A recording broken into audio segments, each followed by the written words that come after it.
Check, check, check, check. Am I hearing this? Check, check, check, check. I think I hear this. Oh, that's not live. Well, live enough. I guess we're live enough. What's up, guys? Are you guys there? What's going on? What's the action? Where's the Am I Live video link? Let's check on this. Let's mute the volume. It looks like I'm live. Now we're gonna bleed through. Hey guys, what's up? Let's close this. Let's close that. Let's put this back. It's pretty good, isn't it? I didn't adjust the sound. Oh, let's stretch. Oh. Hey, half my stuff. What's up, Flit?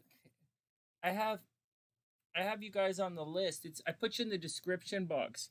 It's easy for me to follow the description box. I like the sound. I think the sound is okay. So someone was complaining that they couldn't hear on one of the last video, and I just rolled my eyes. I know the deal. They don't. They don't understand how their cell phone works. So I get it, but it's kind of funny. Oh, I've been through that so often in life, Guys keep saying, Che, you're so, it works for. It's like when someone says there's a problem on the app. I'm like, there are several thousand people don't have that problem. But I do listen to it, guys. I really do.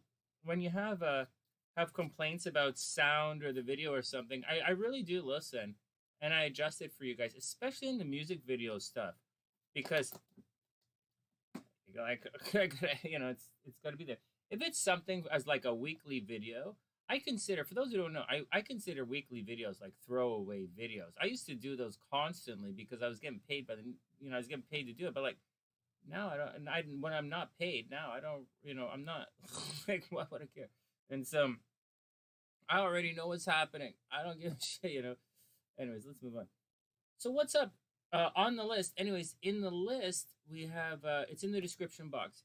Jackie and Nadia are on the list. Hey, WolfMother, what's up? I hope you're having a super beautiful day. Everybody's okay. Let me take this off so I don't yell and scream. Hey, and if anything happens with the volume, let me know. And so, hey, Gingy, what's up? I hope you're having a super, super, super beautiful day. Oh, poop. There was a Sunnysider asked me to put the, I don't know, butterfly. Let me check. Let me check. I was typing in Nadia's stuff here. One sec. Hey guys, always message me, right? In case or mention it in the chat, because I forget to look. A lot of the time I forget to look. Actually, no, I don't have a butterfly. I have. Oh, I totally missed you. Hold on.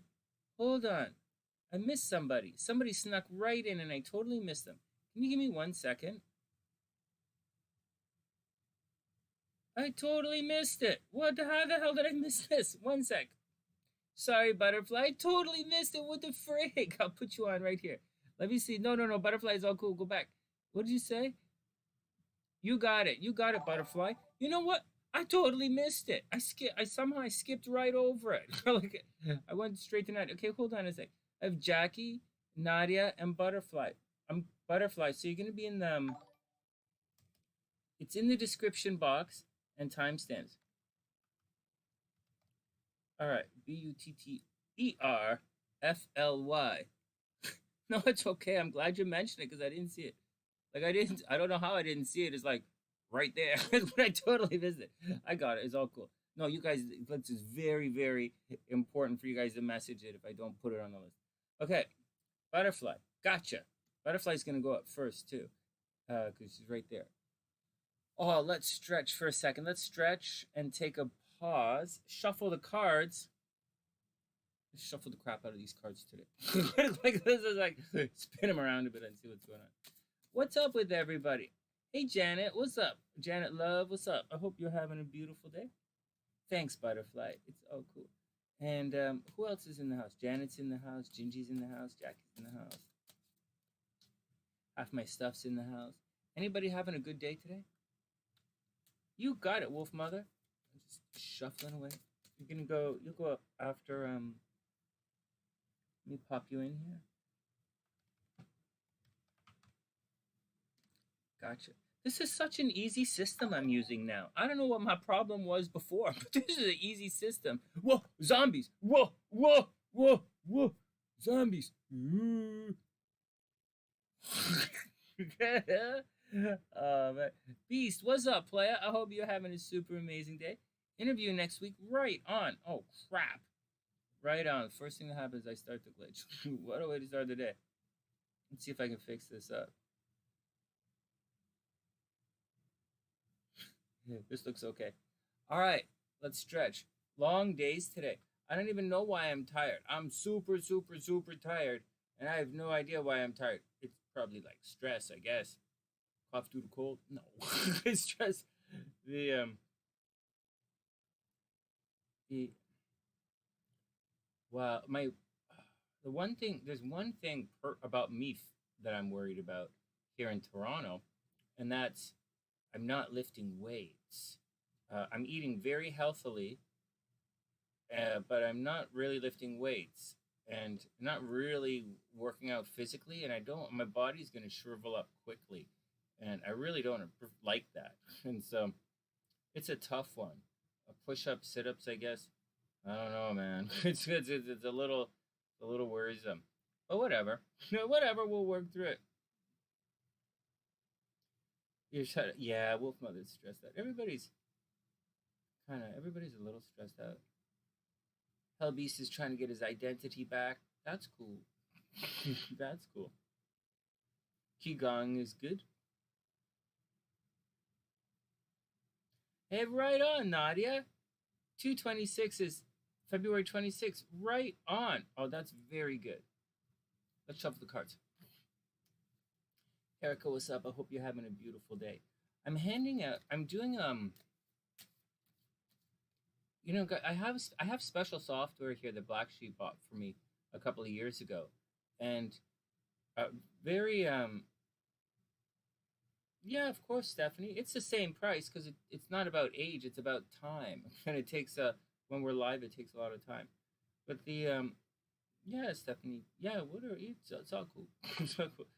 And anyways, I've been very quietly handing some of these Blue Star reports out to certain guys, and they're really neat. I was gonna use them as for compatibility. You don't have not compatibility, just the regular astrology. You just her chart is fine. Just her chart's fine, Stephanie, and just her chart's fine. But make sure because you know what because it's an 11-year-old kid. Although we look at the transits, they're not going to really mean anything because what are you going to say? The kid's not going to lose her job. She's not going to lose all her money. She's not going to break up in a relationship. Although she might be bummed out, or she might get physically injured. So those are some things to watch out. But like, kids have less things going on than adults do. Just saying. You'll see that when we look at the charts, right? And you'll see when you look at the charts. We do the mini readings are still mini readings, but for the kids, it's a little different. We're looking at what they're going to accomplish as opposed to what's happened behind them. And with kids, you're going to want to know other things. Like you're going to want to know other things when you're looking at kids' charts. And it's not more or less. It's not better or worse. It's just you're going to want to know different things about your kids than you want to know about yourself. Like if it's about you, you're going to want to know if you have like if that bump is a bad thing or not. You're going to want to know if the guy's going to cheat on you. But you probably don't care about that if you're a kid. And so, but as a kid, you're going to really want to know where they're going to make money in life. You're going to really want to know where they make their money. If they're a kid, you really want to know if they're going to have problems with friends, relationships. If there's a kid, you really want to know if they're going to have traffic accidents in their life or if there's going to be some kind of long-term physical pain going on in the kid's life. You're going to look for, so when you look at a child's chart, you're looking for different things. right? Same thing with a teenager. You know, KarinaB is not a teenager anymore, but like Kale's like a super hormonal stud. You know, he's like a 17, 18-year-old stud. So like, like I know he's looking for different things in chart than you guys are. So it's one of the things of being, you know, of being an attentive reader, or a, you know, you have to understand, you know, you got to figure out what they want. So it's kind of funny. Hey JM, what's up? I hope you're having a beautiful day. Yeah, or you could look at both your charts together. But like, oh, thanks, JM. But both your charts together is like, that, like, that's cool too. But like, what? It depends. It depends on. It depends. You know what we. It depends what we. You know, it's an interesting question. You know, it's really, really interesting. You know, like, you know, Stephanie, it's a really interesting question, because obviously you want to know compatibility with your kid, obviously, but there are other things like, is the kid going to make money for you if you're interested in that, or is the kid going to be a drag on your finances for the rest of your life, or the relationships? What other things do you want with your kids? You know, it's a legitimate person, and there are things that happen in charts that I do. Oh, 11-11. Okay, everybody, time out. 11-11. Oh, an 11-11 wish. Oh, I have an 11-11 wish. Oh, ooh, well, my wishes don't come true. I'm not gonna make a wish. I'm wasting it. You guys can make a wish for me. You guys can take my wish. You guys can take my wish. I'm cool with that. I don't need any wishes. I don't have a wish. And so I don't want anything from, you know. And so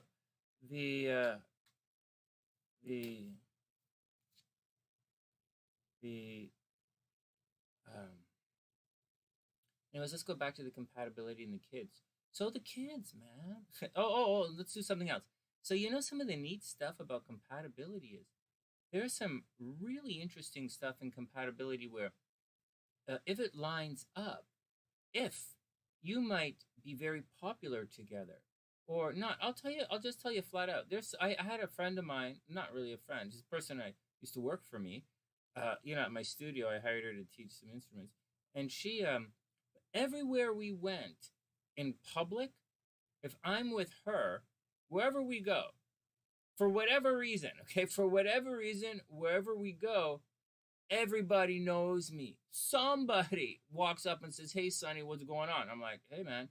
And I'll tell you, there's a really, really cool party I was invited to in Vancouver. And I'm not going to name drop or brag or anything, but it's a party that you only get into if you're Sonny. Sonny. Or if you're... Anyways, whatever. So, and I needed a ride. So I got her to tag along. And she... And I didn't think I'd know anybody. And there's some real... Anyways, I didn't think I'd know anybody. And I got there, and I kind of had to go. So I went there, and everybody, I'd say 90% of the people at this party knew me. And I don't know if they knew me. Some knew me personally, and some knew me by a lot. Like, everybody knew me by reputation. And I was very, very surprised. I was really happy. And I went some other places. Whenever I'm there, everybody seems to know me wherever I go with her. It's like the weirdest thing. And then there's like someone else. I knew back when I was single, I used to play music with this one girl. Because I knew that, like, if I play music for her, undoubtedly some other girl's going to walk up and hit on me. Like, it was just the way it worked. And so I kept playing music for her. Plus, you know, my friend, man. So, like, I was going to, you know, and I really, lending my saxophone to her ensemble really elevated it to a new level. And because it's not just girls. But like I said, having me in that ensemble really raised her profile. And so, whatever, right? Sonny did whatever. But, like, I'm just explaining what happens when synergy works in charts. And if yours works like that with a kid, then together, you might be, you know, your kid might, you know, it's like, you know, it's a pretty cool thing. But it's up to you guys, you know. It's up to you. It's up to you. All right, next. So that's my 2 cents on the relationship stuff with the kids stuff. It's cute. It's cute. It's not. It's different. It's not better or worse. It's different. And I don't want to over go on and on. But there's a thing. Good. That's a really. Stephanie. That's a really good. I know you didn't really ask a question, but it means a lot. That topic is really dear to my heart. The topic is how to unlock things or find things in your astrological chart if it's not there. It's a really big study for me, and it should be. And I answer a lot of questions. Where am I going to go to find love? Where is this guy good? Is this relationship that? It's more. The relationship is more. A relationship is more than, is this guy going to pay my rent? Or it's more than, is this girl going to sleep with my best friend? Or is this girl going to jerk me behind the back? Which they all do. But like, whatever. And so, but that's the deal, man. And it means a lot. That type of astrology means a lot to me. It's why I specialize in astrocartography, like relocation astrology and relationships. That's the deal. There's a question all the time. What do you do? What does it mean if you don't have anything in like the second house? Does it mean you're going to be broke all the time?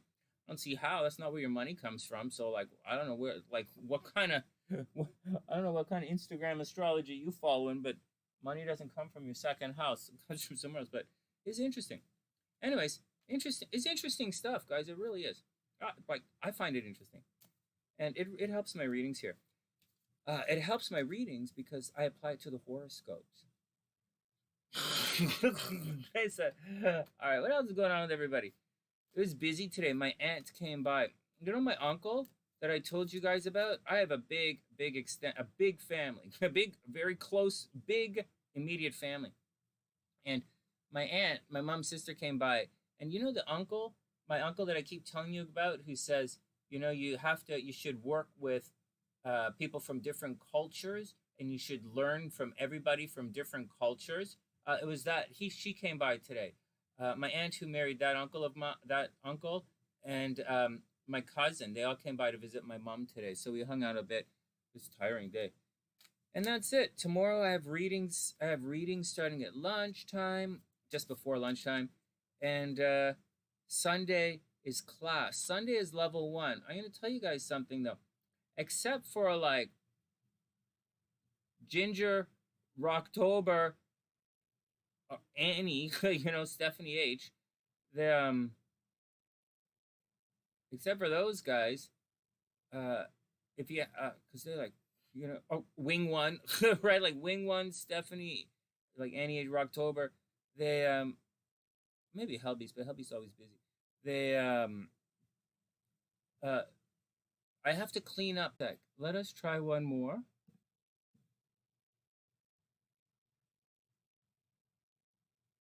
Are we back? 1 sec.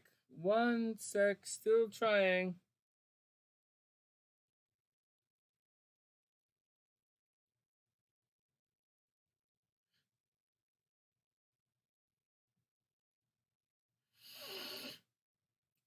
All right, we're back.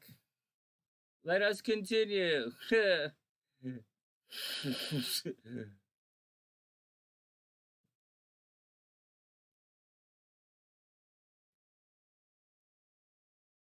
I'm not back yet, WolfMother? Crap. Oh, clearly not, because we're not lined up.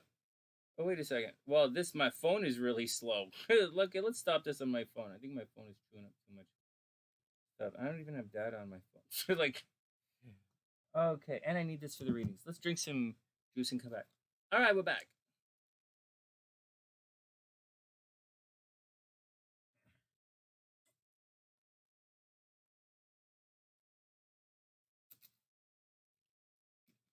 I know there were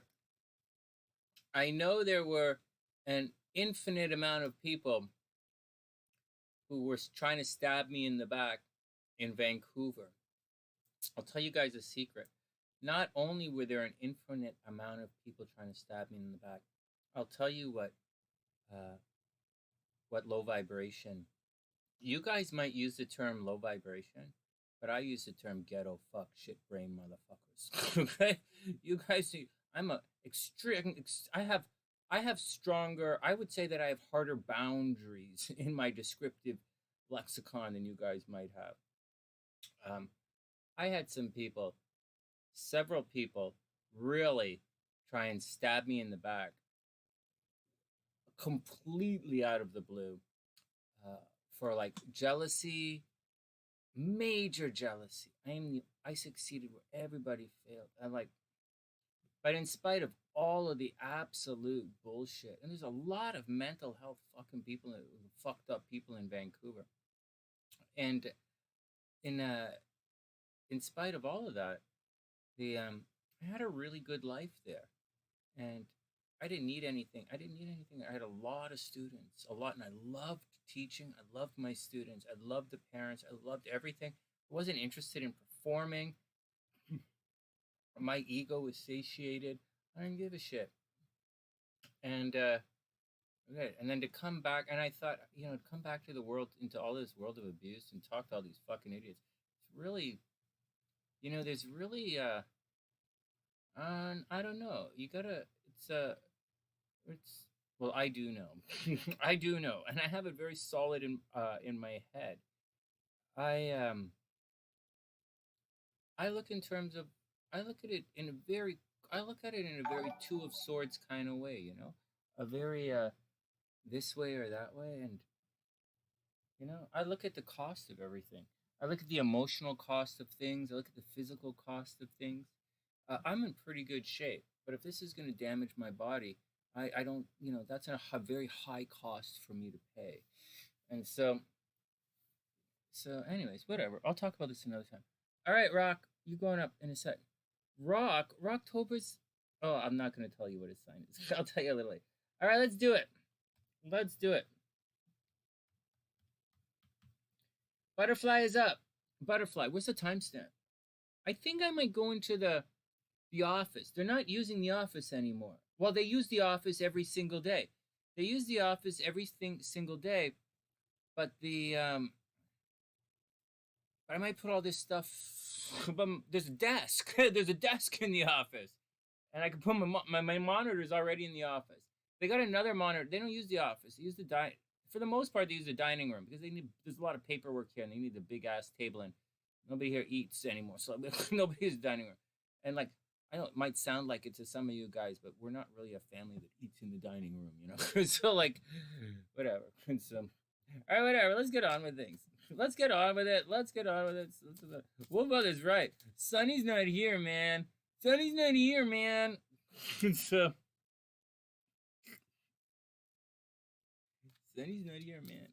All right, everybody, let's go ahead. The class is every other week. Erica, level 1 is every other week. And that's it. It's every other week. That's it. It's every other week. And that's it. Sometimes I have to cancel the class. That's obvious. And it's not a big deal. You can join late. It's no big deal. And that's it. And if you want to join, just send me an email at readswithsunny@gmail.com, and I'll hook you up. This level 1 is this Sunday. This Sunday is level 1. You have to do level 1 before you go to level 2 because it's Sunny style astrology, and you won't necessarily vibe with level 2 unless you can groove out with level 1. I'm just pulling something up here for you guys, and I'm putting it in the description box. One sec. Someone asked me about the pie thing. Let's save that here. Someone asked me about this. I'll just link it up. I'll just put it in the description box for you guys. They were asking, I can't remember who it was, but this is the digital currency. This is pi, and I'll just put it in here for you guys to see. I put it in the description box. They were asking me about it, so I popped, but I didn't. So this is the link to pi right here. I put it in the description box. All right. It's on Sundays. It used to be on Wednesdays, but I moved it because SLC has a class on Wednesday. So it was interfering. We were too loud because we're loud. We're loud. And also, SLC likes to hang out in the background when we do our class.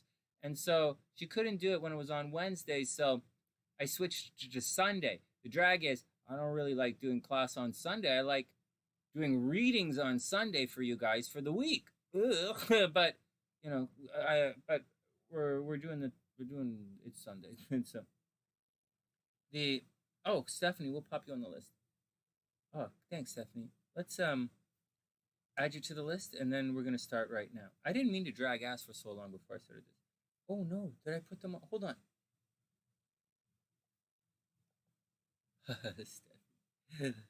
Let's make sure I have everybody. Jackie, Butterfly, Nadia, and Steph. Let's see. Hey, you have a little Madison. Ooh, what a cute name. Madison. All right, here we go. Let me put it on here. Okay. Hold on. What a cute name. Okay.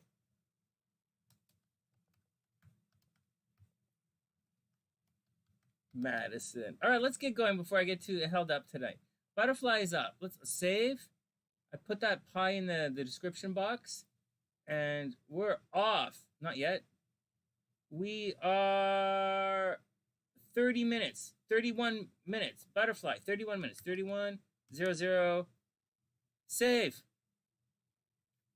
Let's do it. Oh, Luce's Twitter thing. Got up myself. Okay, here we go. Butterfly's up. Let's see what the screen looks like. Oh, this is not the screen. I made a new screen. Let's see how it looks. Not here. Oh, Jackie, Nadia, and Stephanie. I'll add Stephanie. Who's going to come on here? Madison. How does this look? How do we look? Pisces? What? Wait a second. That's right. WolfMother is correct. Remember, everyone, Pisces is a virtue. What? Everybody remember, Pisces is a dish best served cold. What? You heard me. Oh my goodness. Pisces is a dish best served. Pisces. Okay, whatever. We can stop it. All right, let's do it. Let's do it. Okay. Oh no. Not yet. Everybody chill out. I didn't write any names here.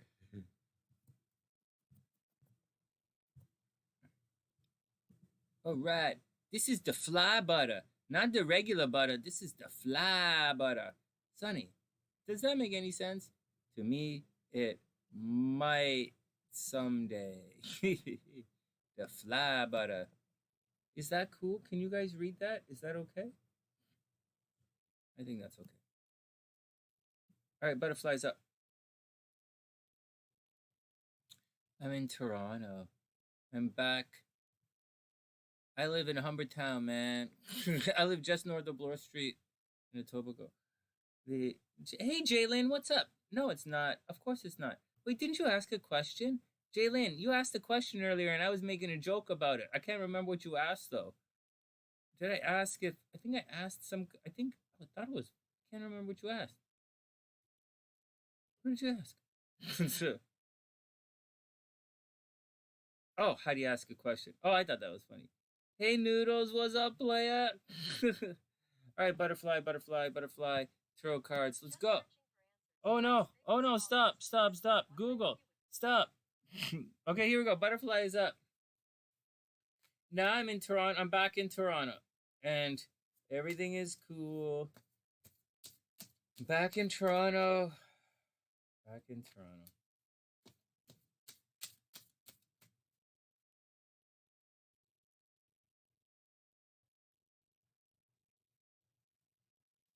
I think when all of this is done, I'm going to buy a van and not look back. I think that's what I'm going to do. I have to get something where Andante doesn't get poisoned from all the fumes in the van. I think I'm going to get a van and never look back. All right, next. Oh, that's really cute. That's really cute. WolfMother, thank you. That's really cute. All right, let's do it. Jaylin, no, not at all. Join anytime you like. Okay, Butterfly, let's do it. Butterfly, let's do it. Guys, as we're going along, is everybody okay? It's Friday night. You guys okay? Like, anybody have a messed up thing? The moon is dark right now, right? Tomorrow's the new moon. This is should be a very chill evening of not too much mentalness. And tomorrow, the weekend, we're going to see some new beginnings this weekend. You're going to hear stuff in the news that's going to suddenly sprout to life, and you're going to go, what? And that's what's going to happen. So everybody be cool. Gingy's cool. That's good. All right, nudes is probably cool. All right, here we go. Butterflies up. Let's check this action out. Do-do-do, dun, dun, dun. Dun, dun, dun, dun, dun. All right. I think that's my destiny. Okay. Hermit. Oh, the Hermit's okay. Okay, so the Hermit's okay. Well, let's see what surrounds the Hermit. Butterfly, the first card's the... Wait, are we on the same page here? I'm a little behind. I'm going to refresh this. Did I write your name in? Yeah, 31 minutes. Okay. So we have the Hermit card. Let's see how everything plays out. On its own, the Hermit card is not a bad thing. It's Virgo energy, so I don't really see it's that bad. I'm going to leave it big here for a second for you guys. Holy smokes, I am lagging. Okay, well, whatever. See this? The card is about taking some... Look at this. Well, it's nice and big. I like the design in the guy's robe. It's pretty cool. Anyways, it's not really the point of what we're looking at. So, although swirls, these little swirls do mean something, I don't remember what they mean, but it's pretty cool. It follows the line of his staff. It's pretty cool. Okay, whatever, man. The little Star of David right here, 6-pointed star. Anyways, it's Virgo energy. It's a time of seclusion, but it's not just a time of seclusion. I want to show you the symbolism here. The Hermit card is about figuring things out. Oh no, are you frozen? I'm good. I'm good. I'm good. I can see everything. I'm moving around. Try refreshing the browser. I just refreshed my browser because it was lagging. Anyways, the Hermit card, there's something really important in the card. It's not just about isolating yourself. It's not just about being a hermit. It's about taking some time away from everyone else. So first, it's a hermit, right? Taking some time away. But it's more like doing it on your own, right? It's because this is the major arcana is Tarot's journey, right? It's the Fool's journey. Along the way, he shacks up with his chick. You know, at the Lover's card, he shacks up with the chick. But like at the Hermit card, he's got to figure it out, and he gets out and he figures it out. And so, but there are two things that are really important here. The light is obviously the light, shining a light on the staff. And the staff is what you do. It's physical energy. It's not physical like pentacles. Like, it's like to do. So he shines a light on what you have to do. And that's the meaning. That's the hidden meaning of the symbolism in this card. Like the basic symbolism. And so whenever you get this card, it means you have to figure it out. You have to figure out what you can do to make your next steps happen. No, we're right here, WolfMother. Oh, no, we're not. Sorry. This is Butterfly. This is Butterfly. WolfMother will be up shortly. And so that's the first. So Butterfly, that's the first step. It's the Hermit. First up, Butterfly is the Hermit. And it means you have to figure things out. Now things get a little tricky. You have the High Priestess. And the High Priestess generally means she is standing in the way. Right? Tarot is supposed to pass through these pillars, but she's like symbolically passing through the pillars. But the High Priestess is standing there saying, hold on. You don't know everything. And she's Tarot's second teacher. This card represents this all hidden knowledge in there. This card is ruled by the moon. And the moon is the moon, right? It's everything you don't see. And the High Priestess represents everything that's hidden. It also means information is going to be revealed to you because she bestows upon Tarot, or she hands Tarot these scrolls. And, you know, the information, and Tarot's like, okay, man, I guess I better chill out. Unfortunately, this card is reversed. So that its basic essence, it indicates that, you know, either Butterfly, you're going to receive some negative information, or someone might be hiding something from you. So watch out. Someone might be hiding something from you, or you're not or you know, you got to chill out. Maybe you want to rush ahead. But the Hermit's here.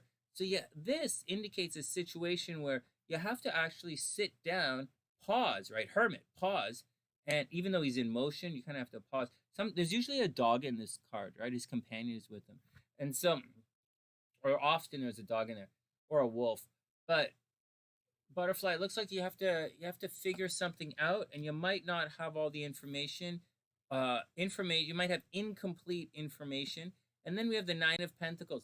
So maybe you're waiting on a job offer, or maybe you're waiting to start, maybe you're waiting to start a new job, maybe you're waiting to buy a house, or you're waiting to hear about some kind of thing about some kind of thing. And that's what's going on. It's reversed. So you're not exactly, you're not there yet. There's a little pause. There's a little pause in the money game, but it does look like money is going to be good. There's just a pause. I think you have to figure it out. Butterfly, what is going on? You have to take a moment. You have to take some time for yourself and figure out what you want to do. But I think you're shooting in the dark here. I think the High Priestess indicates that you don't know the entire story. So you might have to calm down a little bit and be patient. Oh my goodness.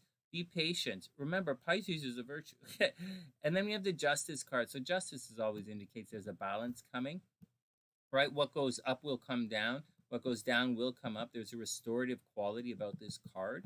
So just be patient. So figure it out. And I do believe whatever it is that you're trying to achieve, what you're looking for, I think you're going to get it. I think you're going to have a very successful outcome at the end of all of this. It's just you're going to have to be a little bit patient. See, this is reversed. You need patience. You need patience. Whenever the High Priestess is reversed, you need some patience. And that's the deal. And it's gonna be whatever you're looking for. It's gonna be nice and fair. It's gonna be fair. You're gonna get what you deserve, but you're gonna have to do it yourself. All right, next. You started a job. Right on. Right on. All right, we in the groove here. All right, butterfly. Next. WolfMother is up. WolfMother 40. WolfMother is gonna be at 42 minutes.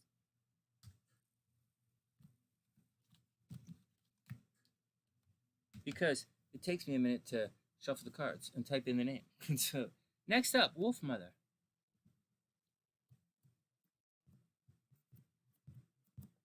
Nice.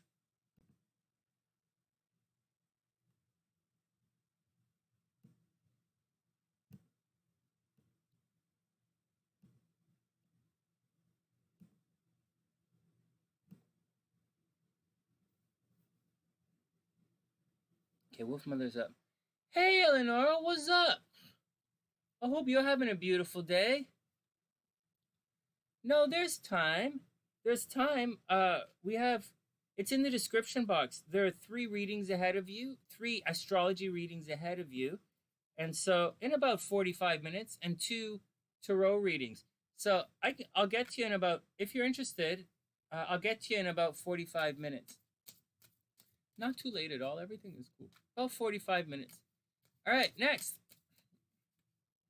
WolfMother, then Rocktober. Then we're going to get on with the astrology stuff. WolfMother, what is going on? You are super welcome, Elenora.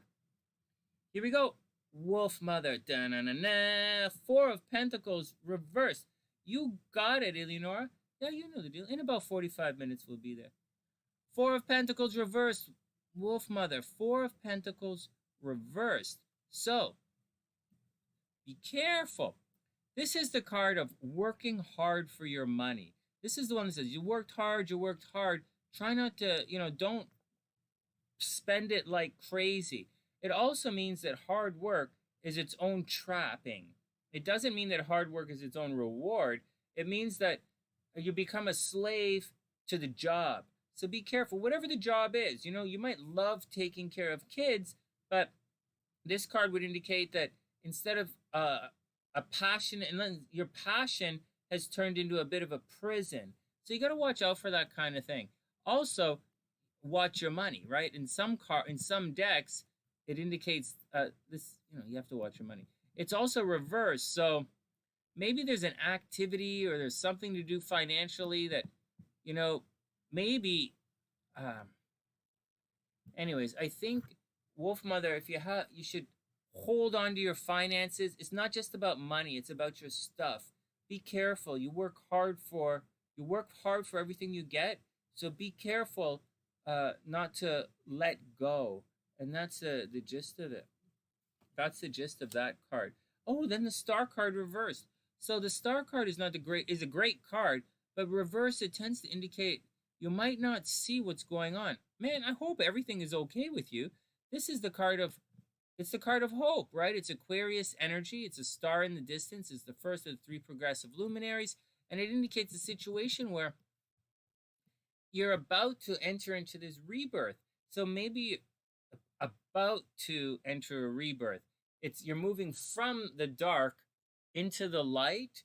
So the star indicates you've come out of a difficult situation. Like when I just look at these 2 cards, it kind of looks like maybe you lent somebody some money and they're not gonna, like maybe you lent somebody some money and they're not gonna pay you back, or maybe somebody promised you something and the promise fell through.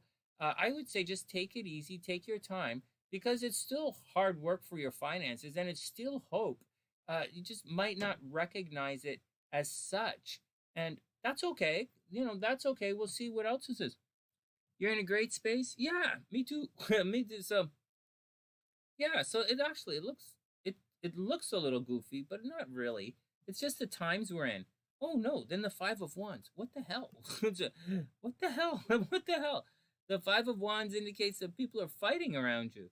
So just watch out, in case people get grouchy. This weekend is not supposed to be a grouchy weekend. This is supposed to be a kumbaya kind of weekend. Lots of love and harmony and ooh la la, and let's get, hey, it's about time and everyone is feeling good.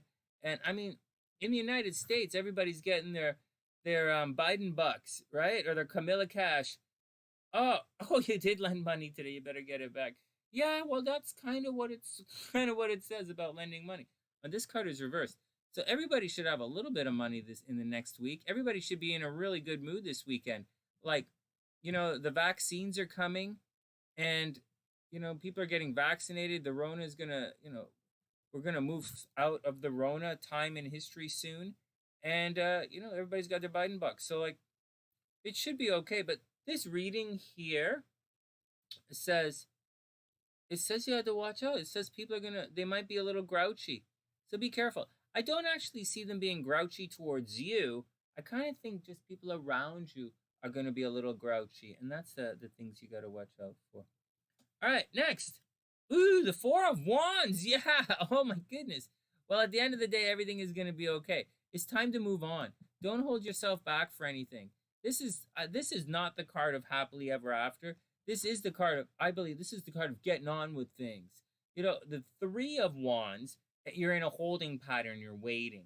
The 4 of Wands, which I consider Venus energy, it's a really good card. It means it's time to step into the future. It's time to make the next step with confidence, obviously with love, and it's beautiful. Hey, WolfMother, I think everything is going to work out. This is a really good card to get as your last card.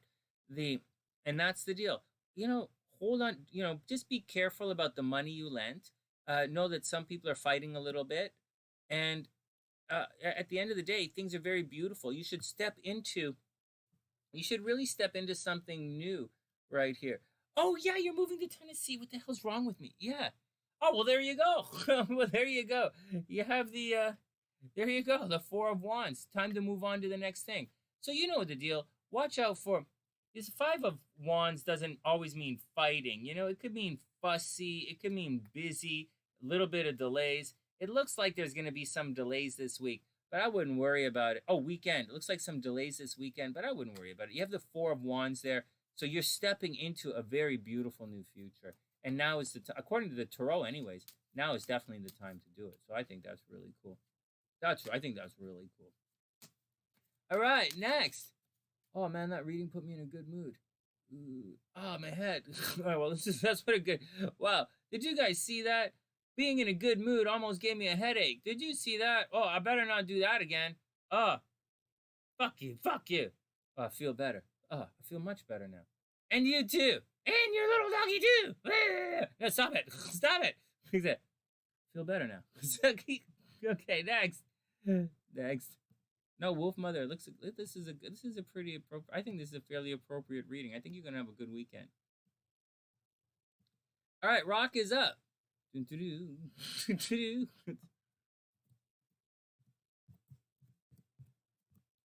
right, Rocktober.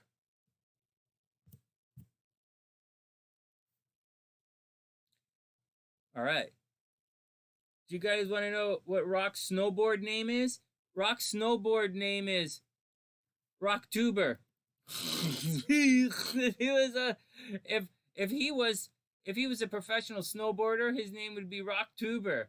And yeah, or if he was lived in Colorado, it would be Rocktober.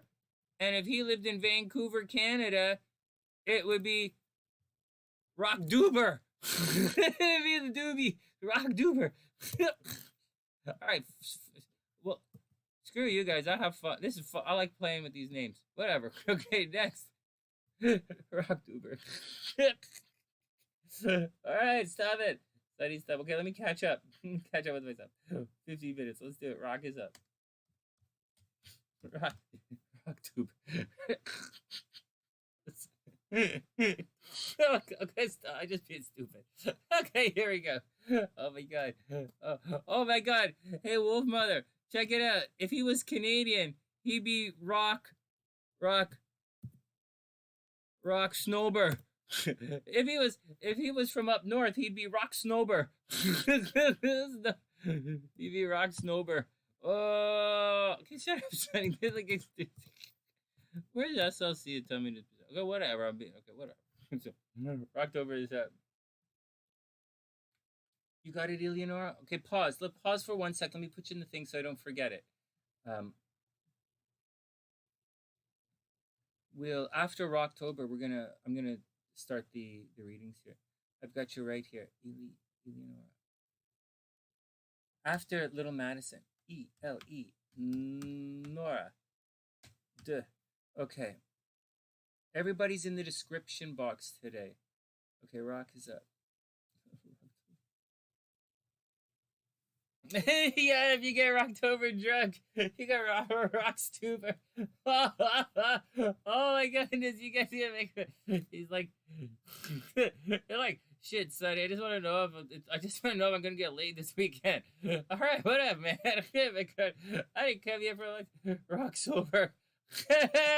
If he's a designated driver, he's called Rocktober. So, oh man. Okay, next. Cards for Rock. All right, next. Let's do it. We're having fun goofing around on names. Hey, with all this stuff we're going through, all this stuff with the hypersensitivity of everything that's happening, it's difficult to be a comedian these days, Like, I can imagine, and it's like, how does someone do comedy? How do you make fun of anything without the world freaking out on your ass right now? It's a tricky thing.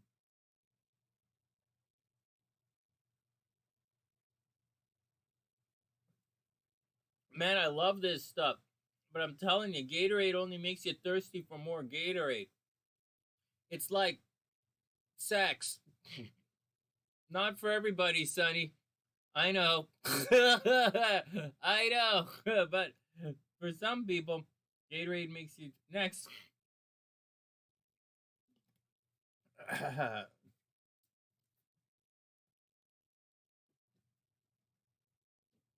That's okay, Carmela. Make it close. Make it close. That's okay, Carmela. Make it close. I like your avatar. What is your avatar anyways? Oh, it's SpongeBob. So cute. Here we go. Rocktober's up. First up. Oh! Oh!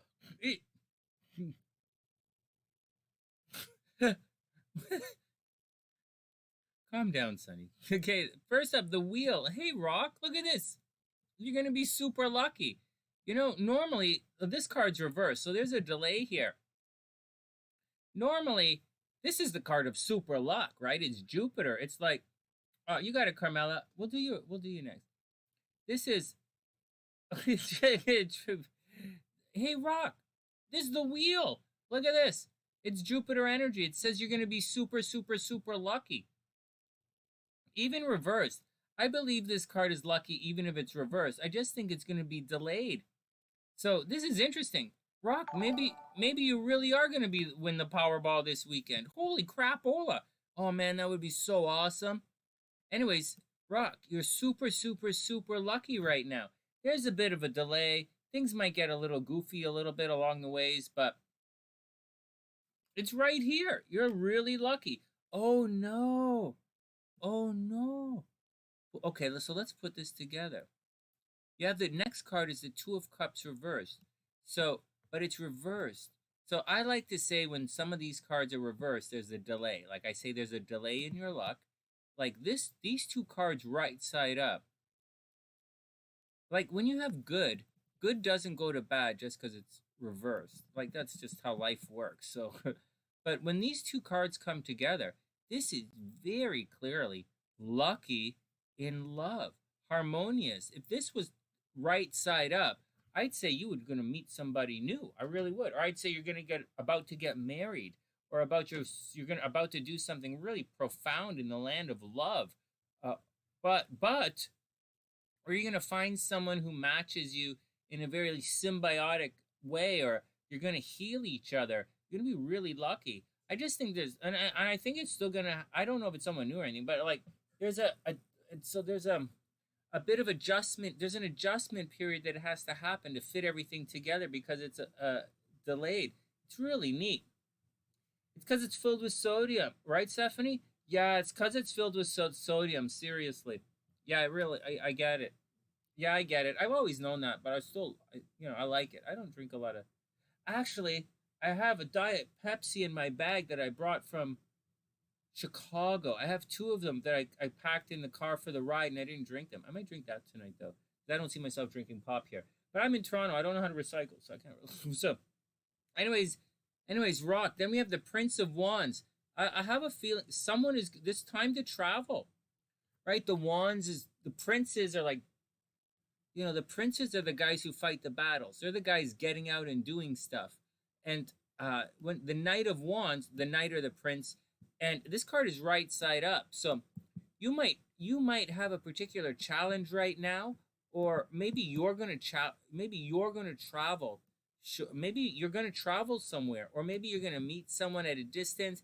You don't have to travel. The horses don't necessarily mean travel, and we all know that. When it comes to Rocktober and relationships, my brain gets a little biased, right? And so I don't. It's tricky for me to read Rocktober's cards when I see a relationship thing. So, but because I don't want to, be biased in the reading here.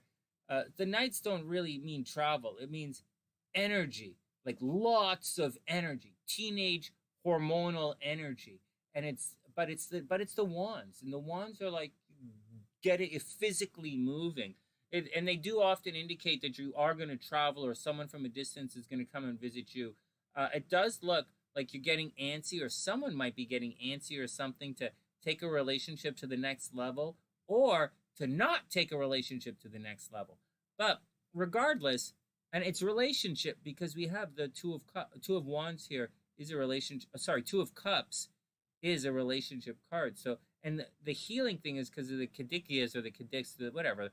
The staff here is about healing, so it's interesting. It's interesting. And I want to do a little bit more about the dragon, guys. You know how I was saying about the dragon last time I was talking about it? It's how it's all negative, right? The dragon's tail and the nodes in astrology, it's all negative. And the dragons in history are a negative thing. Like they're trying to get humankind to disobey God. So that they can be like God. But, on one hand, that's negative, obviously, from one perspective. But another perspective, it's incredibly liberating, which we would equate being liberated into something positive. We'll talk about that a little later as well. There are two sides, many sides to a story. And, we've only looked at one of them. So don't take it all with a grain of salt. And same with anyone talks to Kimberly or Life Path 9, because Kimberly brought it up. And, we looked at one side of it. We're going to look at the other side later as well. All right, Rock, what else is up? Oh, my God, Eight of Wands. Okay, well, you are traveling. This here is the card of traveling. See, Wands, moving through the mountains. This is it. So maybe you are traveling. Well, this is it. Like, this is the card of traveling. So you should be very lucky. There is love happening right here. There's a delay. There's some kind of delay in travel. There's some kind of delay happening, but someone is getting really hormonal, really antsy, and the Eight of Wands is completely right side up, and someone or something at a distance is on their way. So that's what it says, man. And I wish everyone the best. All right, next, we'll quickly read Camilla's cards, and then Camilla, I gotta put a timestamp, and then we'll get things. Oh, really? Oh, well, well, there you go. Yeah, there's a delay, right? There's a little delay. See, reverse, there's a delay. That makes sense. June is a good time, too. I have to get to, yeah, I don't know what I do. I gotta get back and forth to Chicago. I gotta get the Rona. I gotta get the vaccination somehow so I can cross the border without all the trouble. It's expensive. It's expensive. For those who don't know, it's very expensive to travel through different countries right now. There are quarantine periods. There are vaccine tests you have to take. It's very expensive to travel between countries right now. All right. You are super welcome, my man. All right. Carmela is up. Carmela, I'm going to pop you in here. CarmelaN. And we are at 1021. Carmela is up.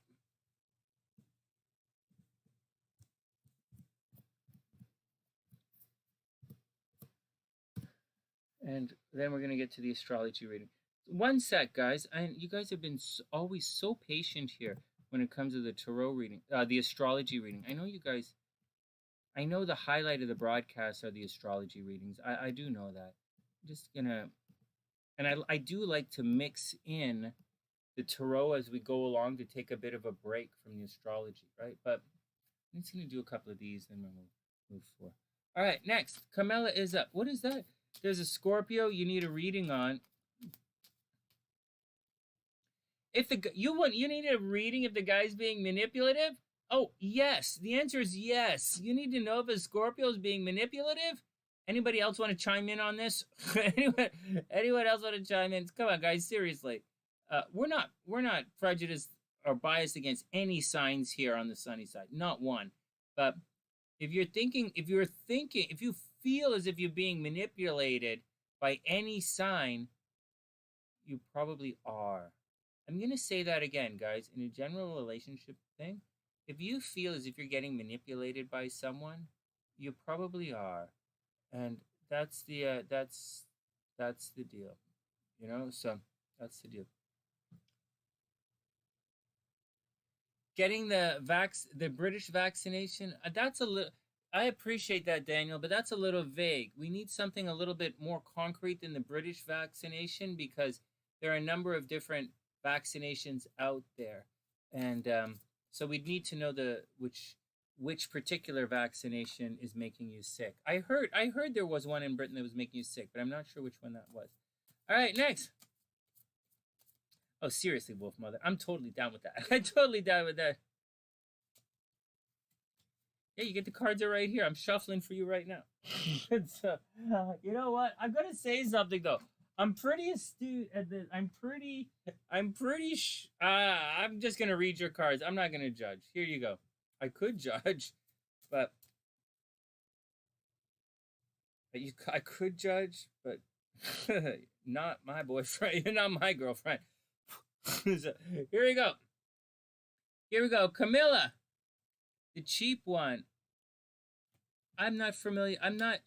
Daniel, we don't, you got to use like the name. Is it the Pfizer drug? Is it the Moderna? We don't, that's a little more. Here we go. None of the ones in Vancouver are FDA approved yet. The ones in Toronto are, I think it's Johnson's & Johnson's are doing in Toronto. I can't remember. Anyways, whatever. Here we go. Camilla, are you up? Here we go. The Emperor is up. The Emperor reversed. So someone has the ability to take control of the situation.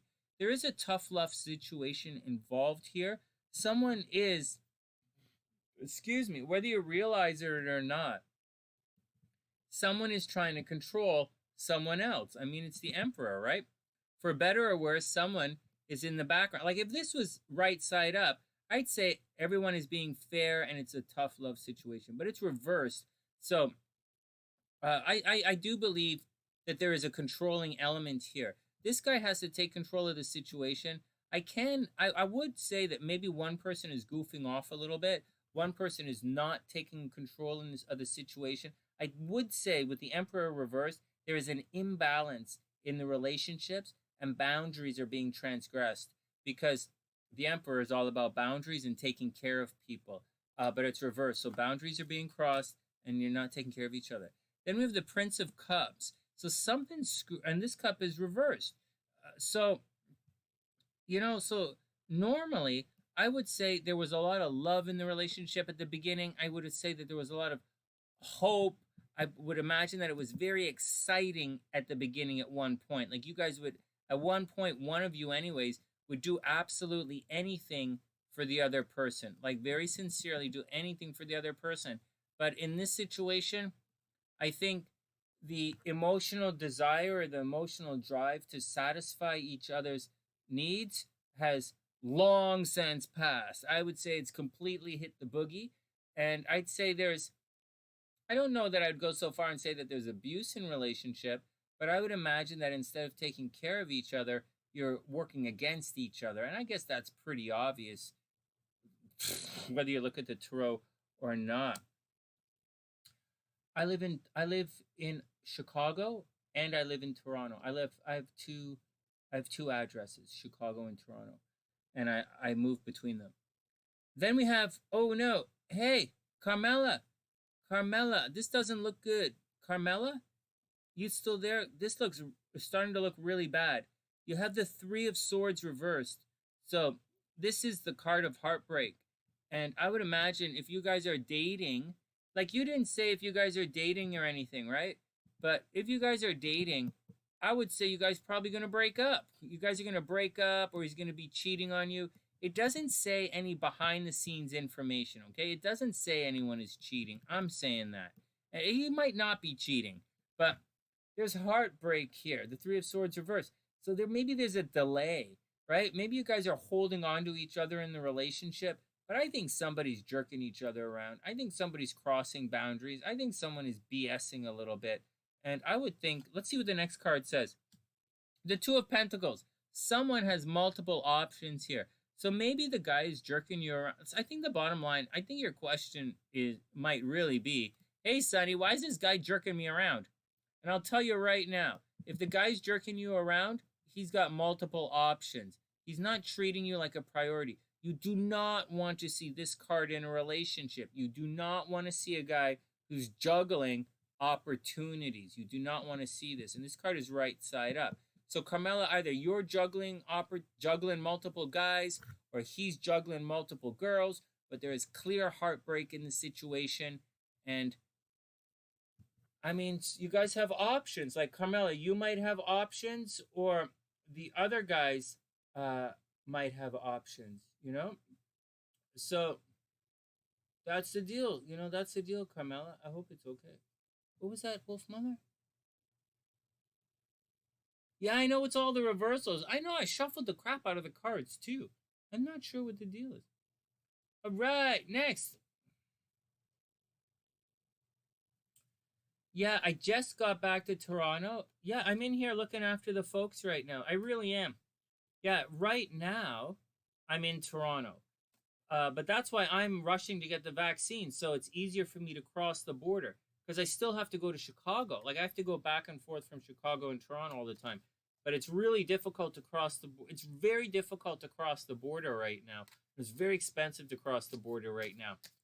And that's the deal. But right now, I am in Toronto. And it's okay. It's okay. It's okay. I like it in Toronto. And so I like it in Toronto. I like it in Chicago. All right. Here we go. Next. Well, upside down energy. Yeah, well, shuffling the cards. Look, we'll spin it around. We'll spin the deck around. We'll rotate it a bit. But I think that's the last of the tarot readings. Time to get on with the Astrology. Hey, so that's the deal, Carmela. Where did Carmela go?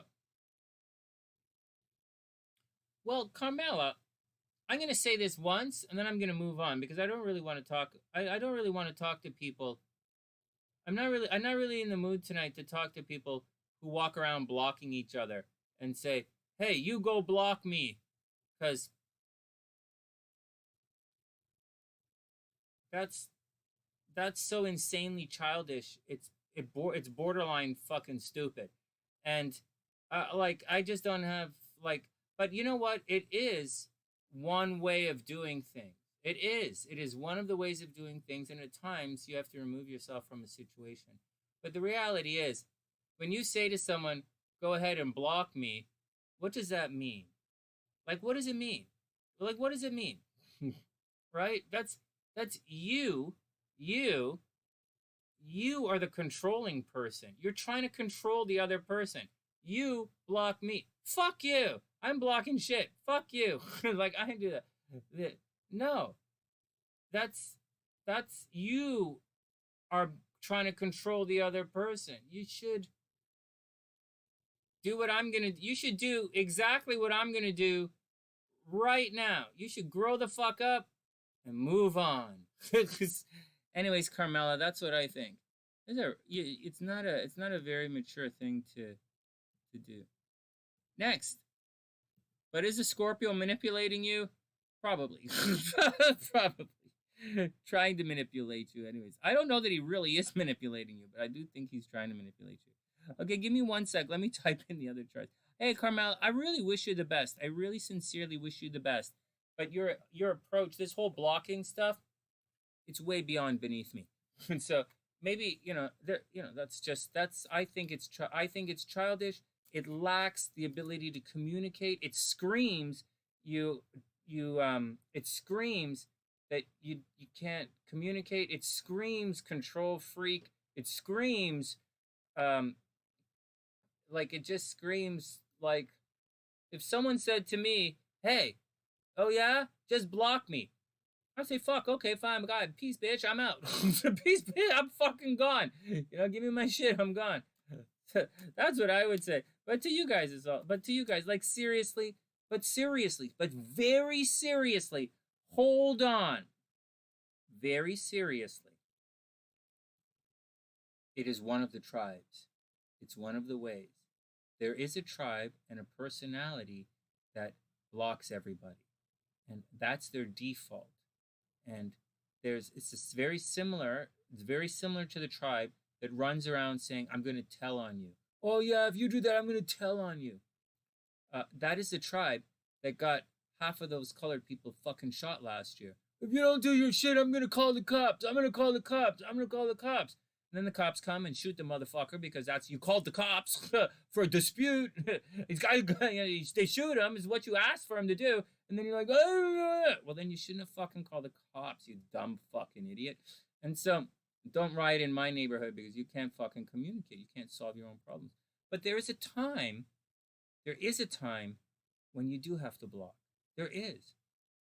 I wouldn't tell someone else to block you. That is control. That's a control issue. That's, but there is a time when you're going to have to do that. There's a time when your boundaries have to be solid. And, there is a time when you're going to have to default to a higher authority. You're going to have to tell on somebody. You're going to have to report them. There is a time for that. So you don't want that to be your default at all times, or you're going to have people like me calling you names, which is one way of doing things. So keep that in mind, everyone. Keep that technique in your bag of tricks, but it should not necessarily make it your de facto or your default bag of tricks. And that's the deal. Next, just my heads up on the situation. WolfMother's right. Block him. No, you see it's the dynamic. You could tell. I told him to block me.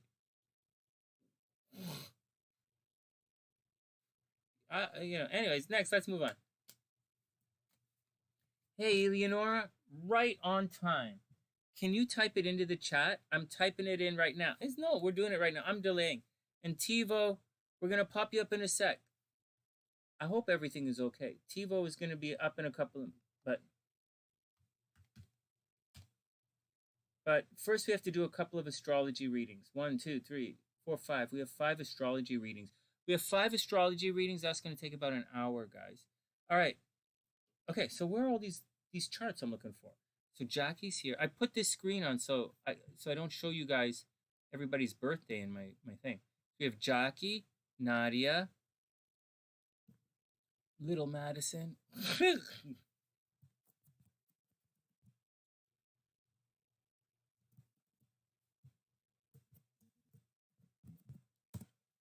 Oops. Little Madison is so cute. Okay, let me go back and find Madison's birth time. Madison is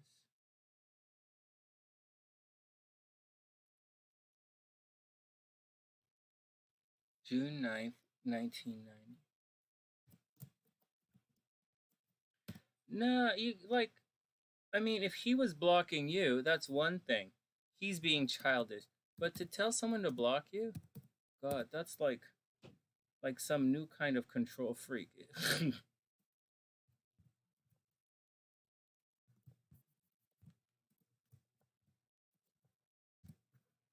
It's like it's really weird. Anyways, whatever. Maybe you think it's a good idea, I don't know. But a real relationship, a real breakup is breaking up. But whatever, I don't know the whole situation. Frankly, I don't care. And I don't want to get involved because I don't want to get involved with people who play that blocking game. I think it's really childish. It's not my belief structure. I think it's very weak. June 9th, 1990, little Madison, Oregon. He's so cutie. Okay, 4:22 a.m. Next, let me just pop in, guys. Let me just pop in. Oh, no. 2009? Okay, 2009? Yeah, she's 11, right? Oh, no, hold on, Stephanie, I wrote it wrong.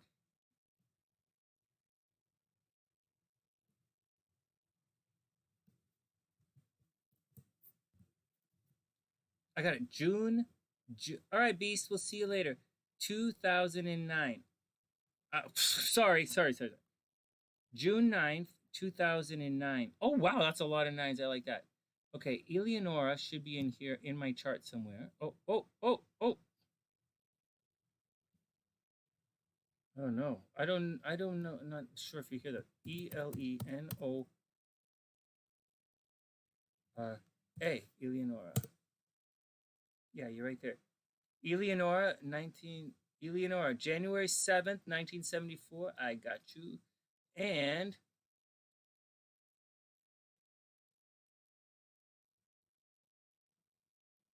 oh my God, he's your son?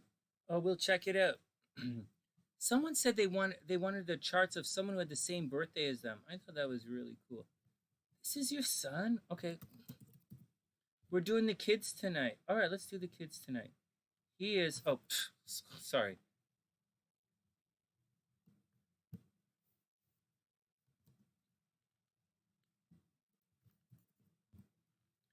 Mario is August 18th. August 18th, 1991. August 18th. Oh, sorry. I put 8. August. My brain's not working. August 18th, 1991, 7:30 p.m. in Montenegro. Yep.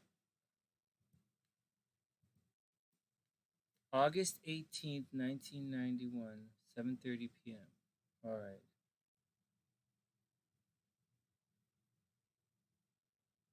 Oh, it's Stephanie who did it. Same day, not yeah. That's gonna be cool. When we do that chart, Stephanie, it's gonna be very cool. Okay, Elenora. I have 2 more to type in. Give me 1 second. Elenora. Oh no, these are the 2 charts. Did I do this right? Jackie, Nadia, 2 charts for Elenora, and did I miss anybody? Let me just double check. thanks guys for being patient. I just have to double check. What the fuck? Producer. Oh, and Tvio. Okay, Tvio. Elenora. This is Madison. Elenora, Madison, Nadia.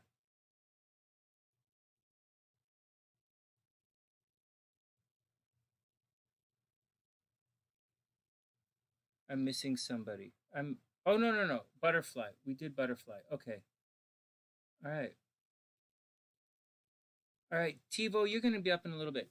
Hey, Daniel, did they win? Did the Leafs win tonight? Did the Leafs play tonight? They played Winnipeg last night. I watched the overtime. 3-on-3? Oh, my God. It's Austin, Matt. You're going to put the... Wow, the Leafs are awesome, man. I can't imagine anybody be 3-on-3 is unbelievable. It's unbelievable. Okay, let's get down to it. Who's next? Jackie's up. All right, I did it. Jackie's up. 12000. Jackie, 1. Done. All right, Jackie, you're up. Let's do it. The Jets, right? I think the Jets have the Leafs number a little bit. The Leafs. Oh, man. They could have... I don't know, but, the Leafs had trouble. The Leafs are having trouble against chippy teams. I don't think they played that well against Vancouver. But that's okay. That's okay. Wow, look at this chart. Oh, my God, Jackie. Oh, my God, what a chart. Oh, no, Jackie. Am I wearing clothes underneath this? Yeah. The Leafs have trouble against chippy teams. Vancouver gave them problems. They looked tired, but I don't know that they were. Hey, Jazz, what's up? I hope you're having a beautiful day. Or maybe it's the ice. We'll see. We'll see how it goes when we get into June. If the Leafs play that far and the ice gets soft, I don't know what's going to happen with the Leafs. They don't play well against chippy teams, but damn, those guys can score goals. Those guys can score goals. Okay, Jackie's up. I got it. Jackie's up. Okay, Jackie.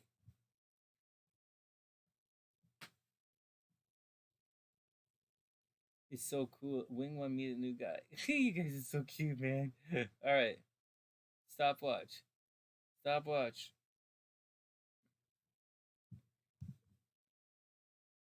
All right.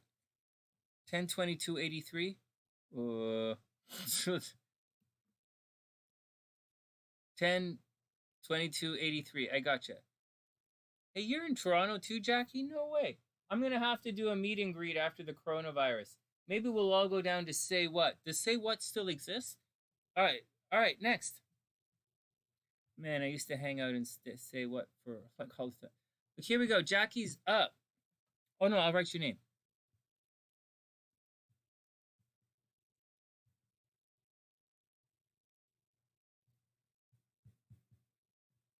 Okay, Jackie's up. Here we go. Well, chippy is not smooth skating, just the puck bouncing around a lot. Oh man, I went to Say What all the time I used to play all the time at Say What. I used to perform there all the time, like all the time, since high school, really, a long time ago. And back when Say What was only the one room before they added the addition. Oh man, I used to go to Say What. I used to sit there at about 2:00 in the morning and play board games and Okay, Jackie's up. Man, check this chart out, guys. This is an interesting chart. Oh, what the? Okay, so Jackie has a lot going on here. Jackie is a Libra. I hope it's okay if I call you Jackie. It's Jacqueline. Jacqueline is a Libra. Scorpio rising. She is a very late Libra, 28 degrees. So she's a late Libra. But her Mercury is in Libra and the Pluto is in Libra and the Pluto is conjunct her sun. Woo! And it's behind the scenes. And Saturn is there. So her 12th house is quite stacked. So there's a lot of stuff that happens to her, around her, in a very challenging way. And we'll get to the challenges in a second. This chart has a lot of challenges and it has a lot of opportunity for success, but the success is not as easy as you would think. She has to overcome a lot. I don't want to sound like too new agey, but she does have to overcome some stuff for it to work out. And thank you. And so here's what's going on. First people gossip about you nonstop, right? That's the deal. I don't know, like, obviously you're a very fair person. You're always thinking of the other person. It's very, very easy for you to be taken advantage of. Very easy, because you're always there thinking, how is this going to help the other person? You're an extremely fair person, and there's a strong possibility that you can allow yourself to be taken advantage of, especially financially. See, this is giving money out, and there's something about giving money out that's always a problem. Or there's always a problem with your taxes, or there's always a problem where if you need money to pay for something, like getting a loan might be a problem, but you yourself should always have money. Just, you probably always have to pay for somebody or pay for people around you, or there's always some kind of parking ticket or some kind of nonsense that you have to deal with. But anyways, you have to watch out for being taken advantage of, probably financially. Now, obviously, Scorpio rising, you're highly polarizing to begin with. Maybe you paint your nails black. Maybe you had a bit of a goth look. Not really that big of a deal. But all of this stuff in the 12th house is going to make you a little bit reclusive, and very sincerely, people probably don't see you, or they only see a mask. It's like say you were to wear a veil, like they're not going to see you, right? Or you're standing right there and nobody sees you. They see the person, they very much see the person you're with, but they might not see you. And that's the deal here. And there's a lot of people who look in behind the scenes and trying to, you have legitimate haters digging in behind the scenes. Now, let's move into the first house, and we'll come back to the 12th house in a minute.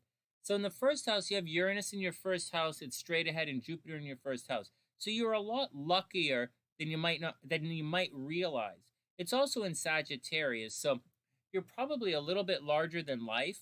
At times, you're going to have to watch out for gaining weight.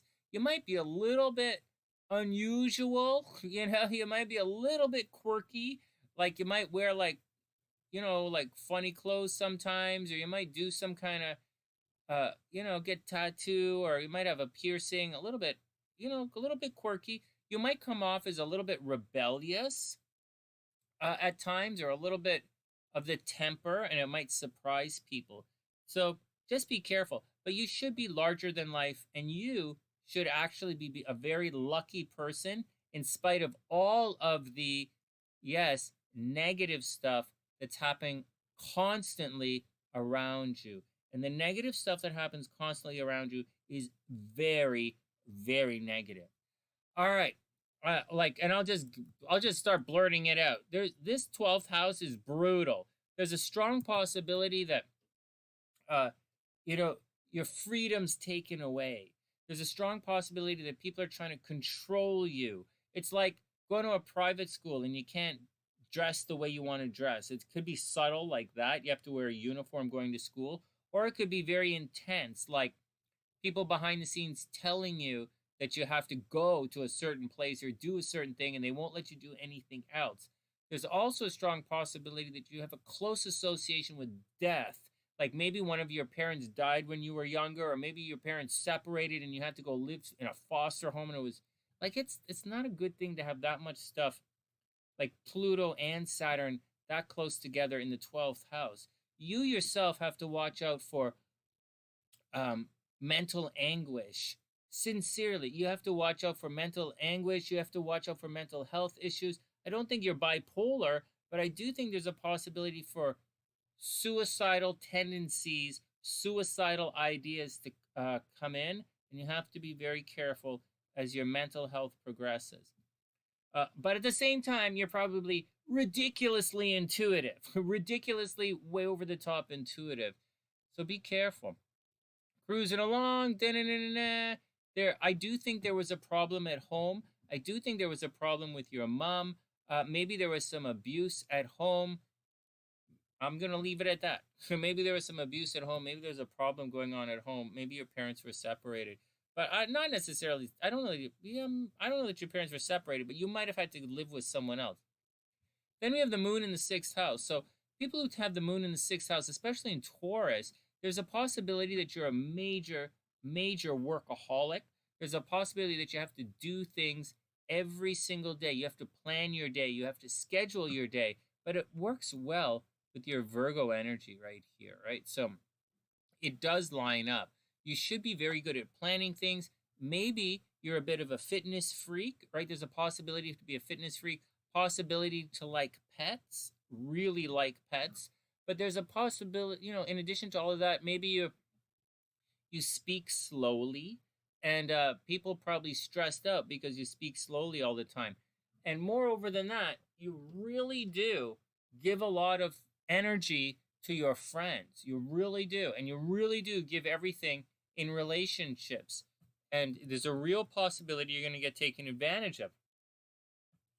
You have Chiron sitting right there in your 7th house. Like, there's a possibility. I don't know that you're going to necessarily get divorced, but there's going to be difficulty in relationships. Romance, fine. Partnerships, difficult. So you got to watch out for it. Because you have haters. You have legitimate haters in your lifetime. Moving on, you should be very high visibility. You should be very highly visible, and you should be quite popular. You probably put a lot of, and it's in Virgo and all that, so you're highly critical as well. But unlike people who have a Virgo moon, right, you have a Taurus moon. So you're not like neurotic, right? You're not, you're not like always worried what people think. You're highly more critical. You're worried about other things. You're probably more along worried about what's actually happened to you. Now, Mars and Venus conjunct is usually a good thing. It indicates that you put your energy, you get the result from where you put the energy. Oh, thanks, Jazz. That's really sweet. That's really sweet, Jazz. Thank you. So that's what's going on. Oh, thanks, Annie. Hey, what's going on here? What's going on with my Streamlabs?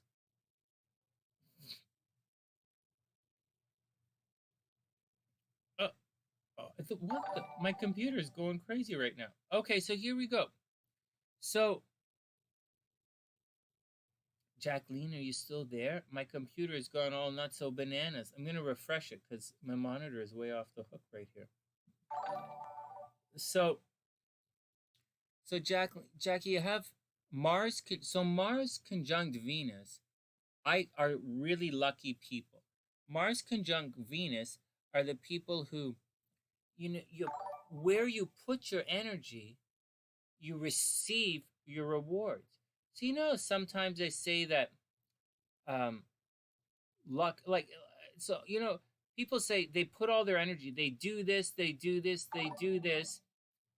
Oh, it's just that I'm getting to. Let me just pause this. My computer's, this Streamlabs has gone nuts, but I can't turn Streamlabs off when we're live, and I have tons of other stuff. Anyways, so wherever you put your energy, you're going to attract as well. So you're really, really lucky. And you probably put a big chunk of energy into being popular. It's the 10th house. But you should be very, very popular. It's not about being popular, although you could be very popular. It's more along the lines of it's kind of about being popular. If you put your energy into being popular, you'll receive a lot of rewards from being popular. And I think it's pretty good. It's in Virgo. Maybe you're an accountant. I would probably say I would guess that you work in the health industry. You're probably very popular in the health industry. Maybe you're a nurse. Maybe you're a doctor. But like, doctors and nurses don't really have this in the 10th house. You could be possible like as a fitness model or something like that, or as a Virgo thing. Very analytical person. Maybe you're a computer programmer, but you definitely like to work. All right, let's go to the transits. Let's get to the transits. Admin in a hospital. Oh, well, there you go. Admin in a hospital. Well, there you go. Oh my God. You are associated with death. You're, oh, in the digital department. Oh, you are associated with death. You work in a hospital. You're surrounded by death every day. That's cool. That's very cool. All right, next. Not next, transits. Hey, Mary, what's up? Hope you're having a super, super beautiful day. And Nikki, what's going on? I hope you're having a wonderful day. Jackie, let's look at your transits. I gotta turn the volume down on something. Where's the volume? Oh, it's on this computer. The volume's amped. Okay, Jackie, translates.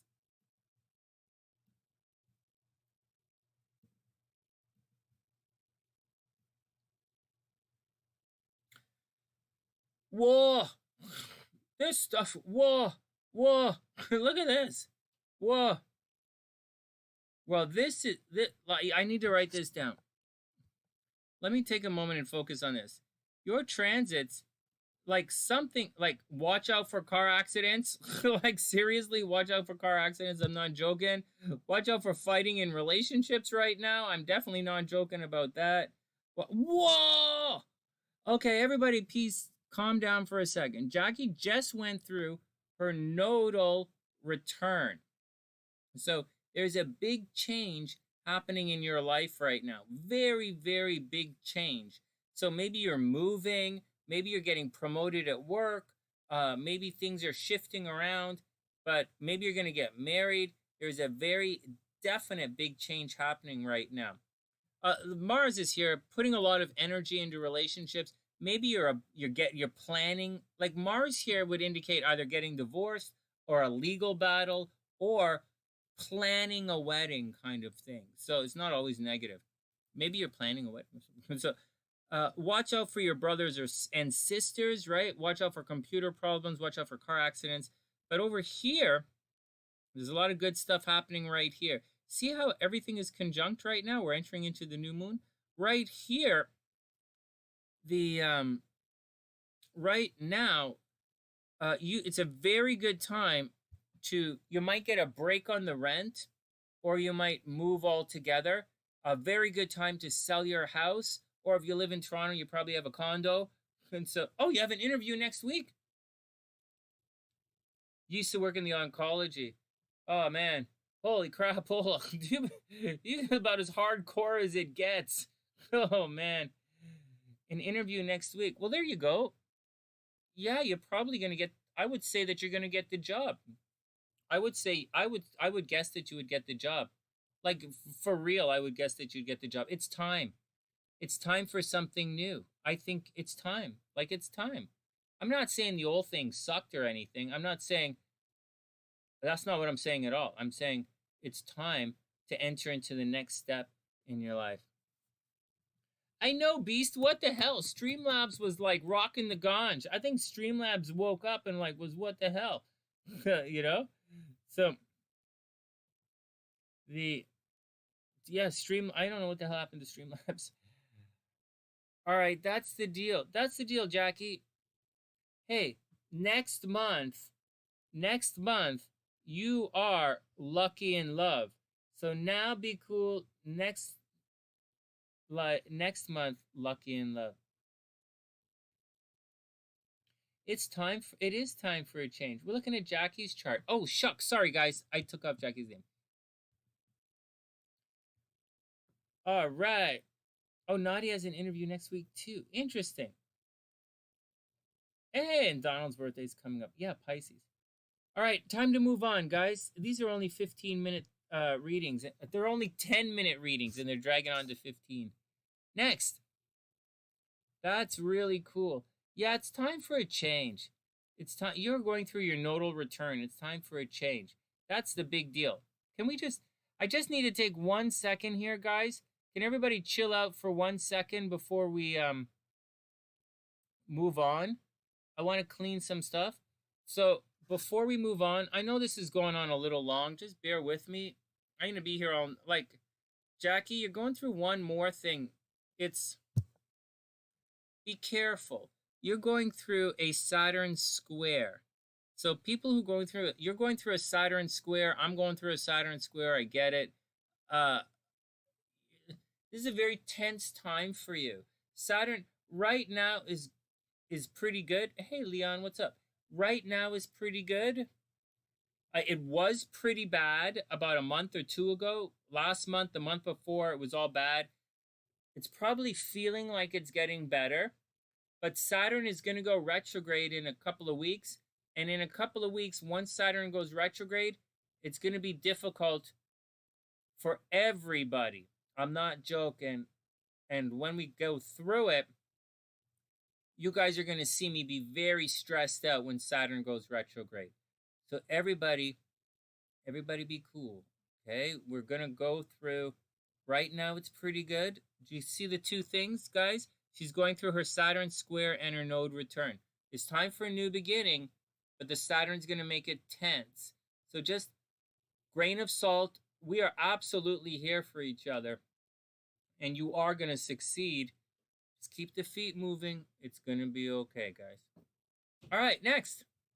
Well, I'm glad I saw that. Okay. He's not the worst in the world. It's not like it's not affecting this. It's not affecting this. Well, it's affecting this a little bit. Well, in your love life, you're going to be upset. So the worst has already happened. I think the worst has already happened in your love life. So don't stress it out. Well, I'll give you, so I'm going to leave it at that. The worst has already happened in your love life, so I wouldn't stress it out. When the North Node enters into your 7th house, you're going to have problems in relationships. But for now, don't worry about it.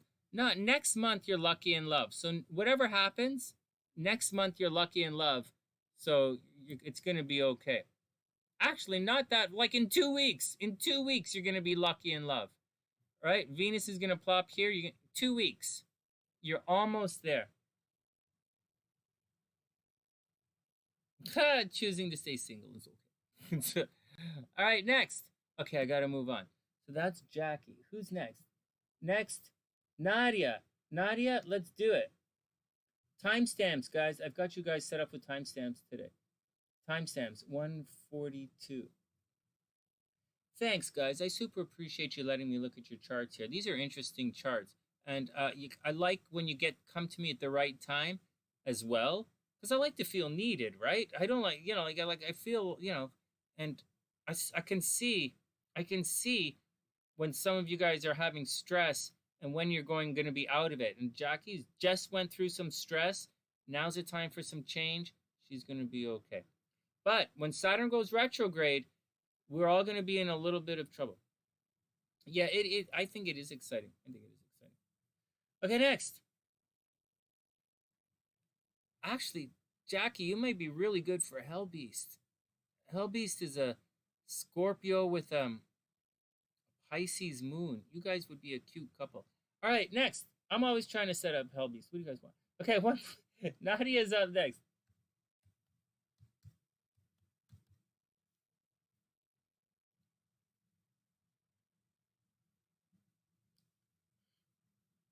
All right. Nadia, let's do it.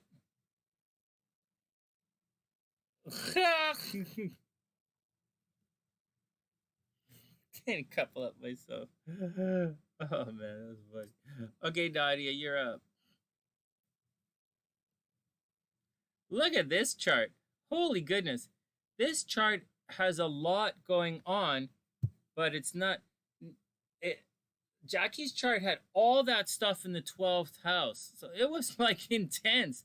Jackie's has an intense chart. And Nadia has a very intense chart as well for a different reason.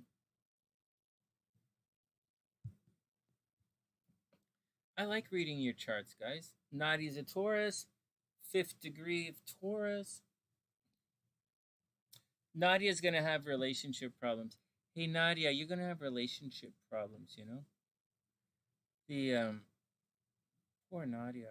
Holy crap. Nadia, this is all retrograde. Okay, let's do it. Let's see what's going on. All right, Nadia's up. Nadia's a Scorpio rising as well. I bet we're going to see a lot of Scorpio risings today. Nadia is a Taurus, Scorpio rising. So here's the gist, guys. Here's the book on Scorpio risings. Scorpio risings are polarizing. People love you or hate you just by looking at you. You're going to behave like a Scorpio. When they look at you, they're gonna think you're a Scorpio instead of a Taurus. Meaning, like a Taurus is plush. You know, oh my God, you have a chunk of planets in Aries too. Oh my God, so Nadia, you have a fairly solid chunk of Mars energy for someone who's a Venus. But this chart is ruled by Mars and Pluto, right? So there you go. But you really do have an abundance of Mars and Pluto energy in your chart, even though you should be a Venus baby. Anyways, what else is going on here? So you are probably a workaholic as well. You're probably a bit of a health freak as well. You probably have to plan things and do things every single day. You have a bit of a yod in your chart. Let's just back this action up a bit. Nadia has a fairly tight, not super perfect, but she has a yod in her chart, right? Oh, no, she doesn't. Oh, no, you don't. Oh, my bad. My bad. My bad. You don't have a yod in your chart. You do have a yod in your chart. From Chiron to Pluto. No, you don't. Yeah, you do. Oh, yeah, you do. You have a bit of a yod in your chart from Chiron, Pluto, Neptune, and wow, in your 7th house, Nadia. So Nadia, I got some bad news for you. You're probably going to get divorced. You're probably going to get abused in relationships. You're probably going to get divorced. They're probably going to cheat on you. There's probably cheating in your relationship, so watch out for it. You're an extremely caring person. The stream doesn't like you.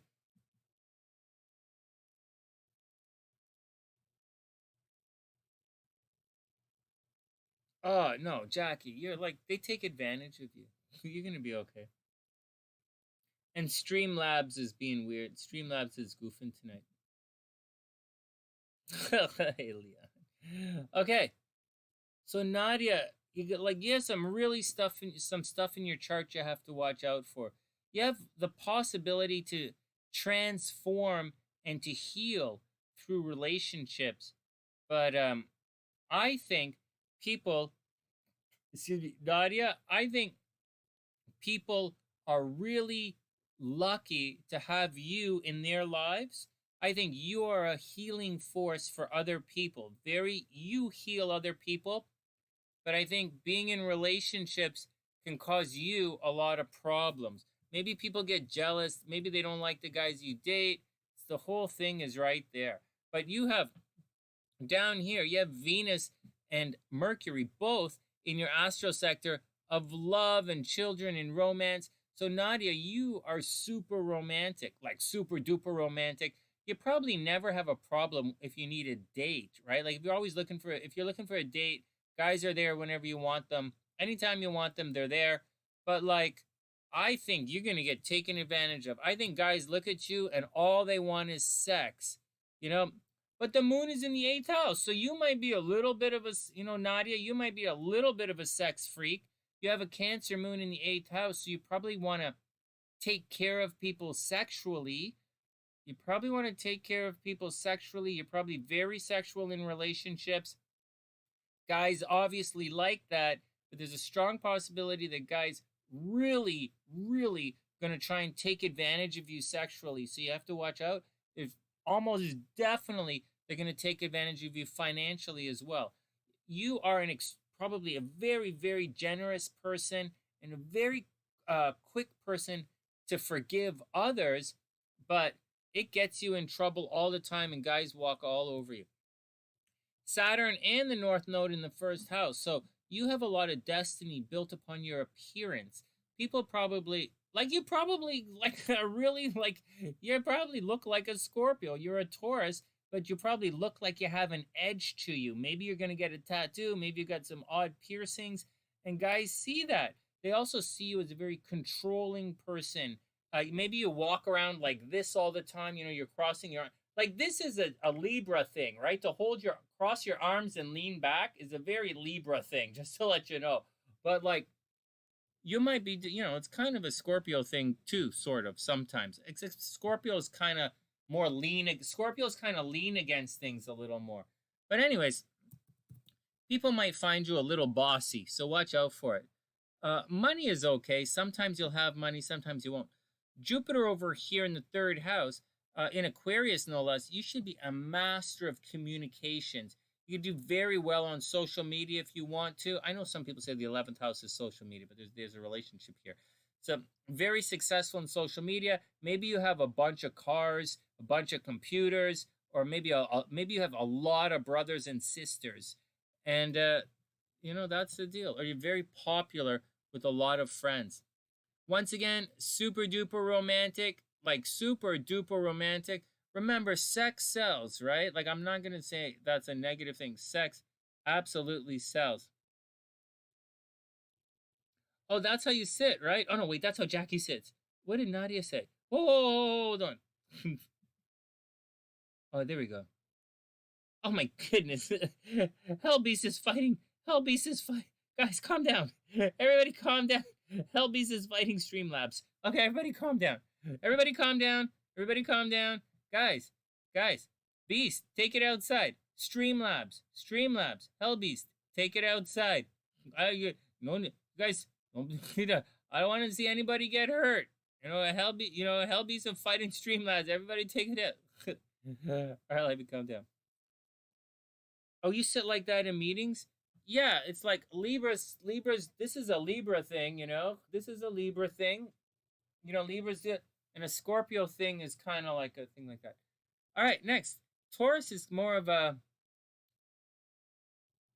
Taurus is like... They're a different sign altogether. Okay. All right, next. This is interesting charts. Holy God, these are intense charts, man. Nadia, watch out for guys. Watch out for guys screwing you over. You're probably going to end up... Nadia, you might end up...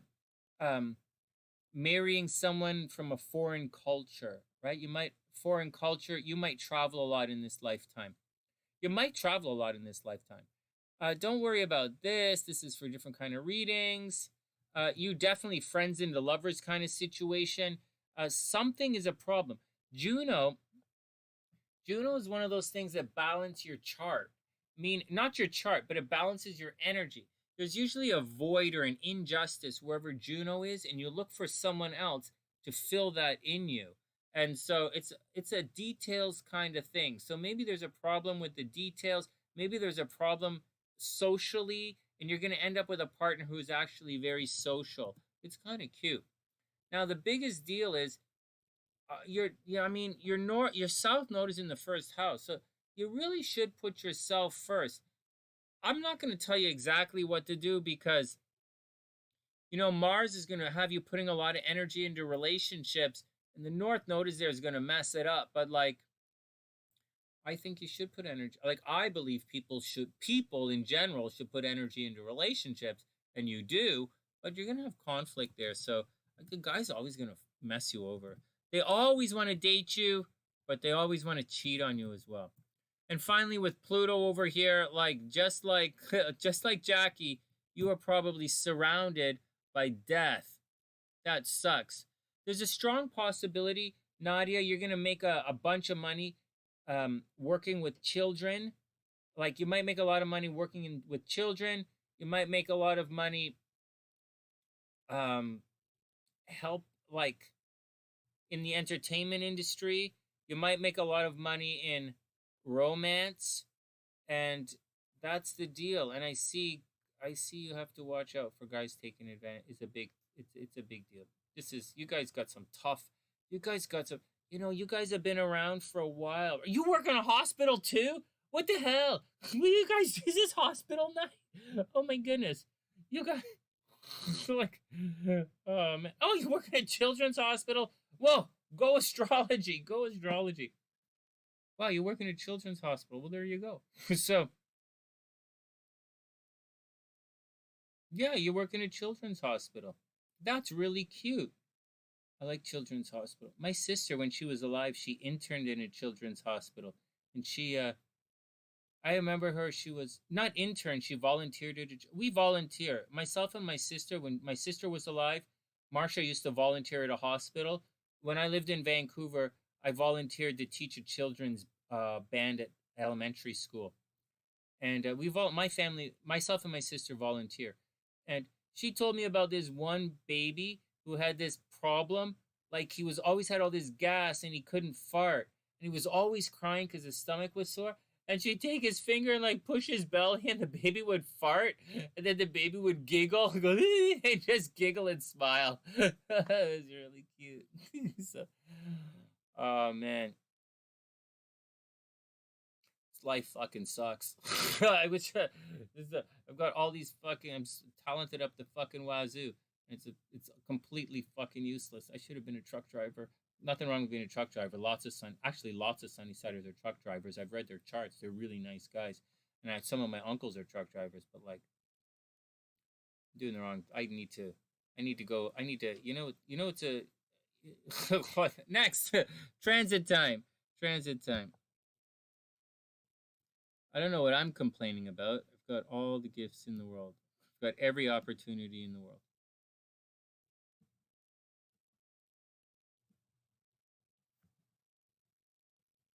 Holy goodness, is this the same thing? You guys have the same rising sign. So, you're going to have similarities in the short term. So, you're going to have similarities in the short term transits, but the long term transits are going to be a little different. So, here we go. In the short term, you're not going through anything crazy yet. See, so Nadia, you not going through anything crazy yet. You know, this is all okay. You're a Taurus. Well, this 5, your sun, you're past it. Right? You're lucky. You're past it. You're very, very, very lucky. You're past it. Your bad times would have happened about 4 years ago. Like 2016 would have been, I think 2016 would have been the worst. 2016, 2017 would have been the worst for you. But for now, and then last month would have been difficult as well. But right now, hey Divine, what's up? But right now, hey Kooks, what's up? I hope you're having a super beautiful night. But Nadia, I think you're pretty much out of all the tension. So let it roll. You don't have a lot of stress in your chart for a while. Now, good news. You are going to meet somebody soon. And I think you're going to meet them in about 2 weeks. Yeah, seriously. In about 2 weeks, love is really good. Yay! So that's the thing. You might seriously be thinking about moving. You might get a break on the rent. That would be great. You get a break on the rent. Home life is probably pretty good. Things are probably chill. You might make some money from home.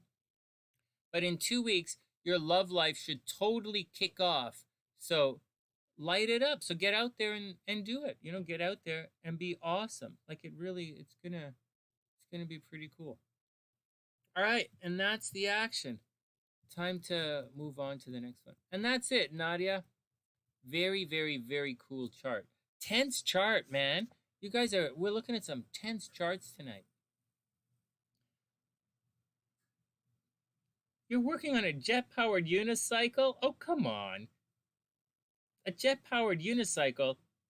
You know, I know she's just joking, but like, I don't know if you're joking or not. Do you know what a jet-powered motorcycle is? Do you know what that's code for? She's gonna shove a rocket up somebody's ass. That's a kooks. What the hell? A jet-powered unicycle? You're designing a way to shove a rocket up somebody's ass? What the hell? What the hell? A jet-powered. Oh, it's gonna be you're gonna need like a rope. Something to hold on to. No, Sonny, it's not that simple. You're gonna if you don't do it properly, you're gonna hit him in the leg. Are we having a real conversation? No, Sonny, you're talking to yourself again. Well, let me continue. A jet-powered rocket ship is a jet-powered unicycle is. Sonny's not on. What if you go? His leg gonna spin like this? You can't do that. Why would you guys put that image into my head? You know it's gonna not come out. Okay. All right, everybody, calm down. Oh man. Hey Harry, you got it. Okay, let me write this down. Harry and Divine. You guys are on the list. There's a list in the description box. Let me just write it down to make sure. You guys make it late. All right, next. Okay. Divine. Oh, Divine.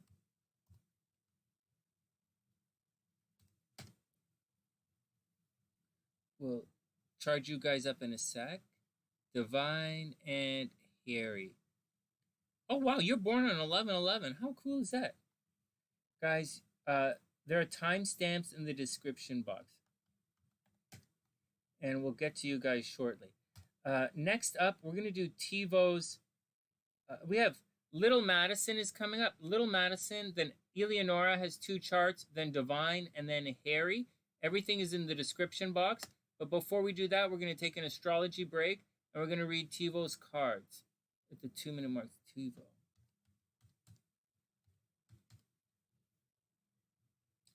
So once again, guys, there are timestamps in the description box. Everybody's there, and the lineup is right there. Okay, Tvio is up. Card time.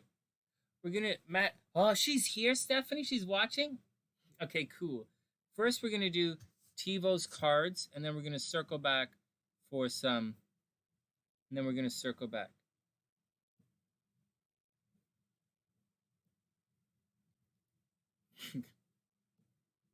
See this? I'm getting skinny here. It's not cool. In my book, there's nothing worse than being skinny fat.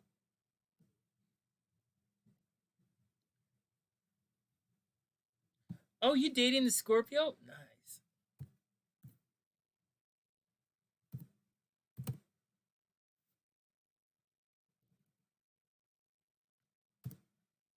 Well, let's check it out. Let's see what the cards say. That's legit. Tvio, that's legit. Let's see what the cards say. Then we're going to do Baby Madison.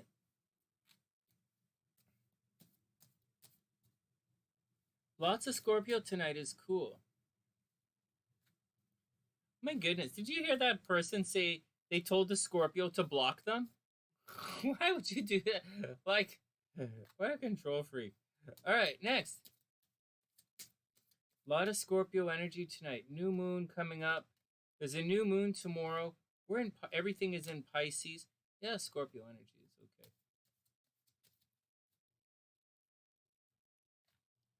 You could say, oh, yeah, Hellbeast knows what I'm talking about. Skinny fat's the worst. He knows what he's talking. I'd rather be a little bigger and puffy than to be skinny fat. Skinny fat, because you beat up skinny fat people and they get cold in the snow. All right, what's going on with Tvio and Tvio Scorpio? Oh no. Oh, that's a situation. Okay. Well, you know, Kooks, we have about a week and a half until Mama Sunshine really starts to ramp up her chemo. So Papa Sunshine's a major Papa Sunshine is a mess. Papa Sunshine spent the last couple of years preparing so that Mama Sunshine's taken care of when he's not here. And then when we heard the news, he's doing everything to make everything nice for her. He's incredibly patient. They go for walks together. Yesterday we put a bunch of furniture into the living room on the main floor so that Mama Sunshine doesn't have to go up the stairs, so that when she starts chemo, she doesn't have to go up and down the stairs. And that's what we're doing. And there's a lot of stuff happening in the background here. And it's very, very, very, very stressful. It's massive chaos around here. The chaos is way over the top. But we have to, and we are not even into the difficult times yet. It's about to get difficult. It's about to get difficult, and in any moment it could go insane. But that's what I'm here for. I'm here to handle. I'm good with insanity. I'm good with insanity. I don't know how I'm good with insanity, but I am. It's normal. It's normal that I'm really bad with. I'm really bad with normal, but I'm pretty good with insanity. Thanks, Kazizi. That's, we'll take a break. When all of this is done, maybe I'll take a break and we'll ride some motorcycles somewhere. Okay. All right, Tvo, let's see what's going on with you and your guy. Thanks, Jackie. That's really sweet. Here we go.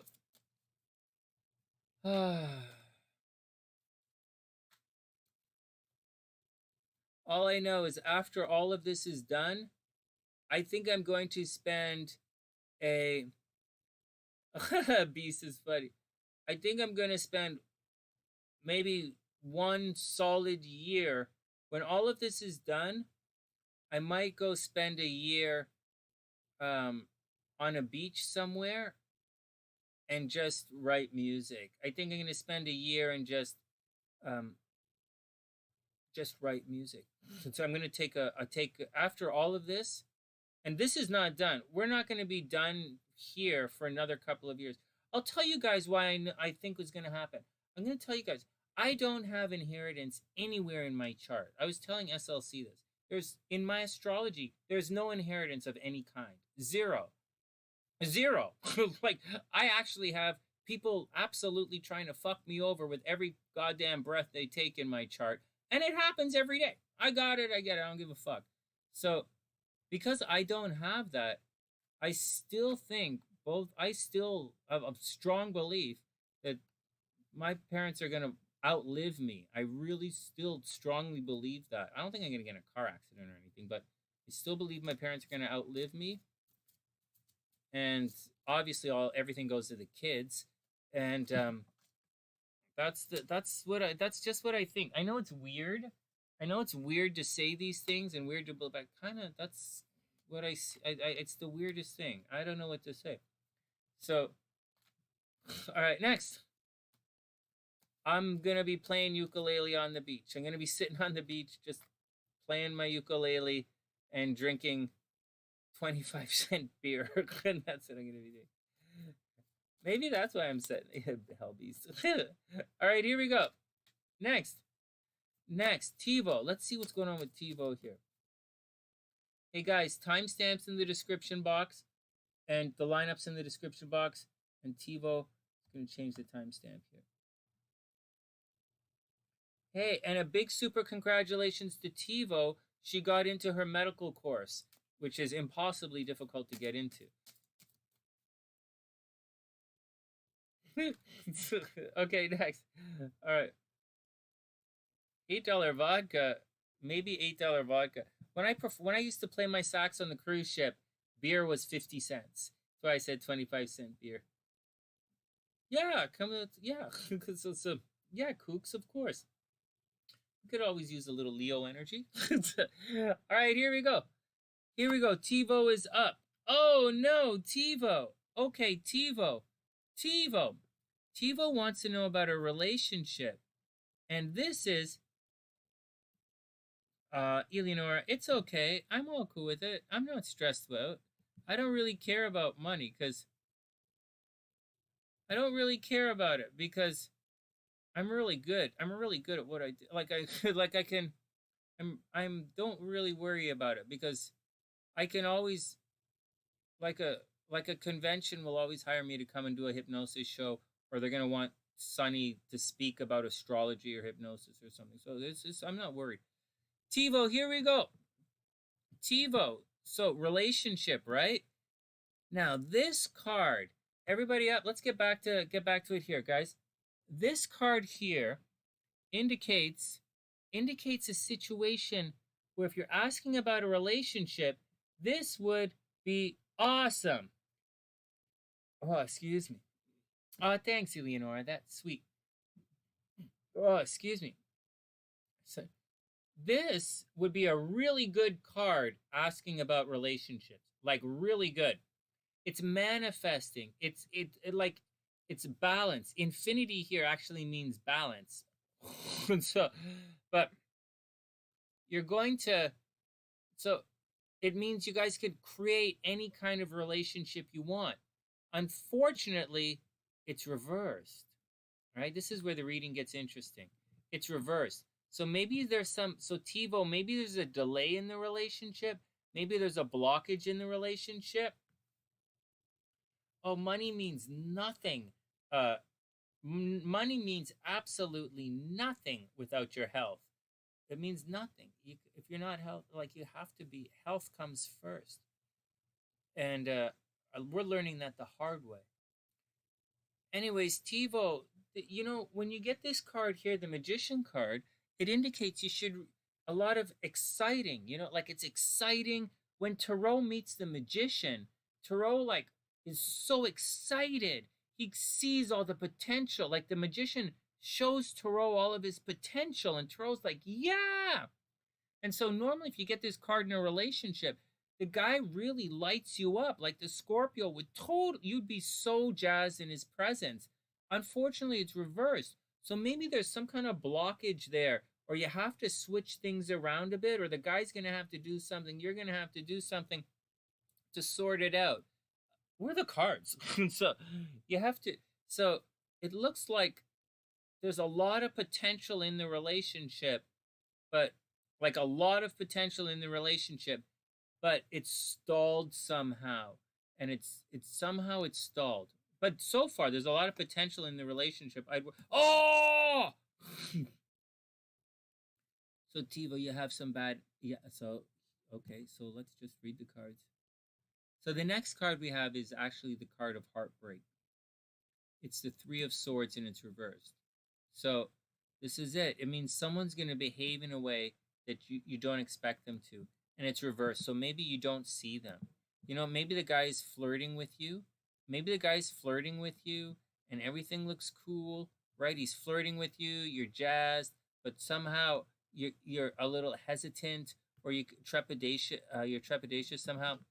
And then you have the Three of Swords reversed. So there's, maybe you have a right to be suspicious.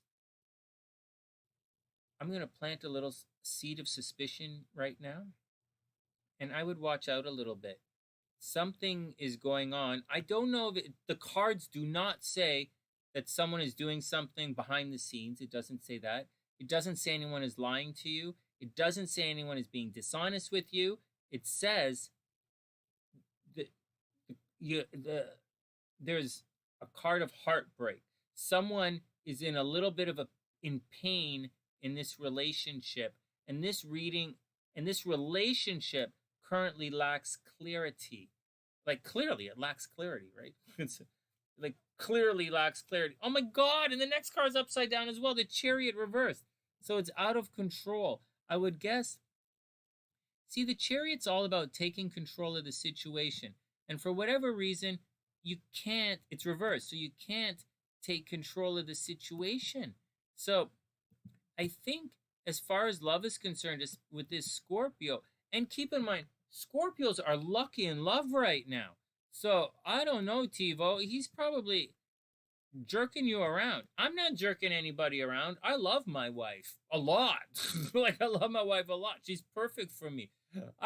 I showed my aunt today pictures of my wife, and they were like, shit, I don't know what my aunt did. How my aunt don't know that I'm married. Everybody in the world knows I'm married. And she looks at the pictures and she goes, oh my God, Sonny boy. Oh my God, you's do good. She's from the West Indies, right? She's from Trinidad. She still talks like that. Boy, this girl look pretty. This girl is pretty now. I'm like, yeah, my wife's pretty. What do you want? It's anyways, obviously SLC's a hottie, but it's not why I married her.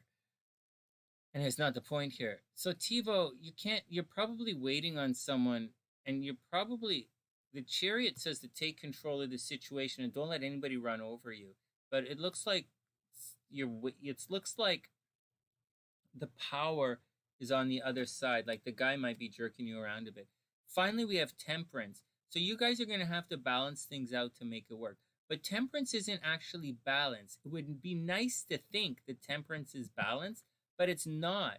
You mix the pieces. Sometimes you need a lot more of one side to make it work.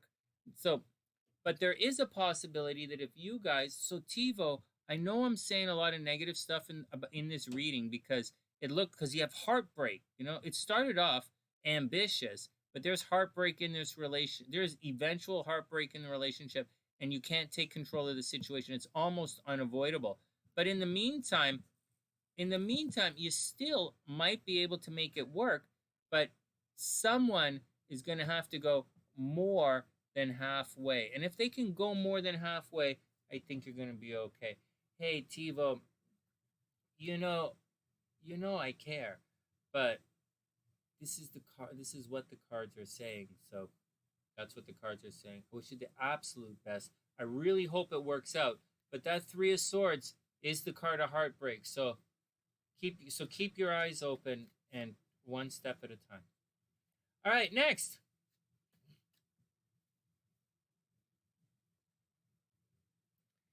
All right, next. You guys, okay, thanks. You won't get kicked out if you send links, but I don't think, I think Streamlabs is going to block the links. All right, next, reading time. Madison. Oh, I have to change the screen. Madison is up.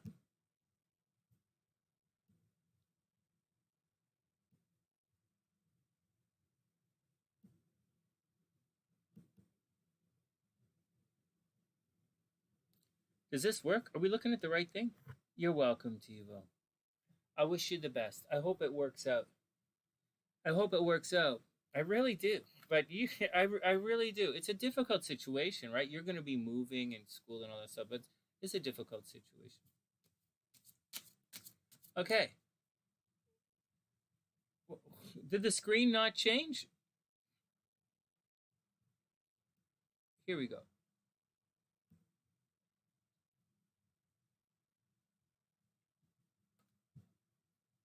All right, little Madison is up. Whoop, whoop.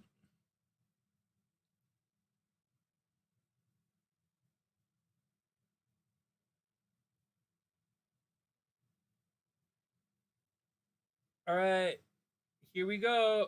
Timestamp and Madison. Oh, she's ready? Hey, Daniela, what's up? I'll pop you on the list. Madison's up.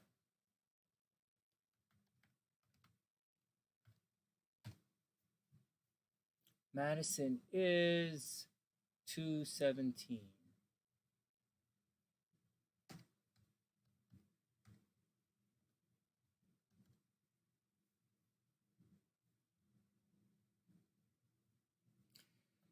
All right, here we go.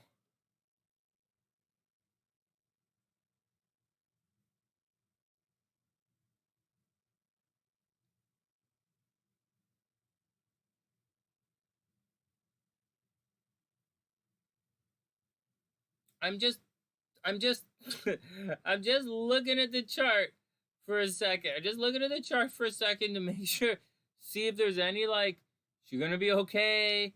You know, what's the deal? What's up? This is an interesting chart. These are interesting charts tonight. The Hey Harry was up. You are in the right place. Guys, the list or the lineup is in the description box. No, Stephanie. I'm checking to make sure she's gonna be okay. Looking for any weird stuff. Looking for any things. There are a couple of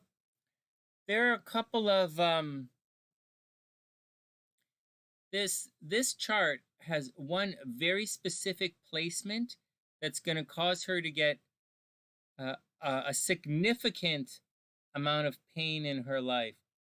And us too, Daniela. You're you're a super valued member of the Sunny Side, of course. Anyways, it's great to see you. There's another Sunny Sider who's in the chat tonight who has a very similar has a couple of similar placements as Madison. And when she hears what we're talking about, you're gonna identify. It's pretty solid, and you have to watch out for it.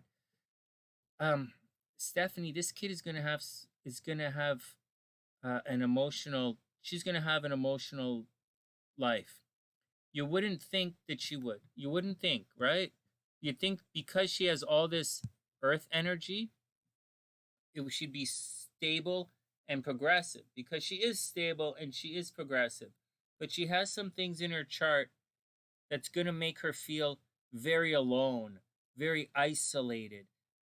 There's a very strong possibility that whoever she marries is going to die when they're young. Like, whenever she gets married, like, her husband is probably going to die. I hate to say that, but there's a strong possibility of that. There's a very strong possibility that she's going to feel alone, feel lonely in relationships. There's a strong possibility that almost guaranteed her partner is going to cheat on her, and almost guaranteed she's going to get divorced. Like, almost guaranteed. Like, this is such a lock. When I see this, it's not even funny. I'm not going to overly point it out, but that's what's going to happen. Wait, pause.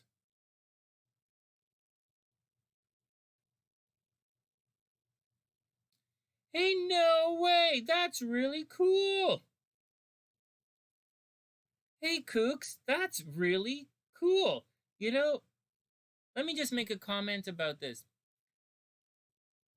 I don't know how as a motorcycle rider, I'm not an organ donor. As a motorcycle rider, I'm not an organ donor.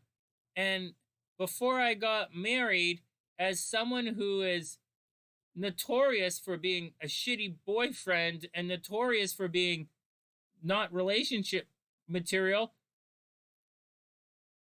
I would walk around with knives in my back every day. And that's even if people cared to give a shit about stabbing me in the back, which most people don't.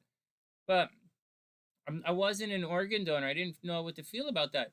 But this is the first time I'm hearing about someone whose organs actually being donated, and I actually think it's kind of beautiful. I still don't know that I would do that, but like I think it's really beautiful. I think hearing it from you is really beautiful. It really is. All right, let's get back to Madison here. Okay, I think that's really romantic. All right, so Stephanie, straight up, Maddie's going to have some problems in the love life. She's going to have some problems in the love life. All right, let's get down to the reading. So this chart tells a holy moly, like a real story here. She is a Gemini sun, Taurus rising technically, but it's such a late Taurus rising that she's kind of a Gemini rising, right? So she's kind of almost a double Gemini, except she's technically a Taurus rising. And because she has a stellium in Taurus, you kind of have to say she has a solid chunk of Taurus energy. So she's very stable, very possessive. Stable, possessive, right? Those are the big words. But her sun is in her first house. So, like, she's larger than life. People always notice her wherever she goes. She's highly communicative. It's Gemini. No, not communicative. She's not a chatty Cathy at all. See that? Mercury is in Taurus, so she probably economizes her words. And her moon is in Capricorn. This is probably, even though she's a Gemini, she's probably not a chatty Gemini. Well, you got to get to know her. She probably economizes her words. She probably says the nicest things. And she's probably very curious and takes her time doing things. In addition to that, you probably never see her doing things. She always does stuff behind the scenes. She is definitely going to get into secret relationships. Definitely going to get into secret relationships. She's going to have a ridiculous amount of haters in her lifetime. And at this, a lot of stuff behind the scenes, people always gossiping about her as well. It's a tough thing, Gemini usually doesn't care. So she should be okay. If she's a softie, she's really going to get upset. But I don't think she's a softie. Like, her moon is in Capricorn, so she's not a hard stone person either. As a kid, she probably dresses up like an adult. She's probably the type of kid who walks around dressing up in mom's clothing all the time, or she's older beyond her years, which is interesting, which is a really interesting situation to be in. It's an interesting chart. All right, what else is going on? Okay, so what else is going on with Madison?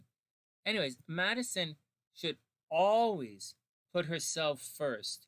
I know she doesn't necessarily do it. She might be very shy, a little bit reclusive, not telling people what she thinks. She might spend time in a room, but she should always put herself first. She could be a model if she wants to be a model. She can be an actress if she wants to be an actress. She could be self-employed if she wants to be an entrepreneur. She could be very successful as an entrepreneur. All right, next, let's move on. Down here, South Node in the 3rd house. She's going to have good times and bad times with her. I guess she doesn't have any brothers and sisters. So her very close friends, good times and bad times with her close friends. She's going to have to watch out for that. She is going to have problems in her love life. Saturn in the 5th house clearly indicates someone who's, it might be difficult for them to have, she might have difficult having kids. Yeah, well, I'll tell you guys something. I'm not going to, I don't want to pull any punches here, but wherever Saturn is in your chart, that's where you tend to be tormented. And Saturn is in the 5th house. She absolutely can have children, yes, but there's going to be a problem with children. You might have a difficult pregnancy. Children are going to be taken away. So when it's time to have kids, absolutely watch your health, because there's a strong possibility of a miscarriage. There's a strong possibility that children get taken away. And there's a delay in having kids. So when it comes to kids, be very sensitive, be cool, and take care of your health. And romance, right? Health and romance. But there's going to be a problem with kids. But you need to look, but like, it makes this like it's an important thing. Kids are important in this life. There's going to be a bit of a problem associated with kids. Heads up with that. Vertex is in Venus. You're going to marry someone who's really good looking. Vertex is in Libra. You're going to marry someone who's good looking. That's obvious. Okay, what else? What else? You have to watch out for people stealing money from you. You have to watch out for maybe you're going to inherit a lot of money, and it might cause a problem. People might try and steal money from you, but you should but it should be pretty good.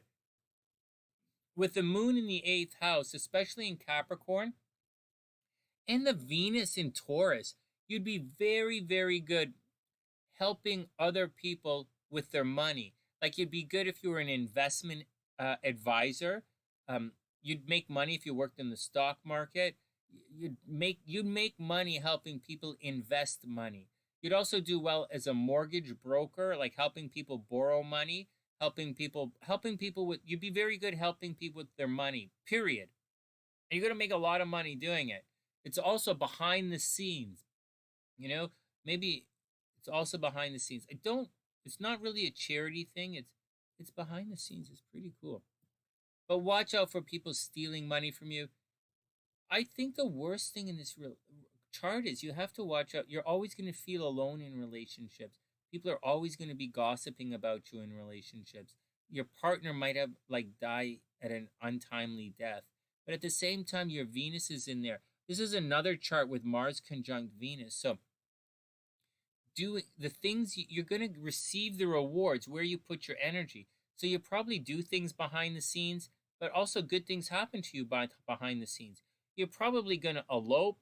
Oh, you're probably not going to elope. You have Jupiter at the top of your chart. Holy crapola. You're supposed to be super famous. Hey, Maddie, you're supposed to be super, super, super famous. Holy smokes. Back it up, though. You're going to have problems at school.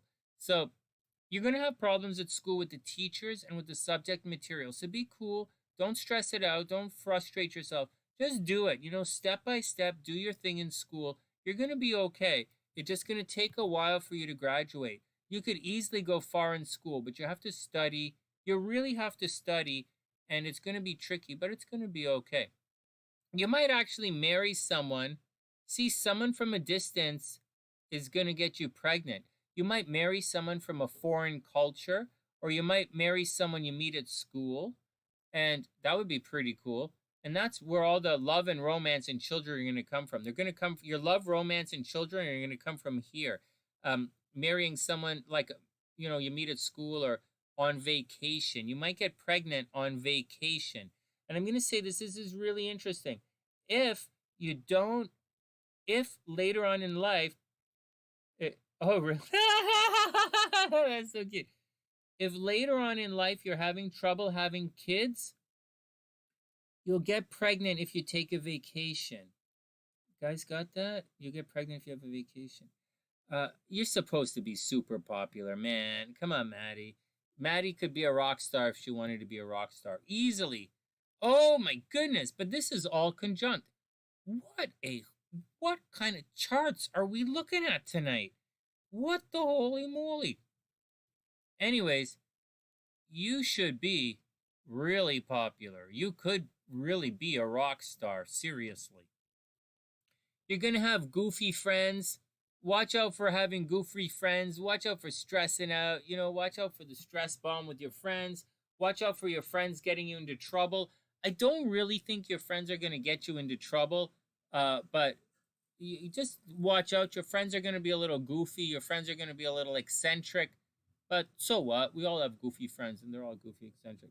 Now, the biggest thing in this chart is the money, behind the scenes, kids. That's the biggest stuff, the three big sections of this chart. And this is about as big a deal as you can get in astrology. It's not the biggest deal in astrology, but it's something that sticks out that's going to be painful. And this is tricky too. I'm going to say something to you that you're not going to like, but I'm going to tell you right now. You absolutely better watch out for problems with water. Okay? Watch out be very careful around swimming pools. Be very careful around bodies of water. You guys got that? That's my big warning in here. I'm really, really happy to see your chart. And I'm giving you all of these warnings because I've seen these in other charts. Be very careful around water, and be very careful around people who want to stab you in the back. And in relationships, you might feel alone all the time, but your partner really, marry someone who really does love you and really takes care of you, because you might not always feel it from them, even though they do. All right, a little bit of transits, and then we'll move on. And you'll make your money in finance. You'll make your money in doing things behind the scenes, planning for people. You could be a very good agent. If you wanted to be an agent and help people like that, all of that stuff would be very good. These are intense charts, man. I gotta go back to Kumbaya astrology. This is stressing me out. We gotta go to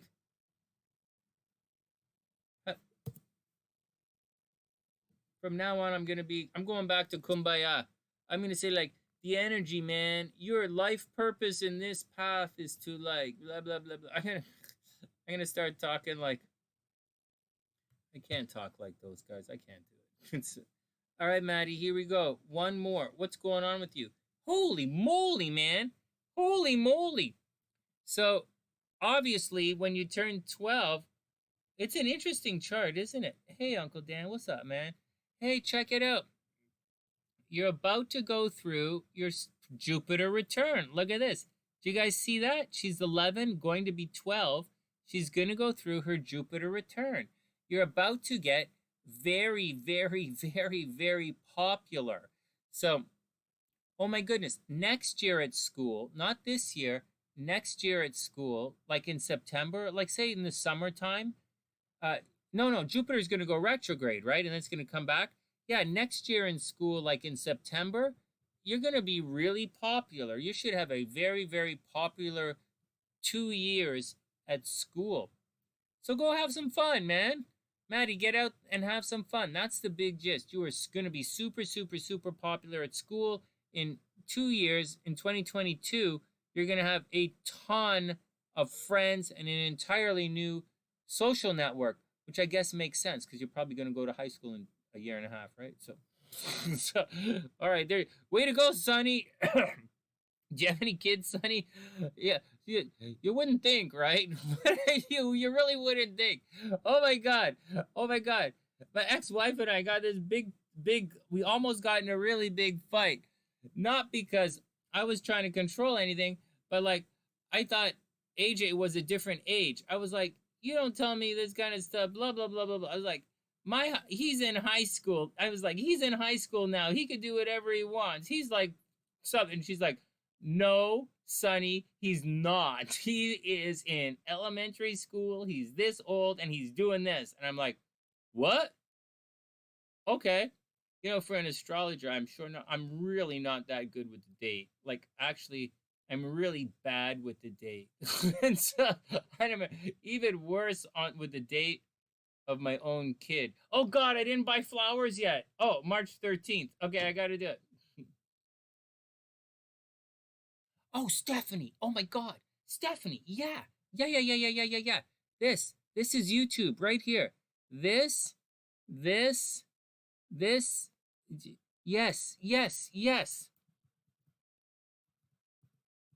Yes, you're going to be super famous. Yes, do a YouTube channel together. Oh, Stephanie, that'd be so fun. I'm dying to get my kid to do a YouTube channel with me, but he won't. And so, well, it's not that he won't, it's that I'm a bit of a hard ass. All right, next chart. Yes. She's going to have a really, if you work it properly, you have the potential for a very successful YouTube channel. I'm sincere about that. Your Jupiter is up there. All right, let's move on. I keep gossiping. I got to lay off the gossip. Less gossip, more astrology. Elenora is... actually, who's up next? Eleonora's up. Elenora and then Mario. Oh, man. Yeah, let's do Mario's. Elenora and then...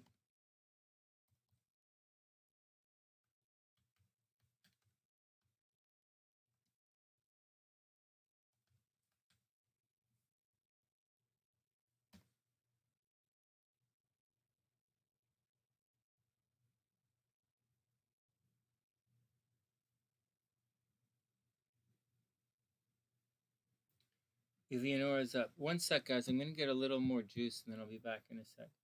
Save. What type of stuff are you going to do? Gaming? Oh, man, don't do a gaming channel. Well, do a gaming channel if you want, but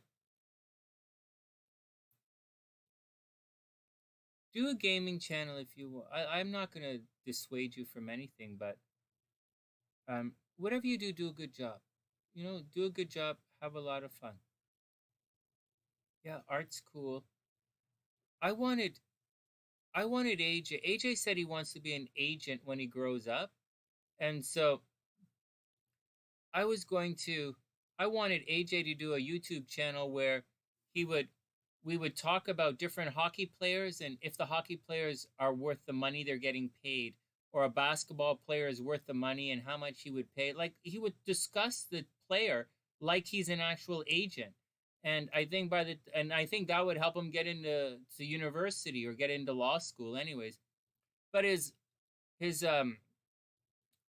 my ex-wife's uncle is partner in a really big law firm downtown. So AJ's getting into university. He's getting into law school and he's got a job whether he fails everything. So, but Sonny doesn't. Sonny doesn't. And Sonny would I would tell him to do the YouTube agency thing, but let the kids do the thing. Oh, is that the chart, Daniela? Oh, he's on the list. Let me get it right now. May 1st, 8 damps. 1 sec. You're in Port Arthur? Hold on. Oh, goodness, hold on. I'm writing it down. Daniela, we'll get to it. I got you right here. Is this the one? May 1st, 86, 6:18 a.m. Port Arthur. Got you. I got you.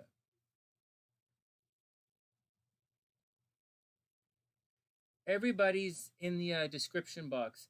Okay, 1 sec. Actually, Daniela, 1, 2, 3, 4, 4. So we'll get to it in about 50 minutes, 45 minutes. But 1 sec, I'm going to get some juice. Yeah, little girl doing ASMR. Well, you guys got to figure it out, right? You figure it out. Let her have fun. I had to tell you guys what to do. I don't know what to do. It's not easy. It's YouTube is really difficult beast to crack. 1 sec. I'll be back in 1 sec, and then Elenora is up.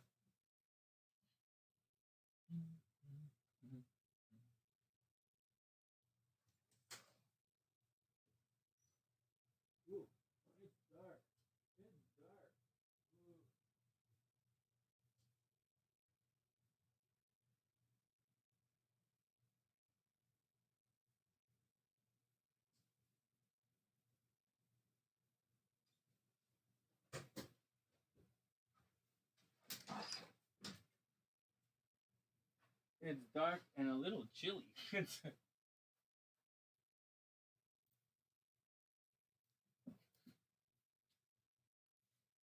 Okay, here we go. Oh, what the hell? I'm gonna rip this thing apart.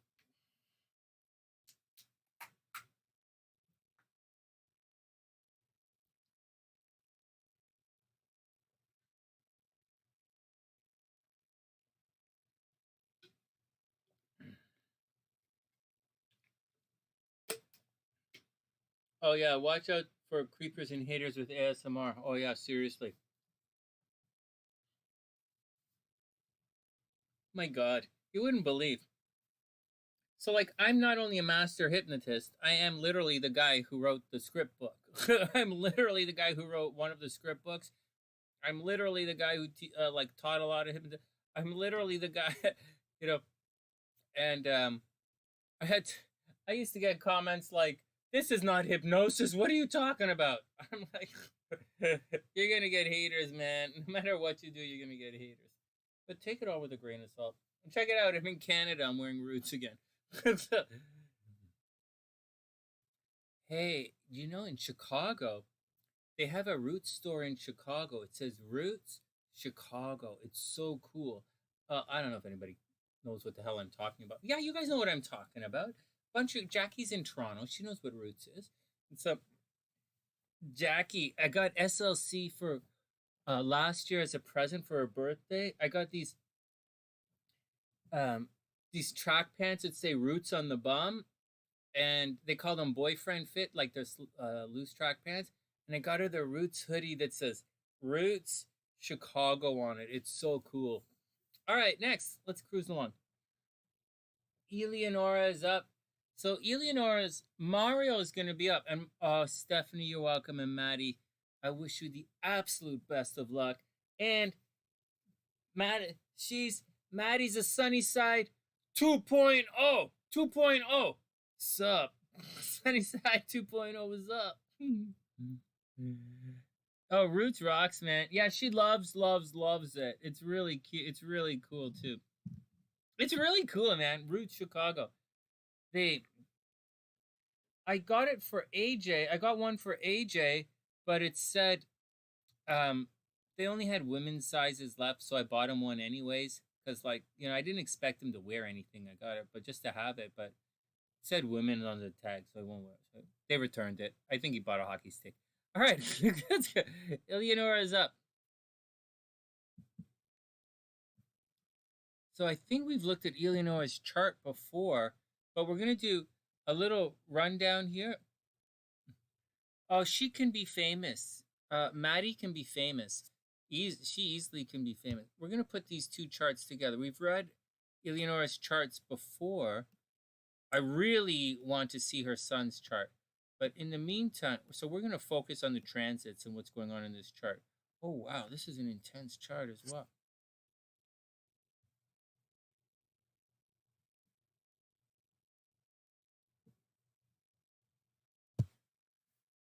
24.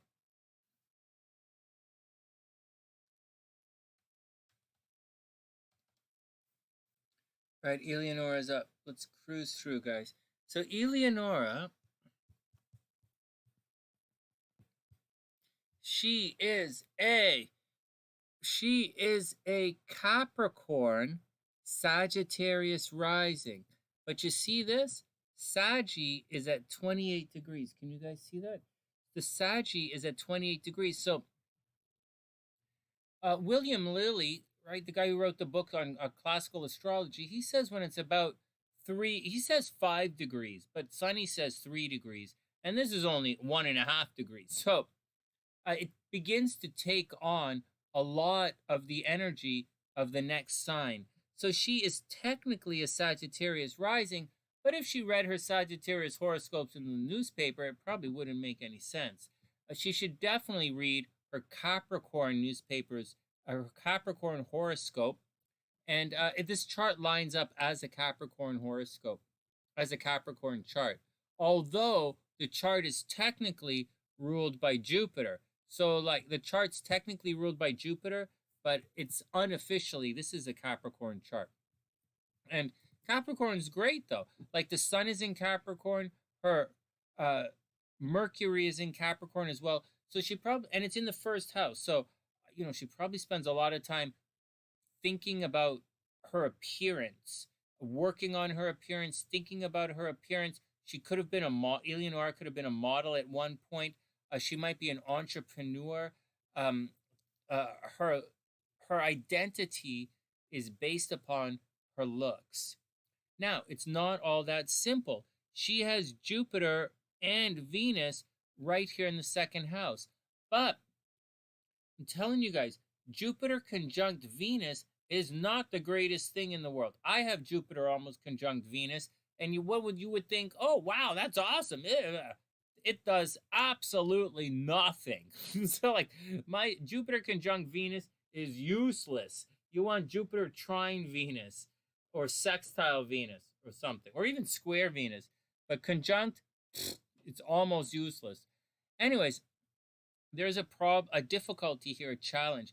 Her Venus is retrograde, and there are a couple of Sunnysiders who have a retrograde Venus in the second house. I think DanielaA has a retrograde Venus in the second house. So a retrograde Venus is definitely going to cause you problems in love, and definitely going to cause problems in love. She already has Saturn right here in the seventh house, and this is retrograde as well. So, you know, maybe she marries later in life. Maybe she married someone who's older than her or younger than her, or maybe there are control issues in her marriage.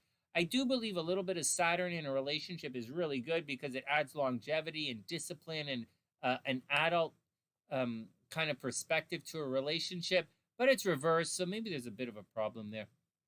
Anyways, Eleonora should make a ridiculous amount of money. With Jupiter in the second house, that's about as much. Jupiter in the second house is probably about as much money as you could possibly make in an astrology chart anyways. But Venus is retrograde, so there are definitely going to be stops and starts. So there will definitely be some problems, a little bit of problems with money and a little bit of problems in relationships.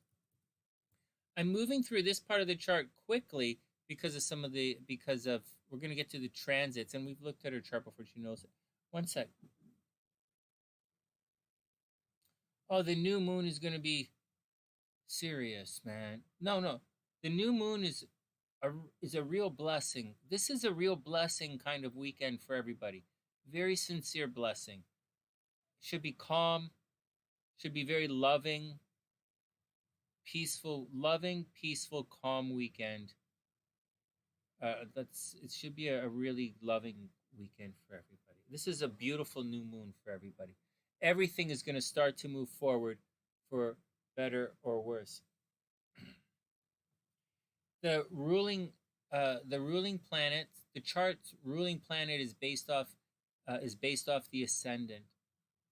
And I know people say things like dominant, but dominant's not really an astrology word. I think some kumbaya motherfuckers put that word in there because they think in a linear fashion. astrology uses terms like ruling planet or detriment or exalted. Like, just think about the language. Astrology uses words like exalted. It uses words like Peregrine. You know, it uses words like ascend, ruling planet, detriment. It doesn't really use words like dominant. Dominant is dominant is a linear word. Anyways, let's move on. So, but having said that, you don't look at a chart. You can get the dominant signs. Hey, Unstruck, how you doing? You find all of that stuff. Beast, you find all of that stuff from a different chart. You know, when you look in the bottom left-hand corner of a chart, there's often a box that looks like this, and it works like this, and you see this. That's where you find it. Like, that's where you start, and then you'll see another box that looks like this, that lists the elements and the modality, and then they line up the elements and the modality, and they count it up, and that's how they get the dominant. But the dominant and the ruler are not the same, are not necessarily the same. They might be, but they're not the same. That's a pretty good question, Beast. Beast, that's actually a good question. That's how you do it. And if you have, in this chart, if you line up in this chart, you guys are going to make me do this? There's a box in here. I didn't write it down. But like, Sun's in Capricorn. You know, Mercury is in Capricorn. Capricorn is fixed. Capricorn is cardinal Earth. So Earth, right? Earth, cardinal, right here. So you get that there, and then the Sun is here, and then Venus is in Aquarius, and Aquarius is fixed air. Let's just say it's right here, and then fixed air is right there, is Jupiter, and then you add them up, and that's how you get and that's how you find what's dominant element, dominant sign. And that's a good answer. There you go. That was a good question and a good answer. But the chart's ruling comes from the ascendant. This is Sagittarius. Sagittarius is ruled by Jupiter. This chart is ruled by Jupiter. It's pretty simple. It's pretty neat. Okay, here we go. No, Beast, it's really neat. So that's how you find the ruling planet, and that's how you find the dominant planet and sign, or the dominant sign and modality.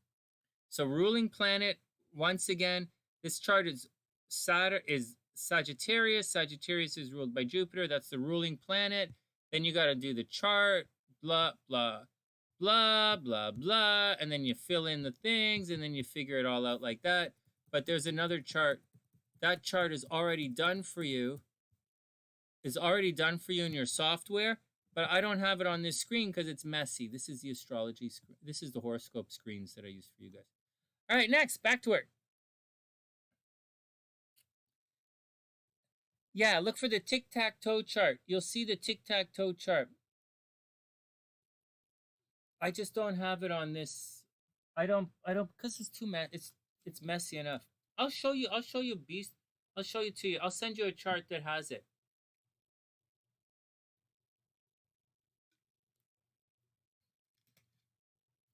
So, Beast, your chart is ruled by Uranus. Oh my God, did I really say that? Oh my God. Oh my God, we just walked into it. Where's everybody else? Hey, anyone else in us? Where's Gabe when we need him? Oh my God. Can someone please say, where's Kazizi? Can someone please type into the chat and say, Hell Beast, you're an Aquarius rising. You're ruled by Uranus. Can someone please type into the chart? Hell Beast, I could have told you that you're ruled by Uranus. Oh my God, that's too funny. Okay, let's get it back to the horoscopes. How come nobody's laughing along? Next. Okay, look. All right. Okay. Oh my God. Next. It's like those guys some guys, I know, I read a guy's chart, and I knew a guy, he had, like, oh my God. Nobody's laughing at that. Nobody's laughing at that.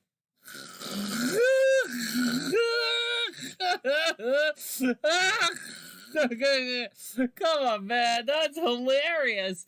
Oh my god. All right. Let's get back to Eleonora's truck. Oh my god, that's so funny. Oh, he's like an all pieces. He's like, oh my god, I walked into that one. Holy smokes. Like this. Oh my god. Oh man. Next. Next, let's go back to Eleonora. I gotta change the timestamps on her chart again. Let's do it again. Hold on. Unstruck, sure. There's a everything is in the description box. I'm gonna start Eleonora's reading. Let me change the time again. Oh man, that was too funny. Oh man, that was hilarious. I'm saving that one. Oh man, that's going into the horoscopes. Oh man, guys, I'm totally putting that in the horoscopes. I'm not gonna use Hellbeast though. I'm gonna use it as a different name. I'm gonna tell somebody that is. Oh man. Oh my god. You guys that's a little more ammunition into the as being an asshole file. The bag of asshole just a little more ammunition into Sonny's bag of asshole comments. Oh my god. Like I needed another way to respond like a dickhead. All right, come on. Let's get back to it. All right, so Eleonora's chart here. I want to read her son's chart. She said her son almost died, and that's the next chart, so that's going to be interesting. So Eleonora obviously could be a model, right? Her Mercury is there in the first house. She's obviously thinks about her looks. Her looks are very important. She is the center of attention everywhere she goes. She's the center of attention everywhere she goes. She absolutely has haters behind the scenes. So here she should make a ton of money in her lifetime, and the problem is she might have problems in relationships. She might have control issues in relationships. She might very sincerely get divorced in this lifetime, which might cause problems. Not necessarily. There are control issues in relationships, but all couples fight, right? Moving along, oh my goodness, problems at home. Maybe she fought with her mom a lot. Maybe she argued with her parents a lot. Maybe her parents got divorced. Maybe there's a lot of fighting at home when she was younger. Maybe there's a lot of fighting now. Either way, she puts a lot of energy into the home. Maybe she works as a real estate agent. Maybe she's a real estate agent and she helps. This is a chart could easily be a real estate agent or a mortgage broker, but probably a real estate agent. Right now, we're not going to leave that yet because Uranus is here. Right now, there are sudden and unexpected things that are going to happen to her at the home. I would imagine last year when Uranus was over here, or maybe at the beginning of the year towards the second half of last year, she would have unexpectedly had problems at home, like maybe the pipes bursting, maybe something, windows breaking or snow flooding or something, but there would have been problems at home in the last year or so. Maybe her mom got sick as well. Moving forward, this is... Okay, we're going to lay off the transits for now. She's probably a health freak. She just went through. Eleonora is just coming out of a very difficult time. Where's her Saturn? A very, very difficult time. She should be going through a big change in her life, and it's probably a painful change. She absolutely has to watch her health. The moon in Gemini in the 6th house, she has to watch out for smoking, watch out for bad habits. Maybe she talks in her sleep, watch out for that. She has a very, very, very strong sense of destiny and, fitness. She has to watch her health, fitness. She has to watch her health and plan everything. Now, as we move forward, let's just slow it down and check it out. So her Pluto is okay. She's past all of that. Saturn is about to cross her Venus. So not yet, but soon, and I don't think I think it's going to get to, can you guys give me a second here?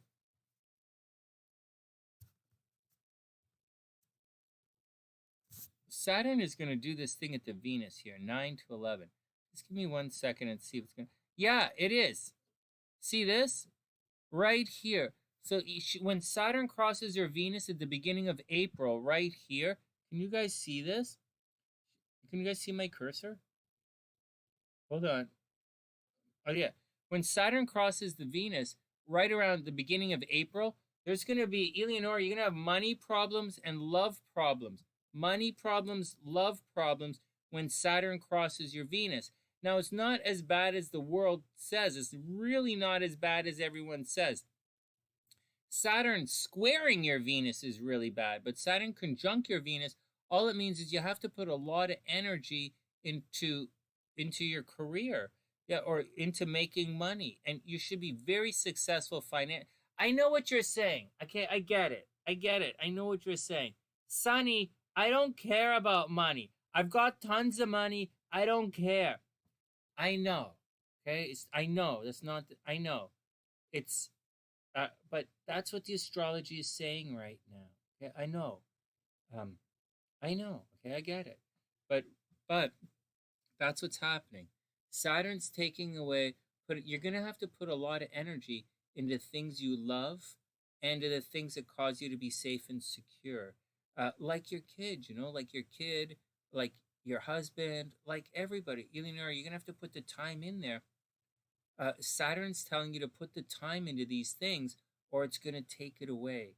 And just be calm, be cool, and just do it, because it's going to take away, it's going to take your attention to really focus on this kind of stuff.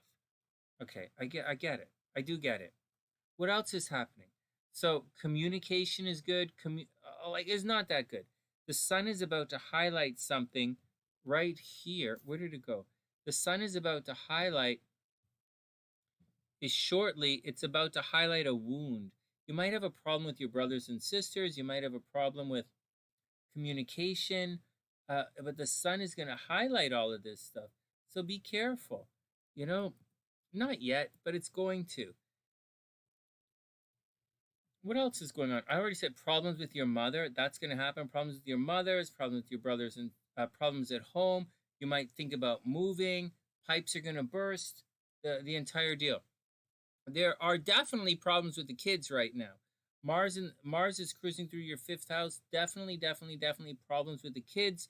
So you got to roll with it and watch out for it.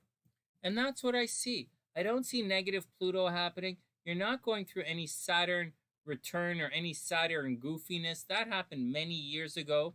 And so like 4 or 5 years ago it happened. So you're not doing any of that kind of stuff. And there's not, I don't see too much stress in your chart. I just see Saturn about to cross your Venus, which is going to make you have to work very hard. And Mars is causing problems with the kids. And, Uranus is causing problems at home. And if your mom is around, she might be getting sick as well. And that's the deal. All right, next. All right, that's Elenora. Okay, we're going to do her sun right now.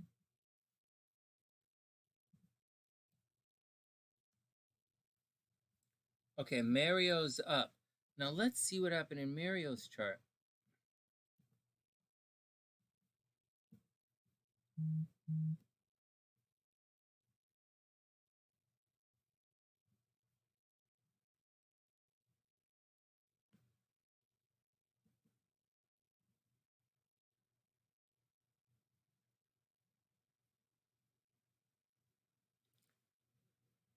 That's a lot of retrograde. Holy crap.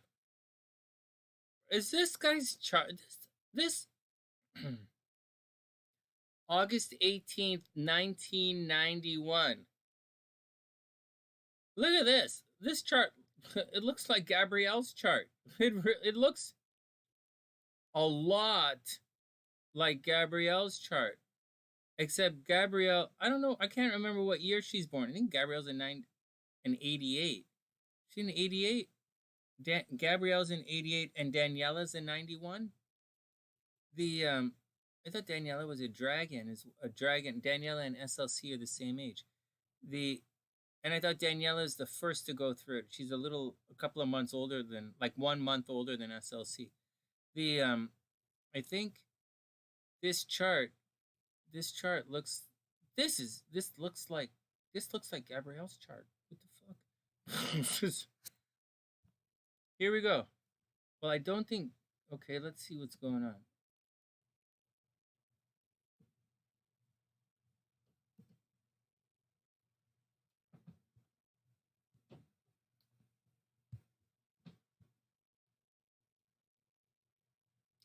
You guys ready? Oh no, I'm not ready.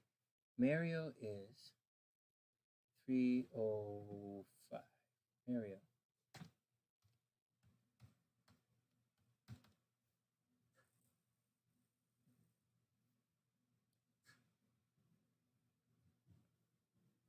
Are you guys seeing this? Where did everybody go? And where did they go? Oh, one sec, Unstruck.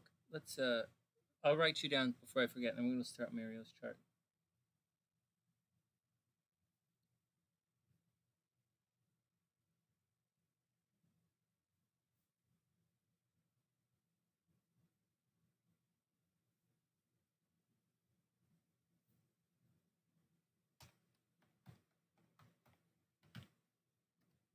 All right, Unstruck, you're on the list, my man. You'll be after Daniela, or I mean Daniela's friend. So coming up, we have Divine, Harry, Daniela, and then Unstruck for a compatibility. In the meantime, let's look at Mario's chart. Anybody noticing this? You got it. I put you in the description box. Like this looks like Gabrielle's chart, man. Like seriously. All right. Now, she wants to know what happened. Like she wants to know what happened. If there was, but except Gabrielle's a Virgo and Mario's a Leo, right? So this is probably a little earlier. But it's not just that. It's the rising sign, right? This chart really looks like it. Okay, let's try it again. So here we go. So Mario is a Leo with an aqua rising. Hey, that's pretty cool, man. Okay. Leo with an aqua rising and a whole ton of retrograde planets. Not all retrograde, but a lot of retrograde planets. So, excuse me. He's a Leo, right? But guys, I know people in modern astrology, they're like, oh, wow, I have a stellium in a certain sign or a certain thing. That means I'm awesome. Oh, it's so special to have... All right, Kooks. Have a super, super, super beautiful night. Thanks for coming in. I really appreciate it. I really sincerely appreciate it. I super appreciate all the thoughtful words, and thank you for everything. I really do appreciate it. Okay, guys. So Mario. Okay, what was I going to say about Mario? Hold on, let me pause this. I forgot. I was going to say something about Mario about the opposition. Oh, okay, guys, let's do a little bit of astro learning right here. Guys, too many planets. I know people are like, oh, hey, man, check it out. I have a stellium in Uranus, right? First, it's not good for anybody to have a stellium in Uranus, okay? Just saying that. Too many moons in Uranus, that's colonoscopy time. That's just saying. They have a test for that. Too many planets in a sign is not always a good thing. Chinese astrology balances that out. So heads up, heads up, heads up. Okay, just want to give you guys my 2 cents on all that. Sometimes it's good, sometimes it's not. In this situation, all of this, okay, for Mario, he's going to have relationship problems. Jupiter in the 7th house, multiple marriages. Mars in the 7th house, almost, when you put it all together, almost guaranteed cheating in relationships. Guaranteed cheating in relationships. Almost guaranteed getting divorced. Venus retrograde. Guaranteed. you're going to have relationship problems. Mercury retrograde, guarantee you're going to have communication problems. You know, Sun in the 7th house, guarantee you have to relate. Your wife is going to dominate. Highly probable you're going to marry somebody. No, okay, and that's where we're going to stop right there. Now, it's not as good as and it is equally as crazy as I'm making it out to be, not nearly as good as I'm making it out to be. Venus retrograde, Venus in the 7th house generally indicates you're going to marry someone really pretty, and you're going to marry someone who makes a lot of money. Unfortunately, it's retrograde, so you're going to have problems there. You also have Mercury retrograde. The Mercury retrograde all on its own is going to make might have a learning disability at school. You might have communication problems. You might be a little dyslexic. It's in Mercury's. It's in Virgo's. I keep saying Virgo's Mercury, right? You might have communication. You might have some problems, man. You might have you might be dyslexic or something like that, but it's not really a big deal. Not anymore. It's not a big deal. But it's also in the relationship problems. So you're going to have relationship problems. You're supposed to marry someone really pretty. You're supposed to marry into money, but you might not. You might end up marrying someone who's broke ass, so you got to watch out for that. There's a strong, strong possibility you're going to get married twice. That's the deal. He's probably really good with the girls, right? The South Node's in the 5th house. He's probably really, really good with the girls. He's a Leo, right? So he's probably always looks good. He's, fashionable, looks good, stylish. Jupiter is absolutely conjunct his sun. So he is larger than life. It's almost combust. Jupiter's almost combust, but not exactly combust. Sonny would say it's probably not, but other astrologers probably say it is. And that's going to negate some of Jupiter's power here, but I don't think so. I don't think you should worry because it is a stellium in a house, so I wouldn't worry about it. And you already have a way abundance of energy there. We also have Mercury conjunct Venus, making a very harmonious aspect. Okay, forget the harmonious aspect. So this here, he is a brainer.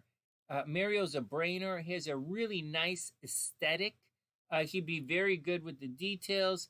He might be very good at math because it's in Virgo, and he's very good with the details. He can take this thing to a whole new level of art.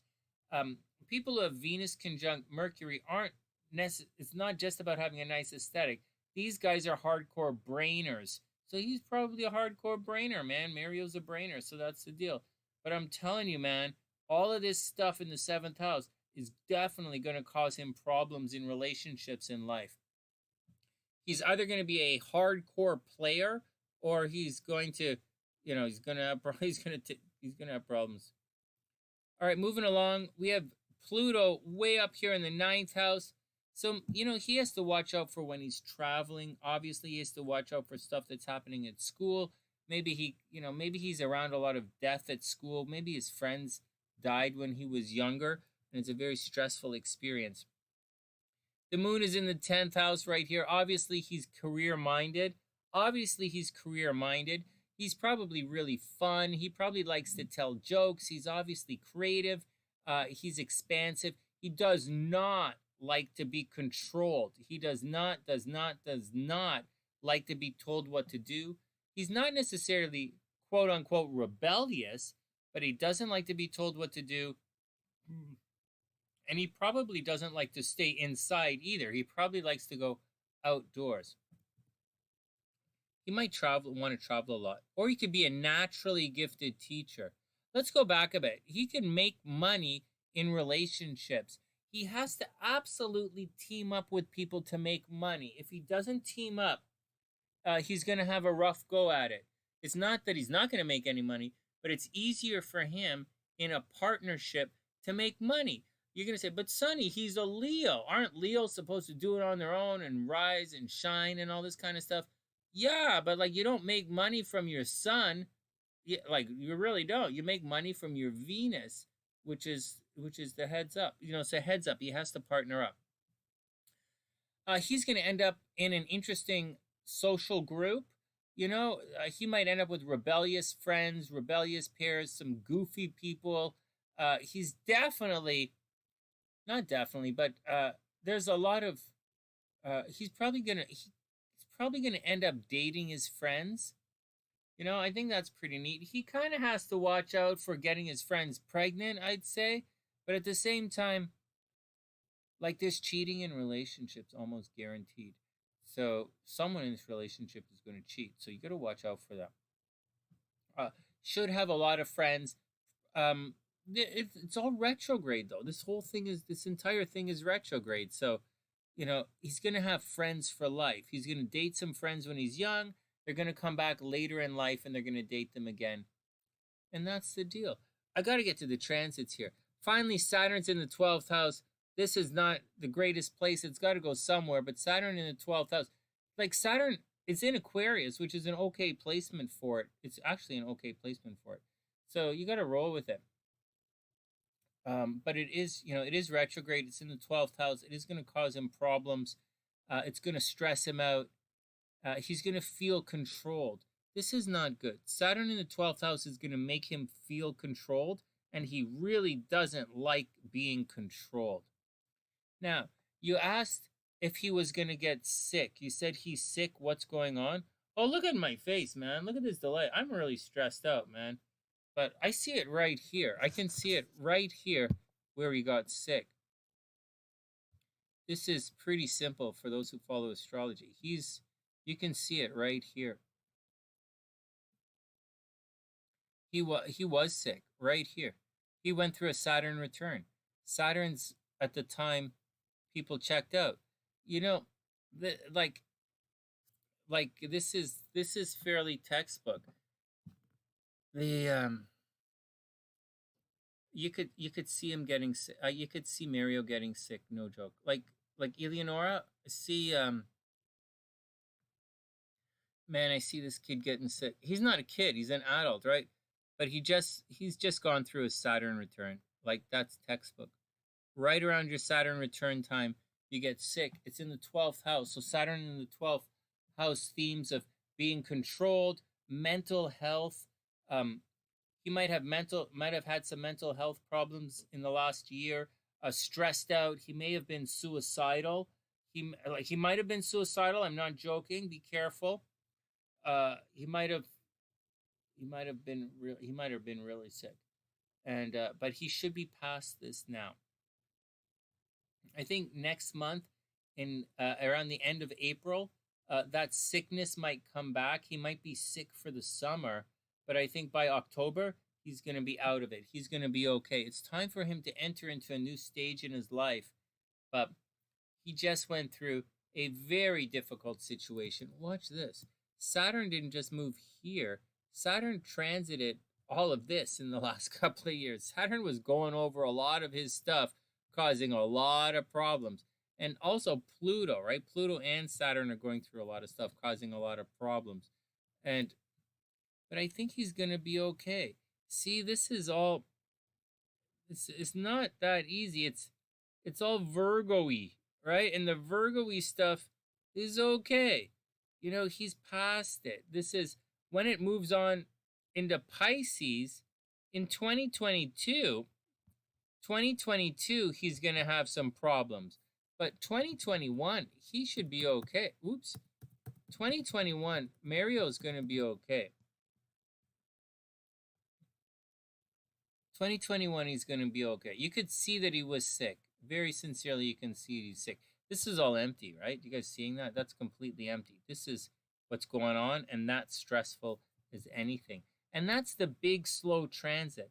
As for everything else, he should be looking really good. He should really sincerely be feeling better right now. Maybe he has to watch out for driving, getting into car accidents. Maybe he's very mouthy right now. Maybe he's very argumentative right now. Maybe he's fighting with everybody he sees. But really, it's pretty straight ahead. That's what I see. Where did Elenora go? It's probably late. She'll come back and look in the timestamps. Hey, Elenora, this kid is going to have a tense life. I've seen a chart that looks almost like this. Almost exactly like this. Not exactly, but almost. And he's going to have some stress. He's going to have some stress, but it's going to be okay. At the end of the day, he's going to be okay. Right now, I think the most difficult part for him is done.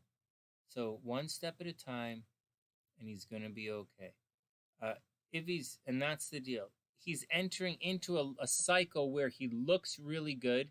He should be attracting love, and soon, very soon, he's going to attract money. Right now, it's time for him to enter into the next step of his life. All right, next. Daniel, seriously. Do you see that? Can you guys see this? Can you see Mario having a near-death experience? Anybody see that in his chart? This is absolutely textbook. Hey, Amy, what's up? This is very textbook near-death experience. All right, next.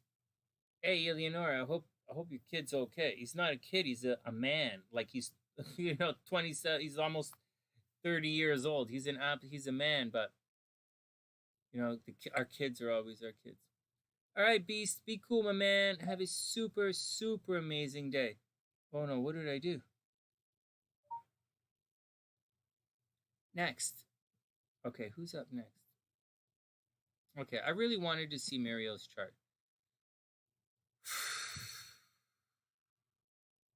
You've been reading about Notre Dame? What? Notre Dame is interesting. I heard they had a hunchback. They have a slouching problem. I'm bugging you. I'm teasing you. All right, next. Divine is up. Do I have Divine's chart? All right, guys, everybody chill out. We have to pump in a bunch of charts here. Unstruck. Hey, Unstuck, can you type in those charts, please? Can you put in the birth dates for those charts? I'm going to type in everybody's stuff right now. All right, next. Let's take a minor break and update all the charts here.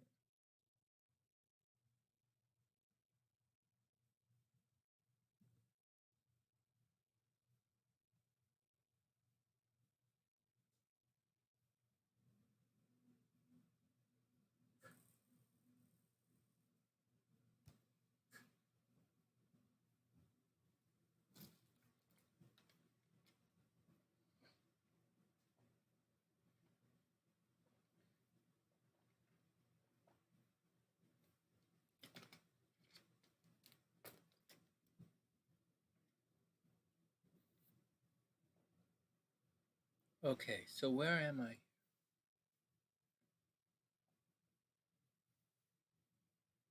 Divine. I think I have Divine's chart.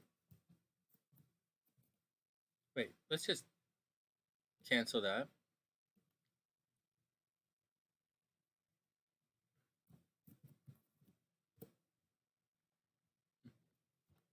Yeah, Divine is... Oh no, what did I do with it? Divine. This is not Divine's chart. This is not Divine's chart. Anyone else in the other section named Divine? One sec.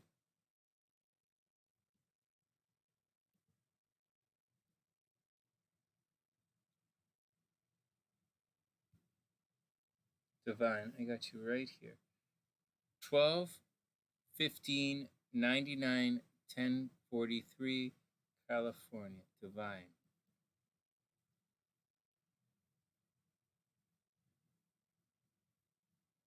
Divine, good. Harry, I don't know Harry, so put Harry here. Harry is 11/11/92. Cool.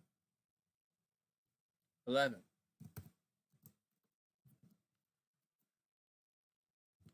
11/11/1992, 2:23 p.m. And he is in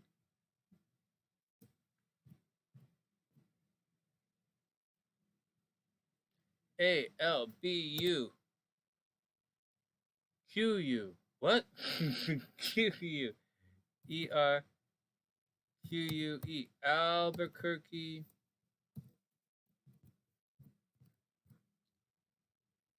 Harry, November 11th, 1992, 2:23 p.m., Albuquerque, New Mexico. Done. Then we have Daniela's friend. Okay.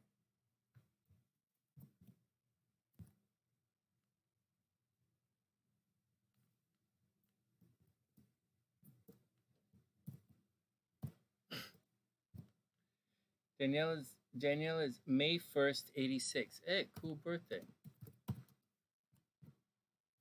May 1st, 1986. 6:18 a.m. 6:18 a.m. And Port Arthur.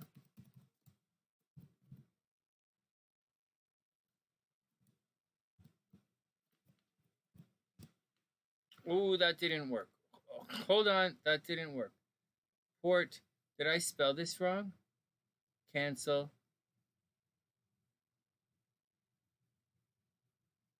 Hold on. Yes, I did spell it wrong. A-R. Got it. May 1st, 86, Port Arthur, Texas. Done. Holy crap! Oh my god! Oh, look at this guy's chart. This is a tense ass chart, man. Hey Daniela, this guy's a money guy, man. This guy should be pretty good making money. All right, we're gonna come get to his chart in about half an hour.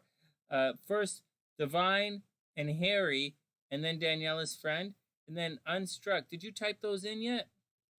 Where'd you go? Unstruck, where'd you go? That's okay. I have his email. If we don't find it, I'll get to him. Oh, Harry, that's you right there. Harry, oh, you're not Daniela's friend. You're Harry. Is Gingy taking off? Oh, Jackie's taking off. All right. All right. Sweet dreams, guys. Sweet dreams, everybody. I don't have that busy of a night tonight. I mean, tonight we're busy. Tomorrow's not that busy. Tomorrow is just, I have readings at noon.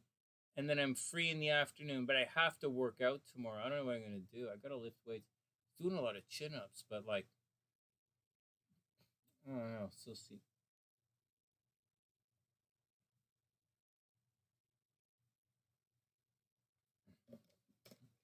It's supposed to be really cold tomorrow.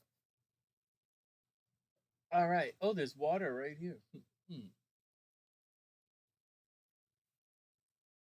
All right. All right. I'll just type it. I'll just send Unstruck an email and tell them to message me and stuff.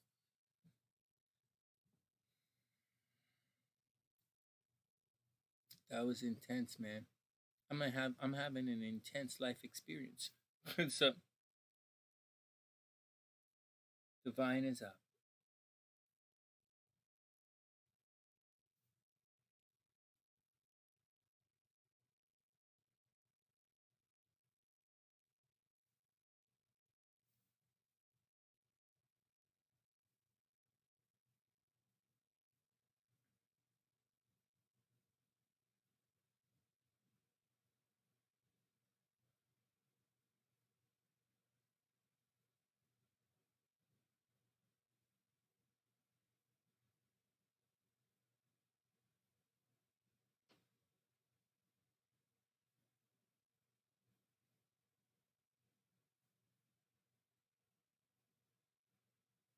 It's a heavy night, man.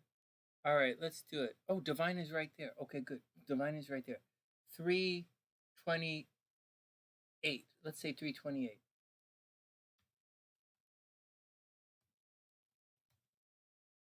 Excuse me. All the other tarot readers are so cool and chill when they do theirs, and I'm always scattered in doing my stuff. Oh, Eleonora. Hey, Eleonora, I did your chart and your son's chart. Holy smokes. Just a little, let me just talk to Eleonora for a second before we move on. Hey, his chart, there are a couple of Sunny, or there's another Sunny side. I've seen his chart a chart like his before, not as like a little early, like his date, you know, like a 1991. I've seen the chart before. Yeah, he was. Yeah, his chart says he would have got sick. Close. It's his chart says it would have been close to death, and it would have been behind the scenes. They would have had difficulty finding his sickness, I think. But I think he's out of most of it. I think at the end of April, it's going to come back. Whatever caused him to get sick, it's going to come back. But I think by the end of the summer, he's going to be fine. Everything is fine, is going to be fine at the end of the summer. And then it's time for him to move on to the next stage in his life. It was pretty straight ahead what I saw. It's like, it's kind of stands out. It's pretty textbook. He's going to have major relation problems and stuff. Flatline, right? Yeah, it's like he had a serious thing in his chart. And I think he's gonna be a little rough. The summer might be rough, but at the end of the summer, I think he's gonna be okay. I really sincerely think he's gonna be okay. I think he's gonna have a lot of problems in relationships, like a lot of problems in relationships. But I think his health is gonna be okay at the end of the summer. I sincerely think so. All right, Sarah's up next. I mean, Divine is up next. What's wrong with me? I got to change the names on some of these. Now, we've looked at Divine's chart before, so we're not going to... Hey, Divine, do you have any questions as we're cruising through? Whoa! Look at this chart. 1999. Well, let's go back a bit. No, we'll look at it like this. No, this is a little messy. You're super welcome, Elenora. Super, super, super welcome. Okay, so... this... Oh, wait, can you guys see this? Yeah, you guys can see this. Hey, Divine, you have that same transit from... I'm not going to make the hell beast joke with you, but you have that same placement that many of the other guys have. We've seen it tonight. You have the placement where, I might not have mentioned this to you before, but you have an astrological placement where your partner might die. You know, you might marry someone and the guy you marry is going to die. You, Divine, you have infidelity in your chart. So watch out for your partners cheating on you. Watch out for your partners cheating on you. Watch out for infidelity in relationships, sudden and unexpected. Did I mention this? Did I say this? You have it double. Oh my God. Divine, I must have told you this before. This is not exact, but that's exact enough. You have certain placements where your partner might die. You might get into a relationship and stress the hell out of people. And they're going to you're not a succubus or anything, but just being, your energy causes a lot of problems with your partner. In addition to that, you have multiple spots in your chart where there's cheating in the relationship. So watch out for it. And you very much, very, very much have to watch out for water, okay? Watch out for water. I'm not going to get too much in. Watch out for water and water problems. You're losing motivation? Oh, Divine, come on, man. What are you? Were you losing motivation? Why you should be like super motivated? What's up? Well, let's go find this motivation. Let's go find you some motivation. Right? Let's find you something to really look good for. Let's find you something really good and really positive in here. What's happening here? So, you are definitely, hey, I'm going through it. Divine, I'm going through it as well. So let's go, let's cruise along certain things. You are going through, not yet, but this year, you're going through a Saturn square. So that alone, right? That alone is enough to trigger, change in your life. A Saturn square is a hard thing. People say your Saturn return is difficult, but I don't think so. I think my Saturn return was great. I got married at my Saturn return. I thought it was awesome. Well, I was a shitty husband, but like, I'm not the best husband this time around either. I might even be worse. With this, I didn't do anything famous as this time around. I was, anyways, I think Saturn square is harder than an opposition. Anyways, or a return, Saturn return. But I do know something, and I have been through these enough times to know something. And, let me pause the stopwatch. We're not kumbaya here, although I try really hard to be kumbaya, I'm not.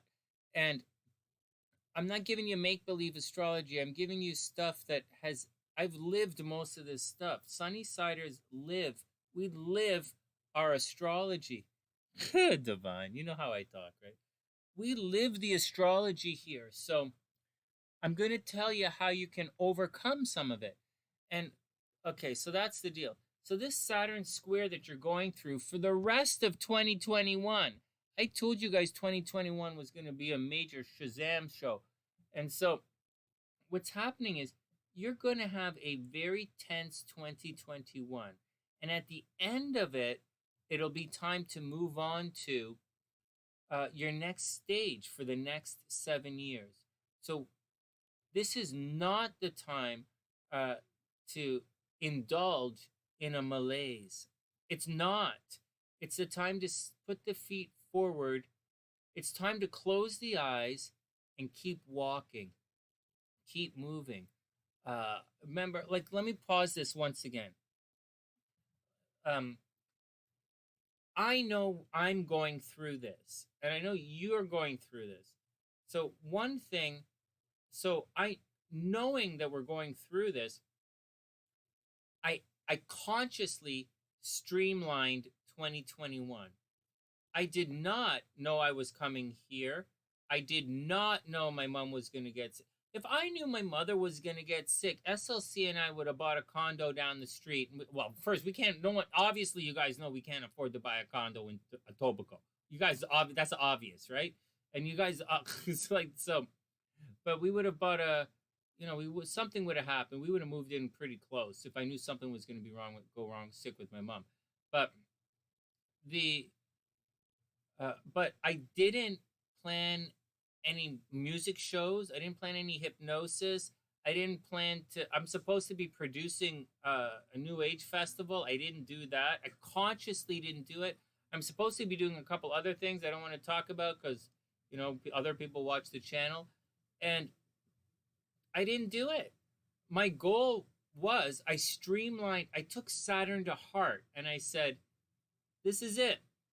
I'm going to, and I did the 100-day challenge. I'm going to pop out 150, 100 of the daily tarot videos and 100 of the tarot question videos. And that's it. That's all I'm going to do. And unfortunately, my mom got sick and I had to come back to Toronto. But I'm going to get back to that, streamline it, and then do the next thing. Because if you put all that work in, it's going to free up your time. So that's my 2 cents on how to navigate this.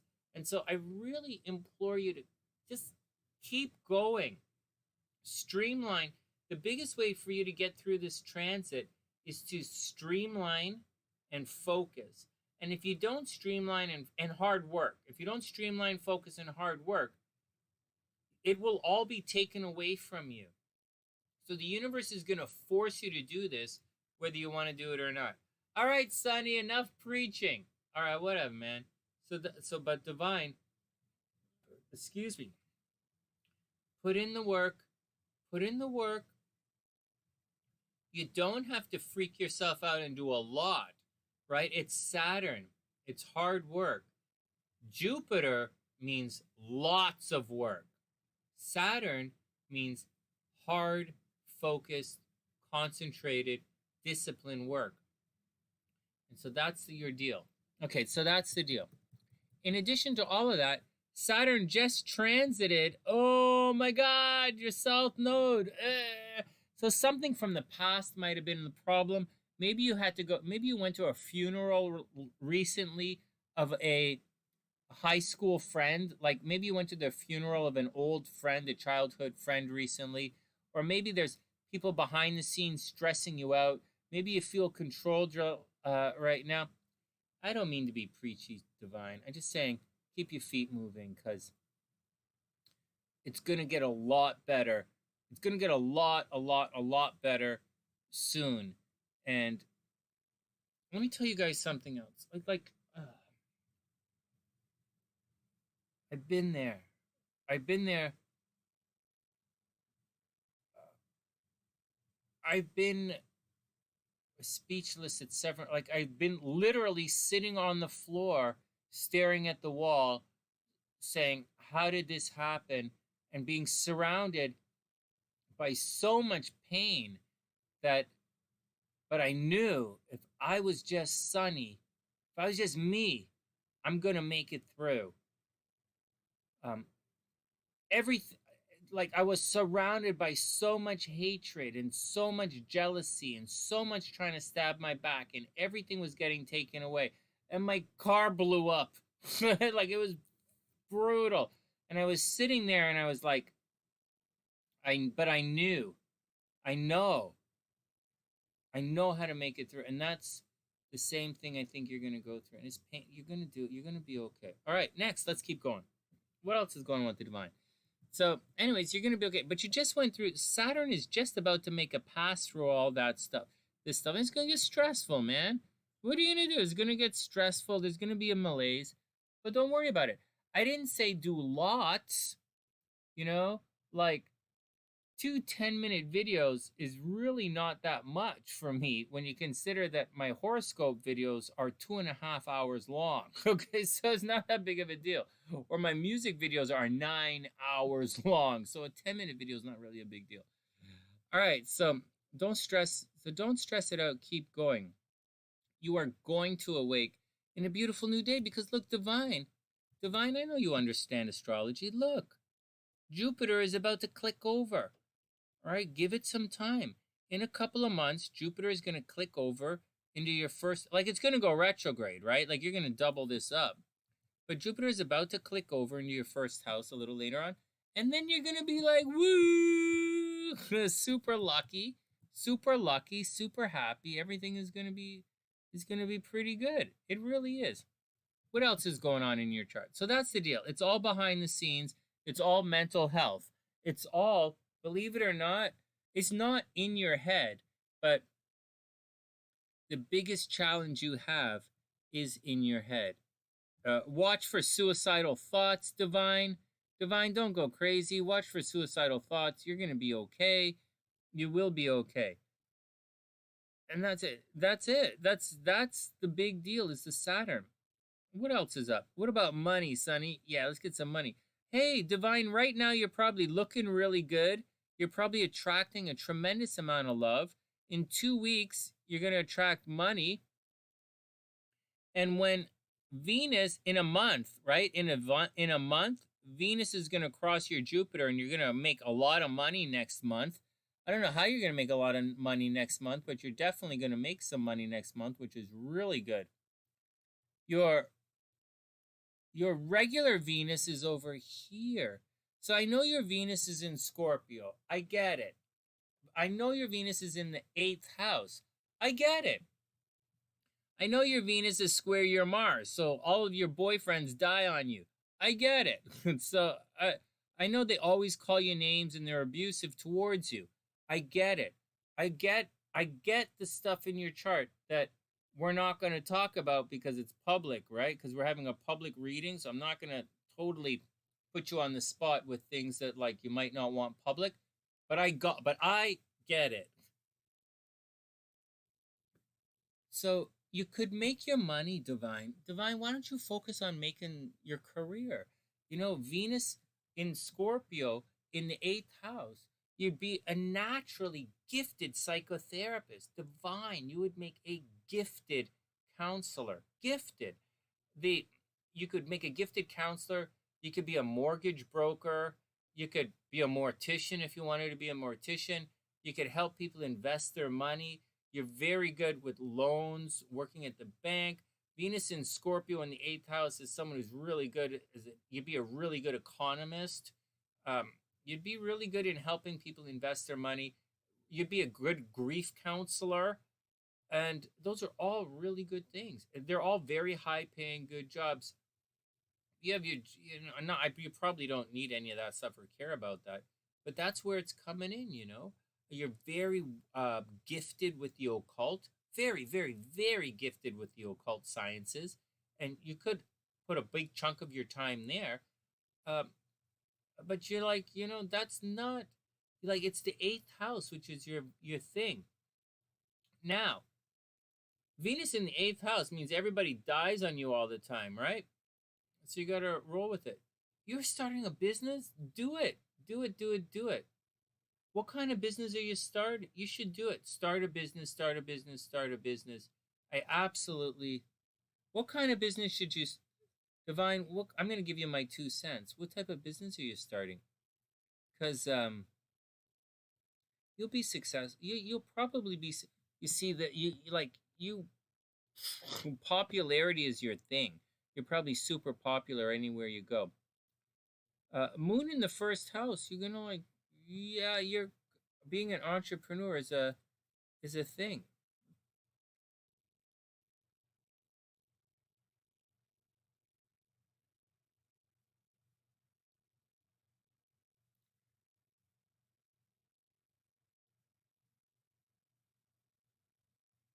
Oh yeah, Divine. You would be like a super really good as a counselor.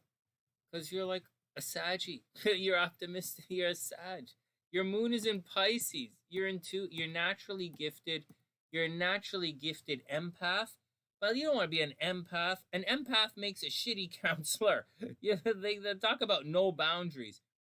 But the Venus in Scorpio is those guys are really naturally good counselors. I'm not Venus in Scorpio, you know, but you are. So good grief therapist. Oh, yeah, no kidding with the attention thing, right? All your energy is in, but like, there's so much 12th house energy. You're not but you're popular. Nevertheless, you're popular everywhere you go, which is for better or worse, right? Divine, you have a hard chart, man. I'm going to do this again. This is a square, and Sun is square your moon. Those are 2 hard squares to have in personal charts, but you're going to be okay. What else is going on with this thing? What else is going on?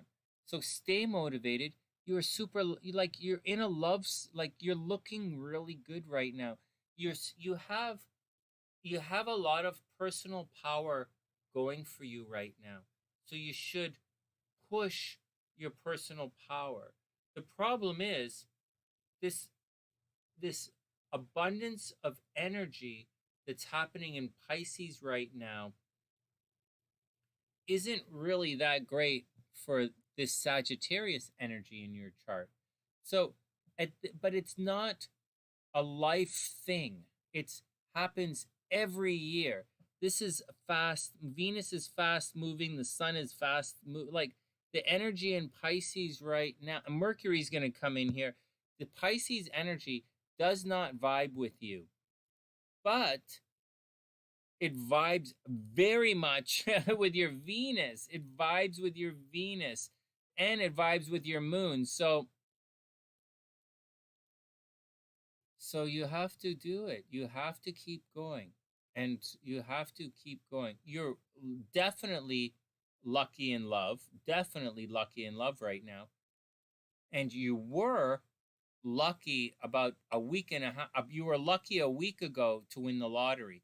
Right now, you're not technically lucky to win the lottery, but you kind of are. Divine, I'm going to tell you one more thing, and then we're going to stop, because I'm going on and on with your chart. But like, you are going to technically be lucky in the lottery. Holy crap. April 10th. Hey, Divine. No joke. 1 in 12 years, right? This is the 12-year transit. Right around April 10th. So say the first 15 days of April, right? Applying aspects. applying aspects, this is the time for you to buy lottery tickets. What month are we in now? March 13th? I'm not joking. Divine, buy lottery tickets, buy lottery tickets, buy lottery tickets. Right now, Jupiter is about to cross your ascendant. It happens once every 12 years. Now is the time to buy lottery tickets. And I wish you the absolute best of luck. And if you when you win the lottery, definitely peace out, Sonny. But watch, okay, so that's it for now. That's it for now. I'll tell you the next time you're going to be so you're going to be super lucky later on, but next year. So next couple of weeks you're super lucky and buy lottery tickets, and next year you're going to be very successful. You see this? Hey, Divine, you see right now, this right here, this is what I'm saying about being very lucky by lottery tickets. But next year, Jupiter is going to be here in Pisces. And when Jupiter is in Pisces, it's going to make an extremely harmonious 1 in 12-year aspect to your Venus. And that's going to be really lucky. So that's the deal. Think back to where you were 12 years ago. And that's the kind of luck that you're going to have this year. And then think back 11 years ago. And that's what's going to happen next year. This is a good time for readings for you. You're about to have some really good things happen to you, but you have to get yourself in the position to do it. Your dad's obsessed with the lottery. Man, I'm obsessed with the lottery too, but I never buy lottery tickets. I try and buy lottery tickets, but I'm always sporadic with my tickets and I never check them. So what the hell? So, all right, next. Let's get on to the next chart. You're going to be okay. Oh, Daniela's moon in Pisces. All right, next. Harry's up and then Daniela. Harry is... Hey, do you want to see Daniela's friend's chart? You want to see something crazy? This is what's coming up. Daniela, this is your buddy's chart. Can you guys see how much red is in this chart? Holy crap! This is just holy crap, man. And so... Dad, look at all that red. We'll look at it more in depth, but this is holy crap. Okay, Harry's up. Hey, Genie, what's up? Yeah, you can pay and come back if you like. You can do whatever you like. There are only 2 or 3 people in front of you right now. It's all in the description box. All right, next. It's in the lineup for what we're doing tonight's in the description box. So whatever you decide is cool. And I don't know where Unstruck went, but he's in the description box.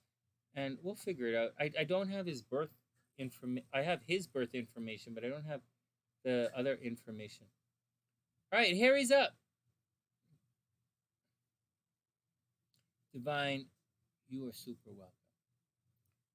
Harry. Oh, Harry, timestamp. Harry timestamps 3:52.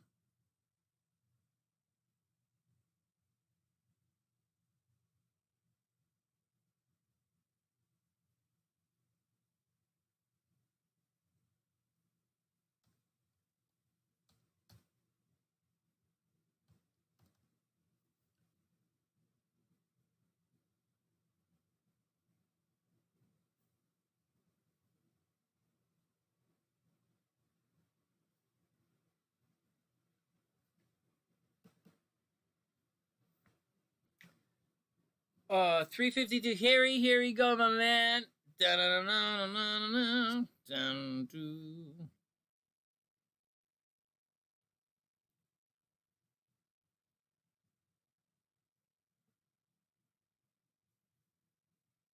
More Scorpio energy. Scorpio energy. Boom, boom, boom, dun, dun. Harry, we're going to come back to your natal chart in a second. No, you're okay. You're okay. You are okay.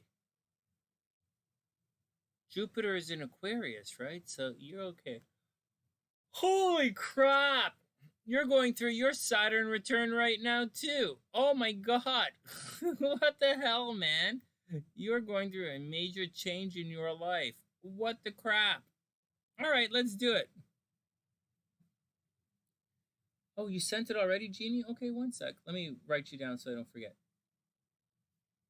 Harry, seriously. You're like, seriously, you're going through your Saturn return as well.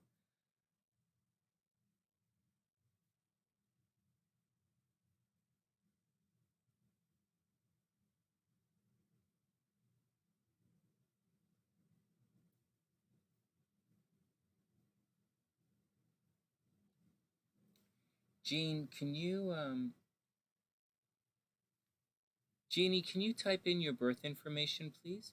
Your birth date, birth time, birth location. Just type it right into the chat and I'll pop it in right here.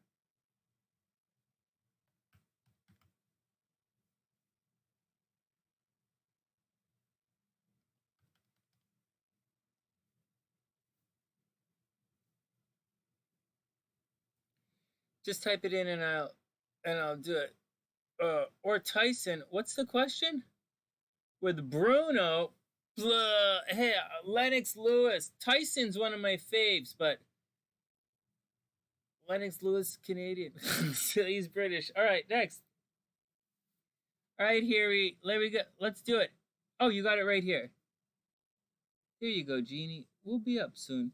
Hey, Jeannie, I'm putting everything in the description box, so timestamps, everything is there when you're looking for it.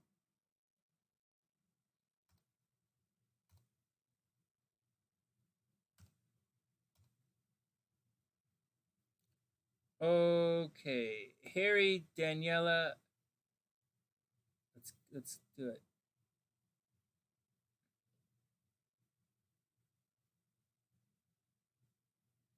Lose bit after the all right, here we go.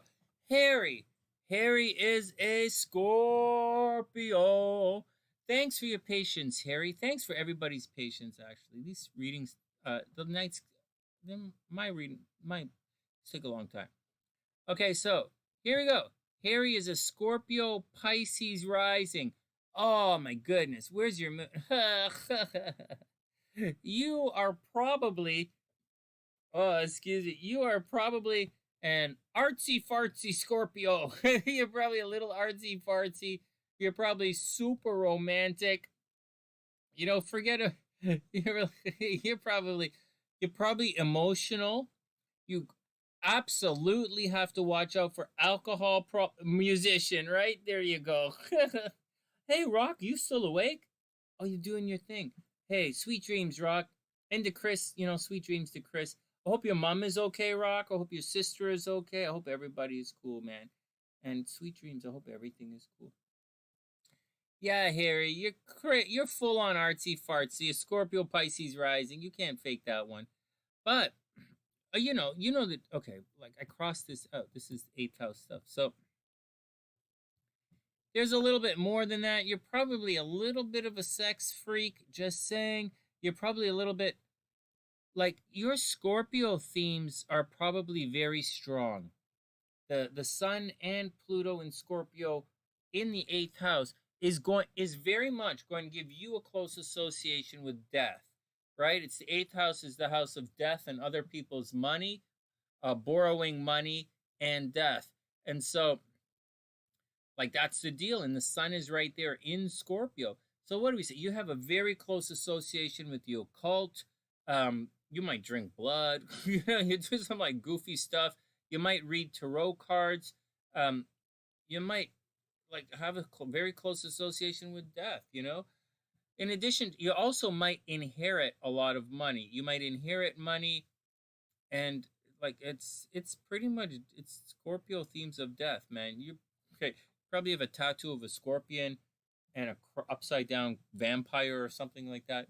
It's probably pretty serious.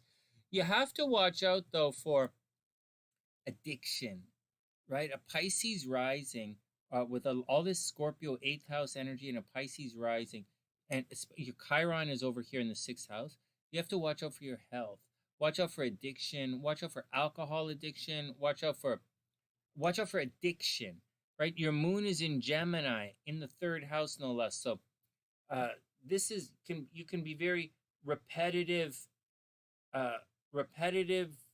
kind of things, like, so it's not just drugs and alcohol. You have to watch out for addiction, like chips. You know, you might get addicted to chips, or you might get addicted to things very easily. You might smoke cigarettes. Just watch out for any kinds of addictions like that, and make sure you always keep your health under control. What was that? Oh, the little Undertaker. Yeah, seriously. Yeah, seriously. You're surrounded by death. It's okay. We got to figure out how to make money from this. Seriously. Your moon is right here in the 3rd house, and so's your south node. So if you have any brothers and sisters, you probably have a close association with your brothers and sisters. You probably care about your brothers and sisters if you have any, or your close friends. You'd very much care about your close friends. You can have, you could be like super curious, a very, very eloquent speaker. You can be an extremely eloquent speaker. You're probably a bit of a sex freak. You know, Gemini is I would put Gemini as the number 2 sexual sign of the zodiac. So, and your moon is there. Woo. So you're probably not, even though you're a Scorpio, you might not be a one-woman kind of guy. You might, you know, so I don't see you really settling down anytime soon.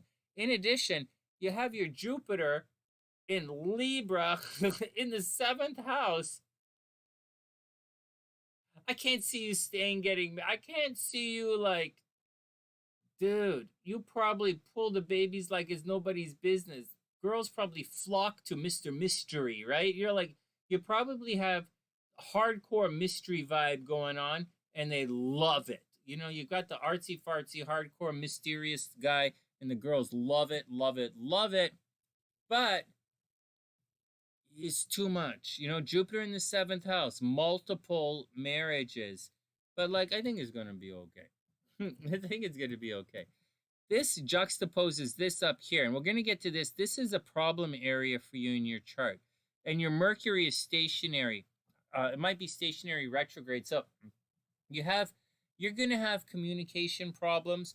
You're going to have transportation problems. Your North Node is in the 9th house. So although you have the potential to go very far in school, you might have dropped out of university a couple of times, or you dropped out of high school a couple of times, or there's something about higher learning that gives you problems. You should naturally attract people from different cultures. You might naturally have an inclination to travel, but travel is going to always be bumps on the road, right? Like, say you set up a music tour, right? Like, you're going to get there and like you're supposed to play a club, and you get there and the club is like burnt down or something screwy like that. It's going to be like, you're going to have screwy stuff in travel and screwy stuff at school. So you got to watch out for it. Perpetual touring. Yeah, perpetual touring is a good way to watch it, a good thing to look at it. Just keep in mind there's, like, it could get fucked up, you know? It could get a little fucked up all the time. So just watch out for it. But it should be fun. It should be fun, but fucked up. So you have a big chunk of energy in Cancer. Your Mars is in Cancer, you know, and it's in the 5th house. Your Juno is in Cancer. These Cancers are really sweet for you. If you met a nice Cancer person, that would be really good for you. I mean, your Venus is way up here in Sagittarius. So what the hell kind of arrow is that? Your Venus is in Sagittarius, so you probably like to tell jokes to people. You probably like to make people laugh. You're probably fun and exciting and happy, and you like hanging out with people. Wait, whoa. I didn't say you were social. I wouldn't go that far, but I would say that you like to make people laugh and you're ambitious. Also, with Venus at the top of the chart here, you should be very popular. You should be very popular and attract a lot of attention when you're out. But getting back down here, you're probably a highly nurturing person. Yeah, like seriously. I didn't say you were okay. I didn't say. But Venus, you know, you're gonna have problems with kids along the way. You're gonna fight with the kids. You might have accidental pregnancies along the way. But you're also a highly nurturing person. And obviously, if you didn't say that, like, this screams entertainment industry. Like teaching. It screams teaching, right? Venus in the 10th house in Sagittarius could make you a very, very popular teacher. You could make your money teaching. In addition, teaching, traveling. Make your money teaching, traveling. Now, or telling jokes. You can make your money telling jokes. Now, seriously, man, when you're a Pisces rising Scorpio, like when Mars is in the 5th house. The 5th house is in the entertainment industry. So you're gonna like it's a different type of artsy fartsy. You know, like Mars in Pisces is artsy fartsy. Like there's no a Mars in Pisces is, you know, that's not artsy fartsy. But Mars in Cancer is artsy fartsy, but it's different. It's nurturing. A Pisces is a different kind of artist than a Cancer. But Cancer is definitely an artist. And so 5th house is the entertainment industry, man. So you put a lot of energy into creative projects. You could put a lot of energy into doing stuff for kids. You might end up taking care of kids. You might end up teaching kids. You might end up fighting with kids. But a lot of your energy goes into kids and creativity. And I think it's beautiful. Cruising along. Watch your health, watch your health, watch your health. Being the center of attention in Leo might get you in a little bit of problems. But at the same time, Chiron is making a really nice aspect of Venus at the top of your chart. So, like, be practical. You know, you should be practical, right? Yeah, put out your 5th album. Do it. Yeah, no, like your Mars is in the 5th house. Your energy goes into creative stuff. My Mars goes, no, forget my Mars. Like, I'll tell you another day. But your Mars, wherever the Mars is, you're going to constantly put energy there. And your Mars is in the 5th house, man. Hold on. Let's get a message from... Oh, SLC is saying she's going to bed. Okay, one sec, guys. We got to say goodnight to...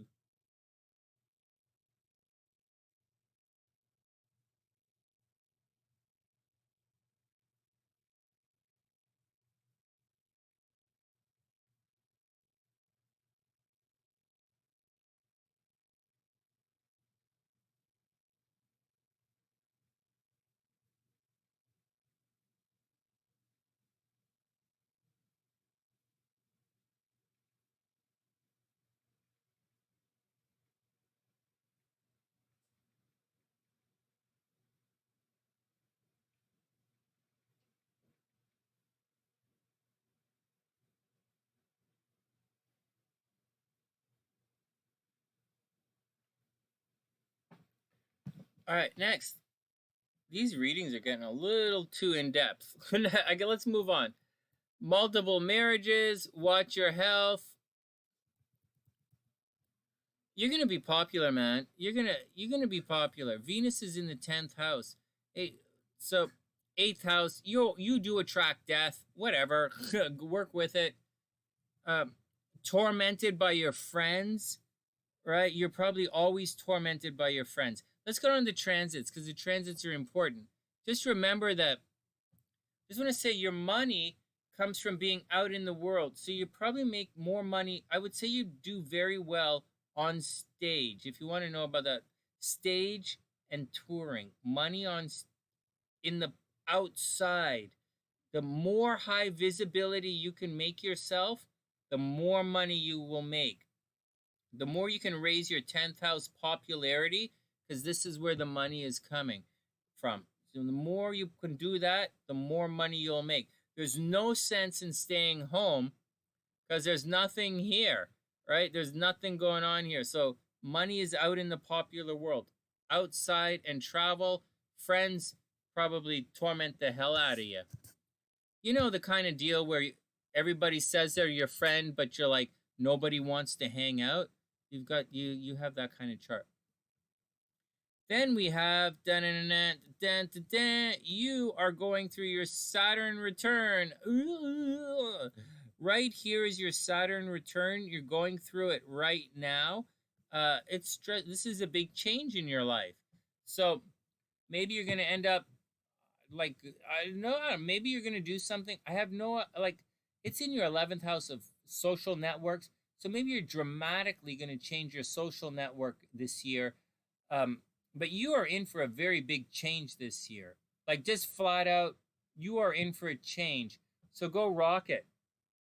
You must have had something difficult happen to you in the last couple of months, because you're going through a node, not return, a node opposition. So something happened. You're going through your 10-year situation where things are going to get stressful. And you're also going through your Saturn return. So this is a time for you to shake things up and move into the next stage of your life. Maybe you get divorced recently. Maybe the band broke up. Maybe some kind of screwing nonsense happened. But that's what's going on. You know, got some screwing is happening. Now, right now, Venus is about to cross your ascendant. Now, Venus crosses your ascendant every year. So what? But so what is important? So Venus is crossing your ascendant now. So this is the week for you to buy lottery tickets and get out the entire week, right? Today's Saturday, and you know, like, it hasn't crossed yet. The entire week, next 2 weeks, let's say, it's the time to buy lottery tickets, and you're entering into a really positive love cycle. And that's the deal, man. You know, Gemini down, you know, Mars in Gemini, watch out for traffic accidents. Make sure you don't smash up your car. Seriously, make sure you don't smash up your car. Very much watch out for computer problems. Make sure you don't smash up your computer. And just keep going, man.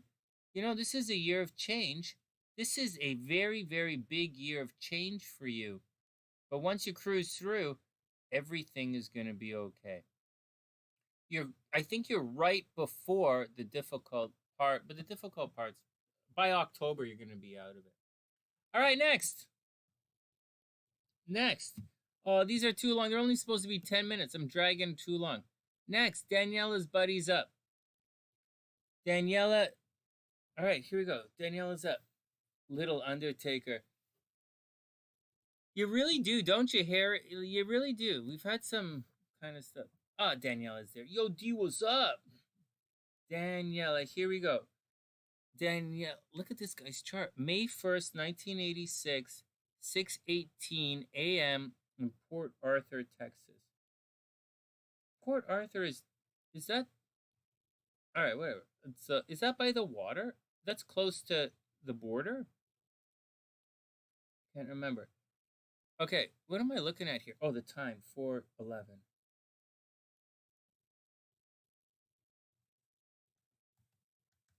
Oh, shit. Oh, I fuck up my charts. Hold on. Hey, guys, remember to tell everybody about the sunny side, please. Remember everyone to pass the word along. It's close to the border, right? Yeah, that's cool. I was checking it out because, you know, I was thinking of moving to Texas, right? So I was checking it all out. All right, here we go. Remember to tell everybody about the sunny side, guys. Okay, and thanks for, hey, guys, thanks for waiting. And Genie, if Unstruck doesn't show up, you're going to be next. And if he doesn't show up, I'll just email him. Daniela, let's check out your buddy's chart.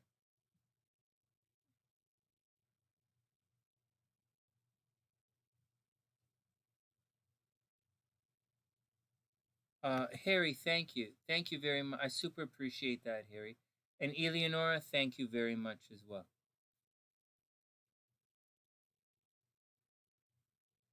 Okay, next. This chart is absolutely crazy. Daniela. Oh, you're welcome, Eleonora. I think he's going to be okay. I think he's going to get sick in the summer, but I think he's going to be okay at the end. Thanks, Daniela. Eleonora, thanks, guys. I care. I know I walk around saying I don't care all the time, but I'm moody. What do you want? I'm moody. Oh, my God. This chart's fucked up. Look at this. Look at all this retrograde in red. Oh, my God. This chart's hilarious. Oh, man. It's not as bad as it looks. Okay, Daniela, tell your friend it's not as bad as it looks, because it looks pretty rough. But it's not. It depends on how things play out. Oh, man, this is a funny chart. Like, what are you gonna do? Like, just look at it. Oh man, this is intense. Actually, this is intense, but it's kind of cool, you know? Just give me a second here. It looks like a Christmas ornament. It does. It looks like massive amounts of pain, but let's see what we can do. It really doesn't matter what you're born with. It's what you do with it. And that's the deal. It's, oh, really? That's not true, Sonny. No, it's what you do. You can make it happen. And we've been telling hey, thanks, Donald. I appreciate that. I've been, what have I been saying here? There's like this chart,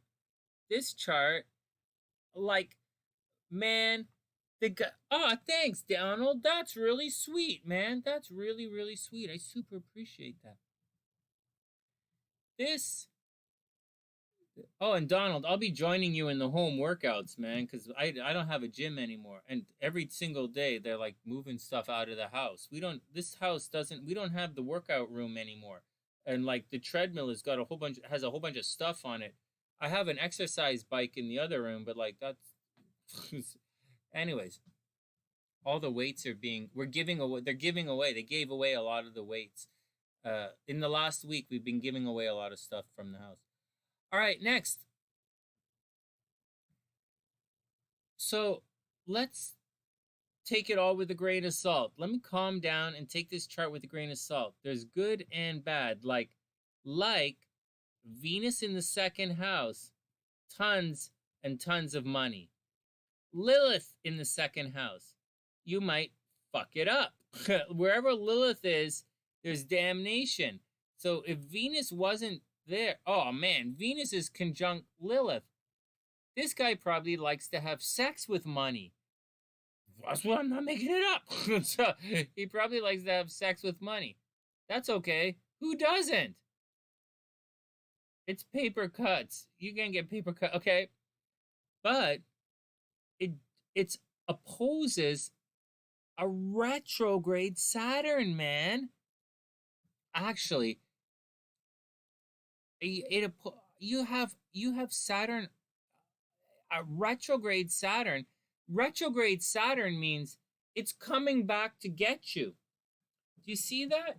When you have regular Saturn, all right, there's a fight, whatever. But retrograde means it's coming back.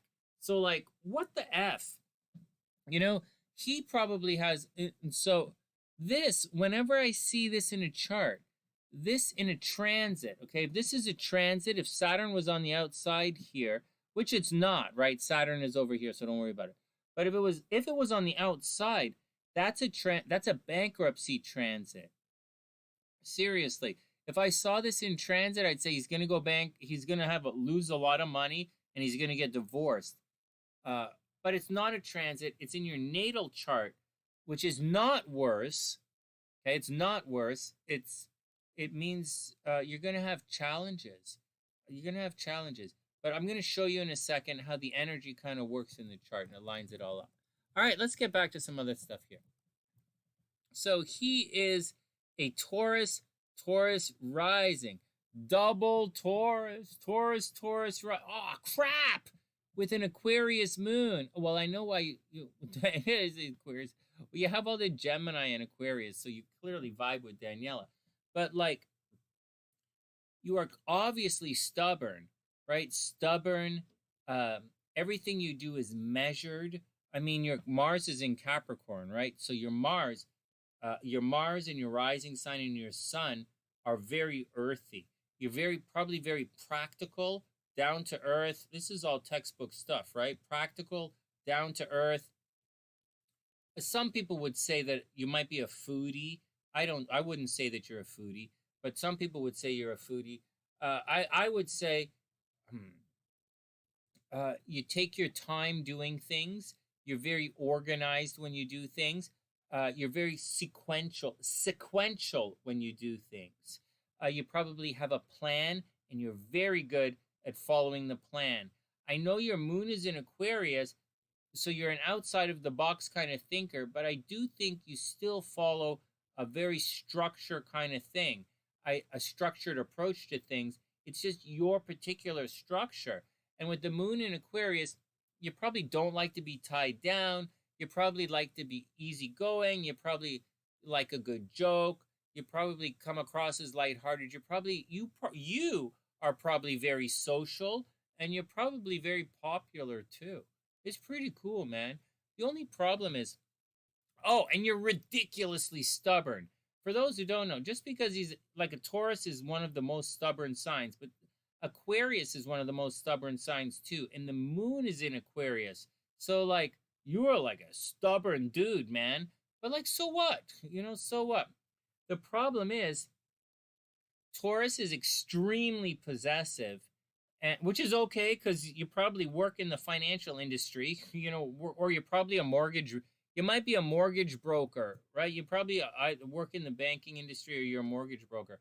But, like, you have, or you work in, like, whatever. You could be a communication specialist, maybe a computer program. You might be a computer programmer or a design specialist. But with the Taurus thing, you're very possessive, but your moon is not a possessive moon. Your moon is very much social. Your moon is very much for everybody. You want the best for everybody, but you're possessive. You're greedy. You're a sponge. You absorb stuff, not energy, stuff, which is great. You need people like that in your life. And so, like, people okay, so next very earthy, very tactile, very tangible, very, very practical. Now, as we cruise along, but there's a real, okay, so anyways, money is probably really good. Lilith is here, so you probably like to have sex with your money. And Chiron is here as well. So, like, there's some pain around money for you. Like, maybe you didn't have money when you were younger and it was a problem, or, well, that's what they say. Chiron says there's a pain when you're younger. I don't really believe that bullshit. But, like, money causes pain somehow, or your stuff causes pain. You see, this is money out, right? You're probably very good at making money, but you probably have major expenses in your life that are beyond your control.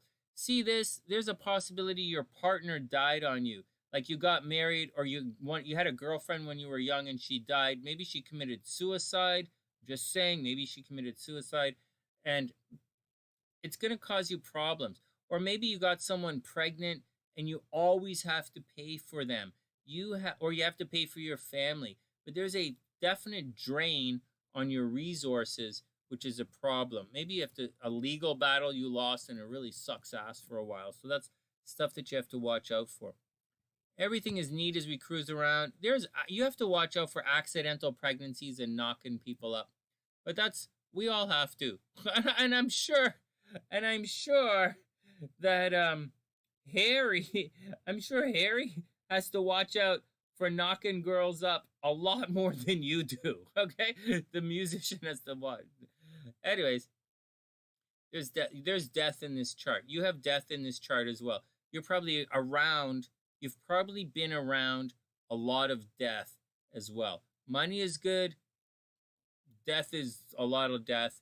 Death of partners, death of marriage. You're gonna probably get divorced.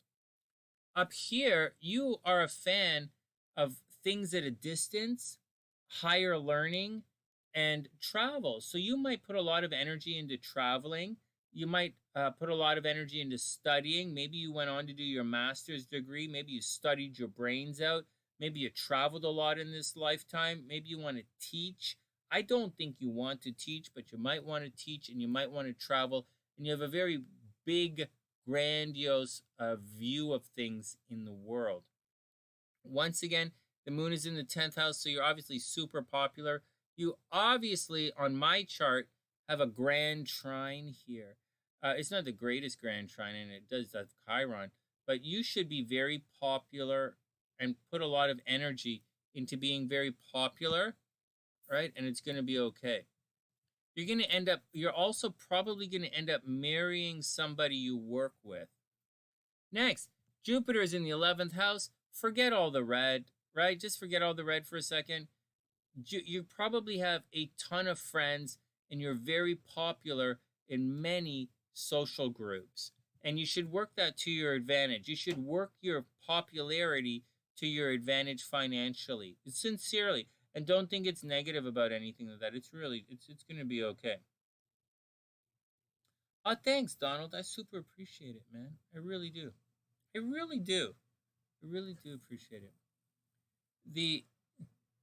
It gets, okay, I'll tell you about that another time because we really got to push through.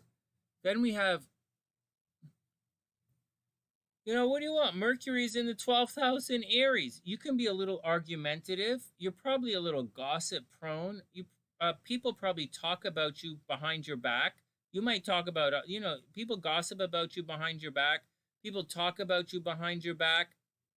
It's like what we're doing right now, where I am analyzing your chart, talking about you behind your back. I know you're there, but this is essentially behind your back. And this is something that happens your entire life. People are always talking about you behind your back. Now, the next thing you have to deal with is this North Node right here. Maybe you're very controlled and you don't like being controlled. Moon in Aquarius does not like being controlled. Moon in Aquarius is rebellious. Moon in Aquarius, Taurus rising, is violent. They say they're extremely slow to trigger.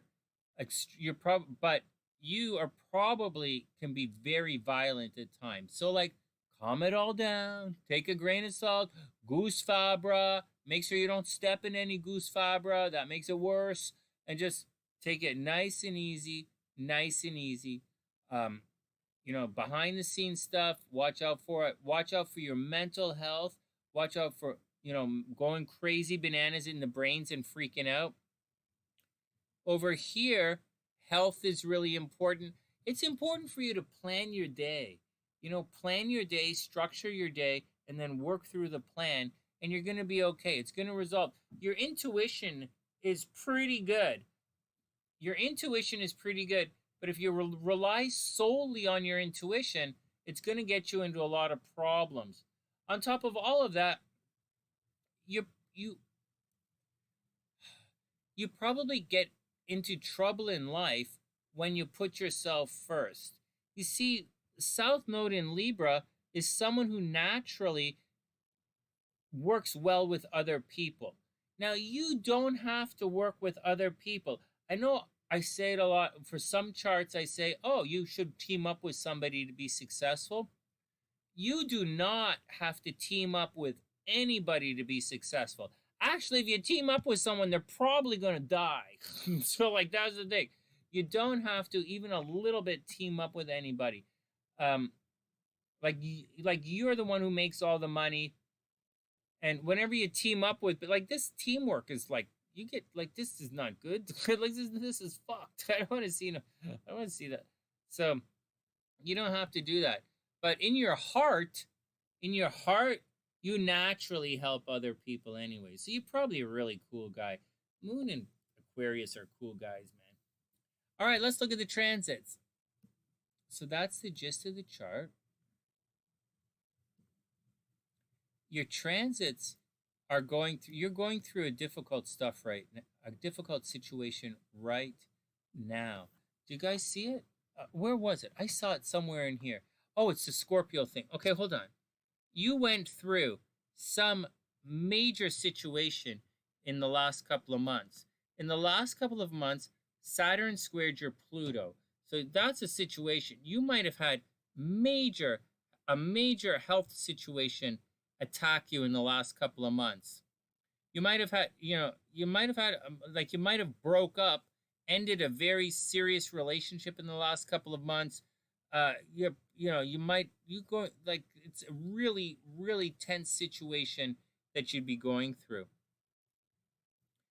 That's the deal. That's it. That's the biggest thing going on. You're out of it right now. You don't have to worry about it. I don't think like everybody else, Saturn is going to go retrograde in a couple of weeks, and when it does, that problem that you had, let's say a month and a half ago, what are we in March? Are we in March? Say the problem that you had in January is going to come back. Everything is going to come back this summer, and then it's going to pass. So just watch out for that thing there. Whatever it was, you have to watch out for. Right now, you actually are very lucky socially, and some good things are happening to you. I don't really think this is the time for you to buy a lottery ticket, but maybe. I think a couple of weeks ago actually would have been a really good time to buy a lottery ticket. When Jupiter was around here, it made a really nice aspect to your Venus, and that would have been a good time. A couple of weeks ago, you were very lucky in love, and you were very lucky in money, and you were probably really popular. But that was a couple of weeks ago. Now it's time to move on. Now it's time to really work your social network. If you're in social media, it's a very good time for you. Social networking is very good. You're not going through your Jupiter return until next year, so you don't have to worry about, so that's not going to do anything like that. But this, it's all in the 11th house is stacked, man. So it's all about social networking and social groups and internet stuff and communicating with large groups right now. And that's the deal. Mars is cruising through here, and the north, you're probably putting a lot of energy into money right now. Oh my God, you're probably also putting a lot of energy into sex right now. It's a lot of energy into romance, a lot of energy into making money right now. You're probably putting a lot of energy into making money. You're going to be successful financially right now. If you do it right, you should make a lot of money this month. And that's the deal. Oh no, it's okay.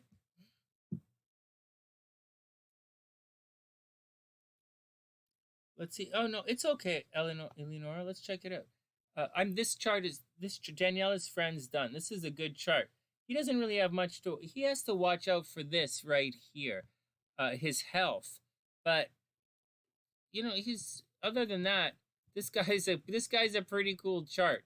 He's very strong. He's doing his thing. He's gonna be he's gonna make money. It's successful.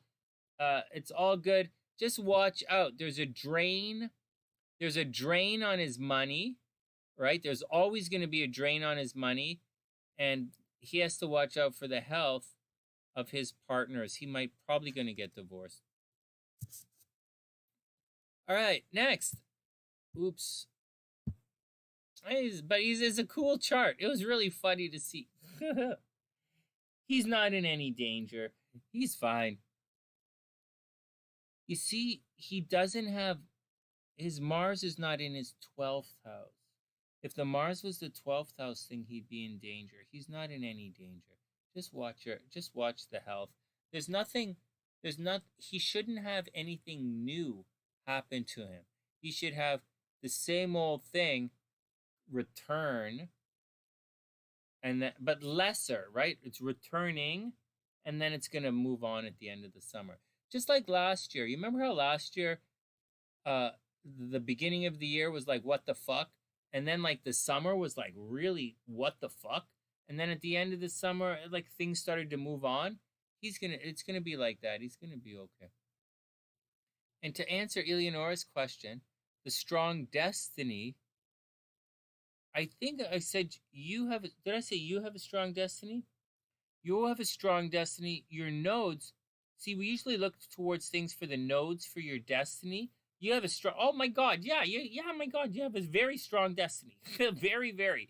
You have a big conjunction right here. You have planets lining up right here in your destiny with the moon is right on top of your south node. It's right there. And I think you have something else.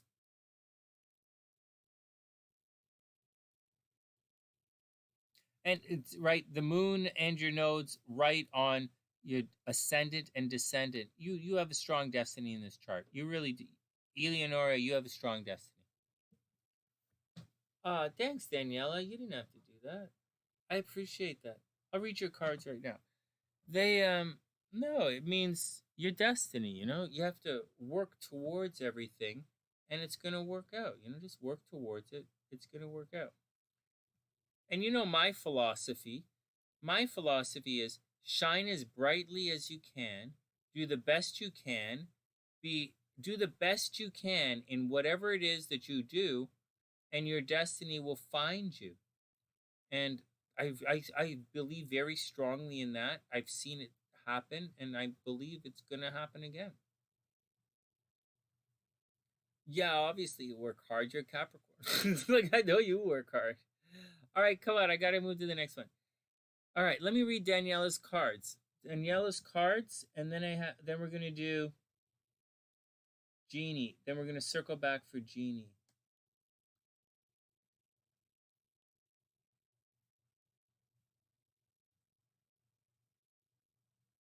Oh, you're super welcome. Come on. The sunny siders, man. Okay. Oh, wait. Daniela, before I read your cards, I'm going to type in Genie's chart, so that we're all set to go.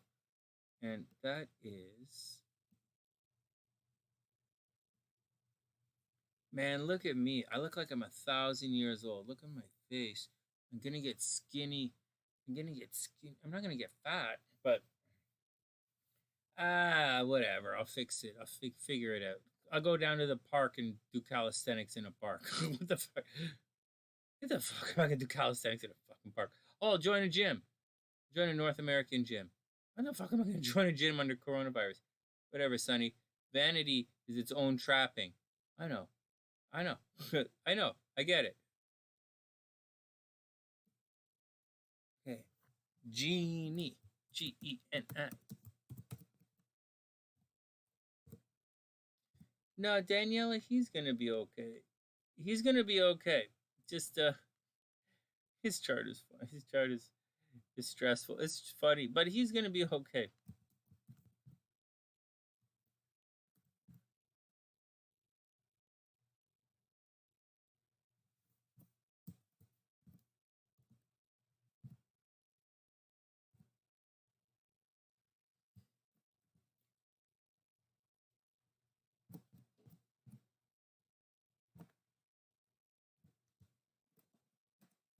I did it.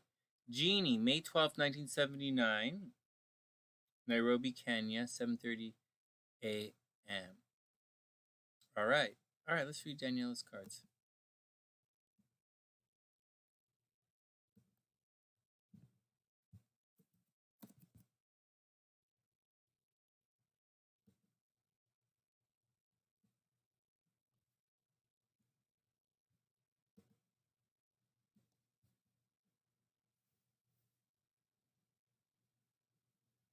Oh, you got it, Jean.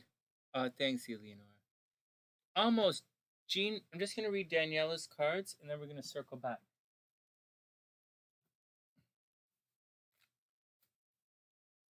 Jean, I'll do your chart, and then we'll do your cards. Because sometimes the cards disagree with the chart, and I don't want to twist up the chart reading. So I'm going to do your chart, I'm going to do the transits, and then we'll circle back with the cards, and we'll sort it all out. All right, this is for Daniela.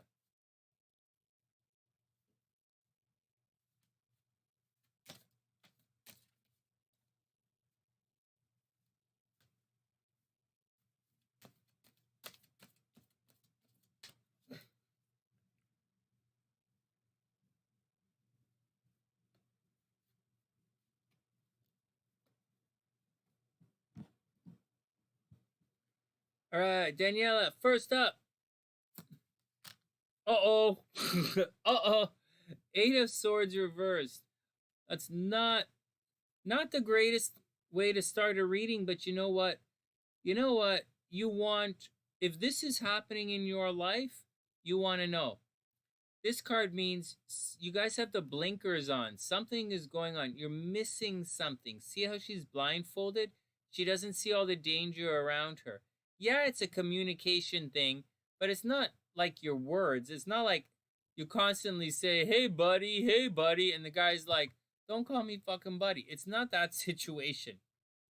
It's reversed. You're kind of a little oblivious to what's going on around you. The danger in this card isn't only that you don't see it, it's that even if it means you really don't see it. Yeah, there is. You know, yeah, this card's come up a lot. Oh my god, well, yeah, it's come up a lot. It's, you know, it's like, so I'm a Scorpio. I pride myself, and Scorpios pride themselves on seeing everything. And you're a Gemini, and you're like a super brainer Gemini, so you're gonna see everything. But like, the card says you're gonna miss it. Like, what am I gonna say? The card says you don't see it, you don't see it. So be careful. Like, seriously. And then, oh! I gotta calm down. Mama Sunshine, they're not way upstairs anymore. We moved her bedroom over there. So I better stop yelling and screaming. She's got to wake up, and my Mama Sunshine's got to wake up in 20 minutes to take a bunch of pills. 4 o'clock in the morning. I got to go take care of her shortly. You guys have a bad card coming up. Danielle, you have a bad card coming up. Watch out. It's a 10 of Swords. Okay, this is it, you know. Watch out for getting stabbed in the back. Watch out for something negative. Watch out for some violence. Watch out for some abuse. There's this card. Hey guys, any other tarot readers out there? You could back me up on this. There's very clear danger that you don't see. Very clear. Right? This is, what else is going on? Oh, someone is going to call you out. So I would imagine someone is going to, Gabrielle says, you got the Judgment card. Gabrielle uses the phrase, and I really like the way Gabrielle does the wording in this kind of stuff, right? It's the Judgment card and it's reversed. So it's usually, she says it's being called out. I say you have to make peace with somebody before you move on. But something is going to happen and it's reversed. So make sure you make your peace, right? Before you go on to the next situation, make your peace. Somebody's going to stab you guys. Someone's going to stab you in the back. You're not going to see it coming, and they're going to stab you in the back. They might blame you, and you're probably not going to get a chance to defend yourself, right? It's reversed, right? They're calling. Make sure you don't miss it, right? Make sure you don't miss an opportunity. Like, they're calling you. You might miss it. And that's like the angel is calling everybody here to move on. It's Pluto energy. This is a tough reading. It says you might miss something that you're really hoping for. It might really come back to haunt you. So be careful. And then we have the page of Prince of Swords. This is a good card for you. Prince of Swords, very good card for both of you. This card indicates you're going to have to run around communicating. This card does not mean arguing with people. It means it's an intellectual card. It means you have to brainer it out and get in there, do your thing, ask your questions. Like, it's the pages and the princesses that ask questions. The knights get out and they do their business. So you're going to have to fight back verbally, and you're going to have to do your thing. There's also the possibility that you're going to travel, but like, there's also a possibility you're going to travel. But when you see these other cards in the background, like, you're going to have to stick up for yourself. You're going to have to fight back, and don't allow yourself to get pushed around, because you might miss an opportunity where someone's going to steal from you or stab you in the back, and you guys, you might not see it coming, so be careful. That's the deal. Or you might be waiting on some information. Don't wait on any information. Be proactive in everything you guys are doing right now. All right, next. Gene is up. And thanks, guys. I love when you're on the road and you contact me from different... I really think it's really cool when you guys tune in from other places. I think it's really cool. All right, next. Gene is up. Okay, Gene is up. Then I got to go check on my mom.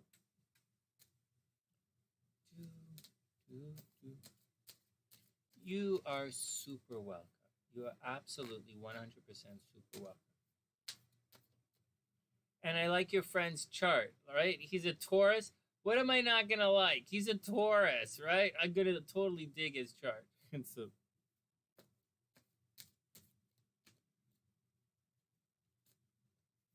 all right, next, Jean is up. Oh, Jean is getting a reading, but we're not doing Jean's cards until the end because I tend to. I don't wanna. I wanna. Well, we'll do Jean first. Okay. Is Jean with a J? Yeah.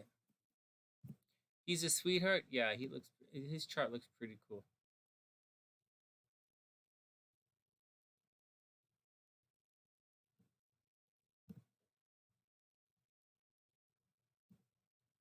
All right, Jean. Thanks for your patience.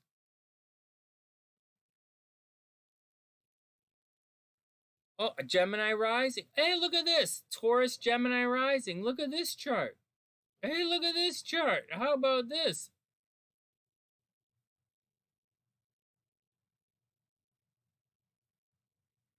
This is a pretty cool chart. Oh, this guy had Gene had problems at home, man. But like, this is a cool chart. This is an interesting chart. This similar energy, not the same, similar, more Venus and Aries kind of thing. A lot of Venus and Aries tonight. A lot of competitive lovers out there.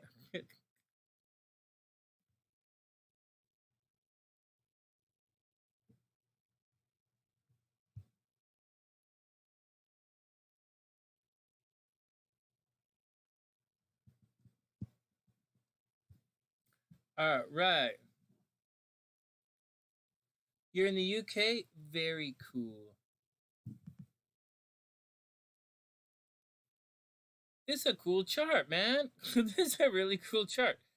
It's neat. It's interesting. This, guys, if you notice, we use, this is a sun. These are my charts, right? And my software is set up to for when I teach my class, and I add things in the class that regular astrologers you don't really see. So it's why there'll be more red lines in the chart or more blue lines and stuff. It's not the same as if you went to like astro.com or something, but that's the deal. All right. All right. Let's drink some water and let's settle in. Oh, one more chart and then we're going to call it a night. Hey, Gingy, what are you still doing awake? Ginger, don't you sleep anymore at night? Oh, man. Ginger, I sent you your lottery numbers. I sent Hellbeast his numbers. I sent SLC the numbers. And I sent Rocktober the numbers. I hope you guys win. I really hope you win. And I'm going to talk to Jeesh tomorrow. And when I talk to Jeesh, I'm going to send her numbers and Javier his numbers. Maybe. I don't know if I can do Javier, but I'll do Jeesh's numbers.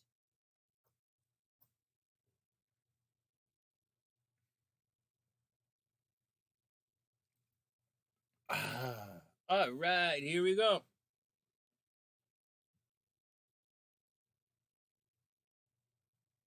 Man, I didn't even buy a lottery ticket. What the hell? I didn't even make it to the store to buy one tonight. We had family come over and I had to check it out.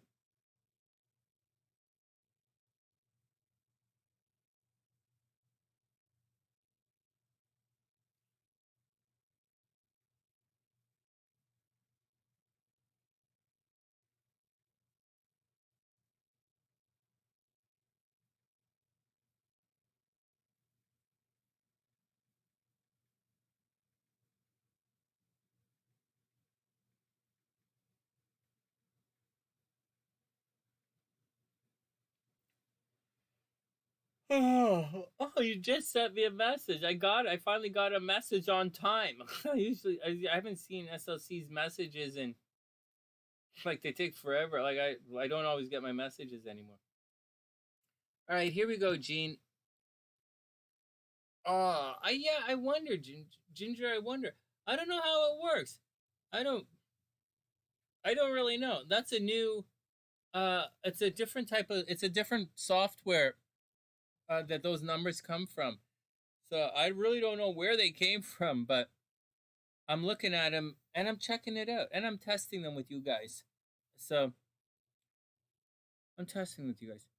All right, here we go. Gene is up. So Gene is a Taurus Gemini rising. That would make you a super communicative Taurus. Now, check it out.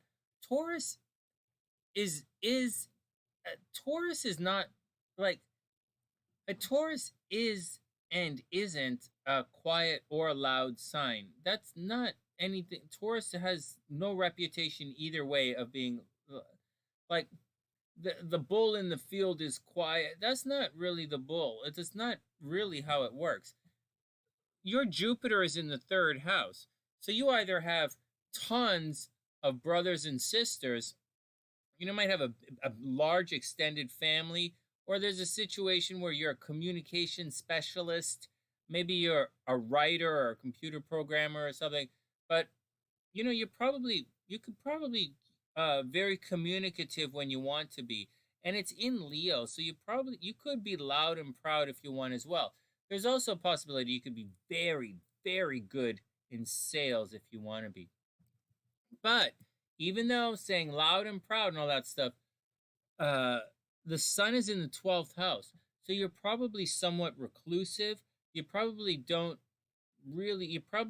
want the spotlight, but that's okay, man. You don't have to have the spotlight. You probably do things behind the scenes. You probably can be a little bit reclusive. There's a but to some of what's going on here, and I'll tell you that in a second. You're Gemini rising, so you might come across as curious. I'm a Gemini rising. You can be a chatty Taurus.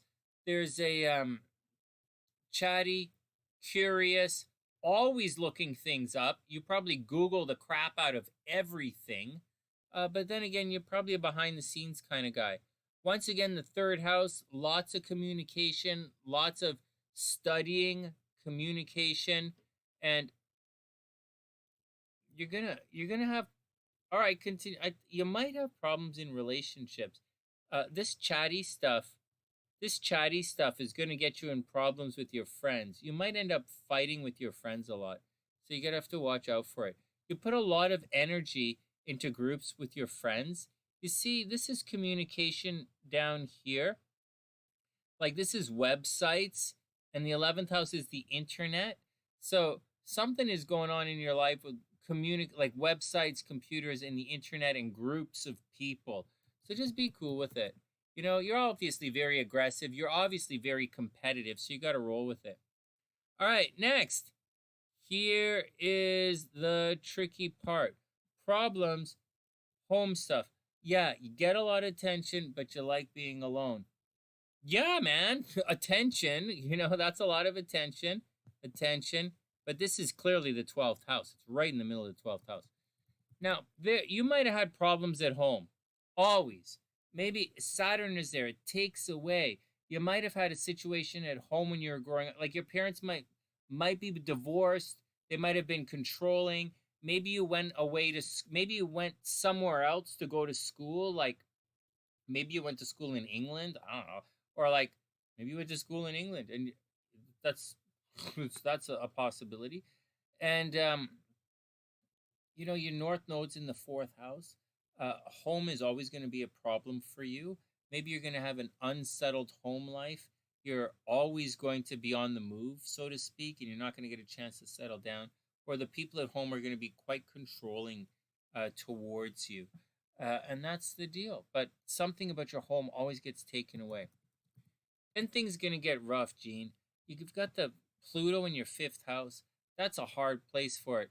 The Pluto in the 5th house, you have to watch out for miscarriages. Okay, so I'm going to tell you some.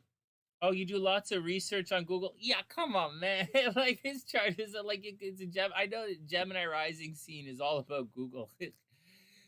So here it's going to get difficult in a second, the stuff I'm going to tell you. So Pluto in the 5th house is going to cause death to children or change of children. It's going to cause things like abortion, miscarriages. It's going to cause some other things like public drunkenness. So people who have Pluto in the 5th house, they could get drunk in public, excessive partying out loud. That's the entire thing you have to watch out for. Public nakedness, watch out for all of that kind of stuff. Public disruption. Partying a little too hard is something you have to watch out for. Then you have the moon in Scorpio. Oh my God, moon in Scorpio in the 6th house of all places. So you're obviously a workaholic. Moon in the 6th house is a workaholic. It's in Scorpio, so you're ridiculously intuitive. You probably speak to spirits. You probably see ghosts. You probably you probably read your horoscope every single day. You might read the tarot cards. Obviously, you're a workaholic.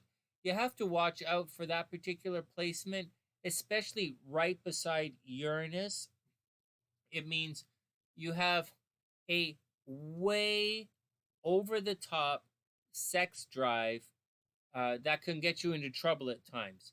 Obviously, everybody thinks you're sexy, right? Obviously, they think you're sexy, but you're like a way over the top sex drive that could get you into trouble. And I'm being a little cryptic. Uranus is there. Your day-to-day life gets unsettled all the time. You're in the middle of something and people are always pulling you away from what you have to do. So I'm guessing your phone rings off the hook all the time. Like you're doing something and then something happens. You go like, oh God, I got to do this. You're doing something. It's, oh God, I got to do this. But you're like a Gemini rising, so you handle it quite well. Just watch out for it. It's dancing. It's dancing all the time. You were in boarding school, right? Yeah, boarding school. And no public drunkenness, but love dancing. Dancing is cool. Yeah, Libra, right? Yeah, I've never seen a messy drunk Libra in my entire life. Oh, you read the Tarot Daily? Oh, yeah, well, that's Scorpio stuff. What else is happening? Relationships are going to be a little screwy. You don't really want to see retrograde planets in the 7th house. That's going to cause problems in relationships. But I don't think relationships are your thing, right? Like, if you might have had a girlfriend die on you or something at one point, but this is love and dating, and this is relationships up here, and this doesn't really seem like it's your thing. Not really. It might be nice, but I don't think it's like your thing. So I think you could let it slide. Work is the deal. Work is the deal. Health is the deal too, right? Oh, yeah. No, I know. Okay, I'll be blunt.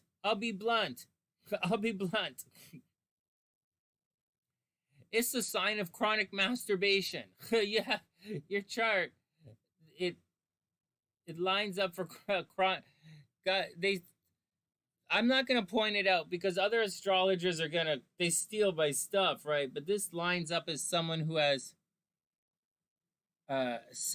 chronic, self sex, Anyways, next, let's move on. This is a power section of your chart right here. See this? Social networking is I think social networking is a really good deal for you. Good thing you have friends into lovers, making money from the group, internet. You should have won a lot of awards as a kid or as an adult. You should win a lot of awards. It's your hopes, dreams, and aspirations. Your 11th house is jacked, man. It's like jacked in a good way. Mars is there, so you're always taking care of the group. Venus is there, the group takes care of you. Mercury's there in Taurus, no less. So you're very practical of helping the groups of people, or maybe you own half the internet. I don't know. That's the big deal. And so, screwed in relationships. Well, you know what? Sometimes I'm not trying to project too much because I have some similar placements to you, except I'm a Scorpio and you're a Taurus. And so I kind of get it, but and I'm not projecting, I'm just trying to read your chart, but some people don't care. They just don't care about relationships. It's not their thing. I do lots and lots of readings where I see the placements and I'm like, you know what? You're probably not going to get married. And they're like, I don't care. They don't want to get married. And it kind of goes hand in hand. Just the language changes a little in the perspective. And I kind of think that's the deal with you. I do see you getting fucked over, right? This is getting fucked over. But like, I don't think it's like the biggest thing in the world for you. I think this is a big deal for you. If this were to screw up, you'd have problems. And it's the 11th house. You're probably very competitive when it comes to achieving your goals. And man, I bet you're really, really good at achieving your goals. Like, really good. All right, let's check your transits. Taurus is going to have a rough transit year, but let's see how you pull out of this.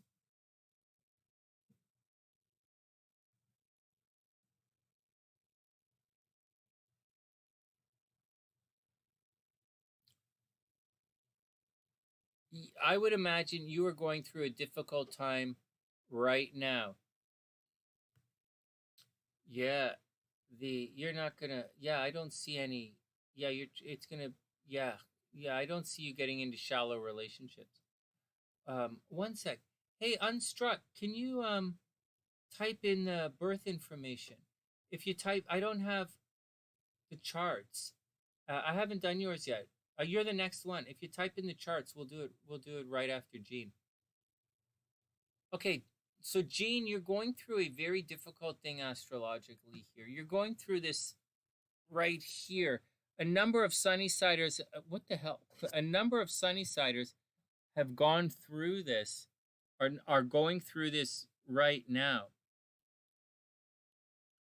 and it's rough, man. You watch your health. Seriously, watch your health, watch relationships. It's not just health and relationships. It's about something going on in your life that has to be restructured. See this? You're going through a very sincere square right here. Right? This all squares itself. And it's for a lot of people, when the nodes square up like that, it's brutal. A number of people have reported health problems. Like health problems. Some of them had people like attacking them somehow. So you're really going through it. And this number 15 right here is it. These numbers actually go downwards. They descend. So it's going to hit 14, and it's going to be exact very shortly, within the next week or so. So you got to watch out. Like right now, you have to watch out. You're not going through any messed up Saturn things, so I wouldn't stress out. But the nodes are absolutely something to stress out. So watch your health, watch your health, watch your health, watch stress, watch out for it.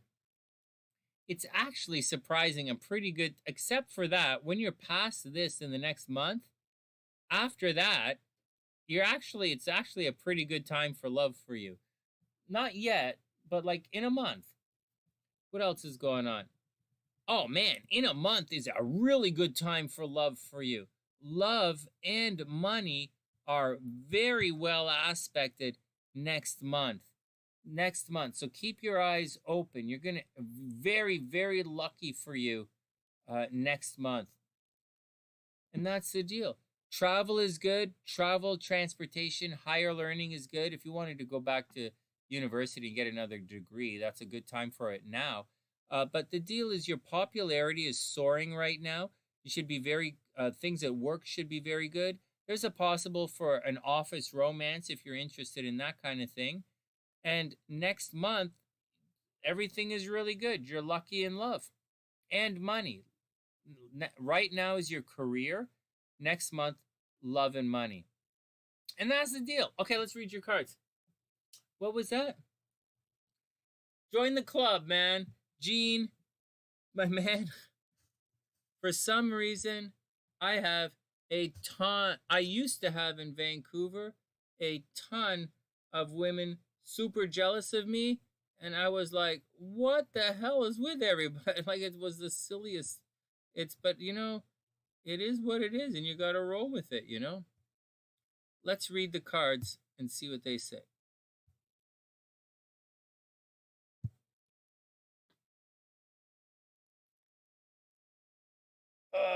I know it's the weirdest thing. The only difference is you probably make a ton of money and I don't. It's probably the big difference. Why are the girls jealous of me? I don't make any money. I know why they're jealous of me. They're jealous because in the music industry, I have a really. Oh, Ginger's heading off. All right, Ginger. Sweet dreams. Oh, there we go. Sweet dreams, Ginger. I have a. I had a really strong education, and they would get. Girls got jealous from me.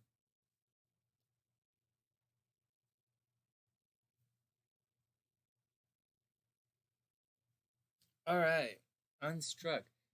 You got it. Let me put this down here. Investments are good, right? Yeah.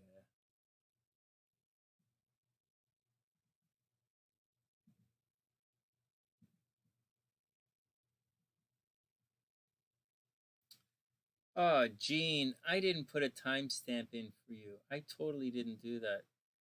Let's say 5. Let's say 5-hour mark.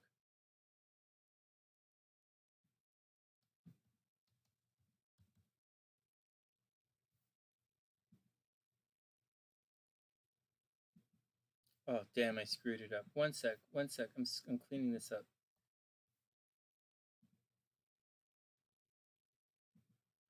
Okay, here we go. All right, Gene. Cards. Let's do the cards.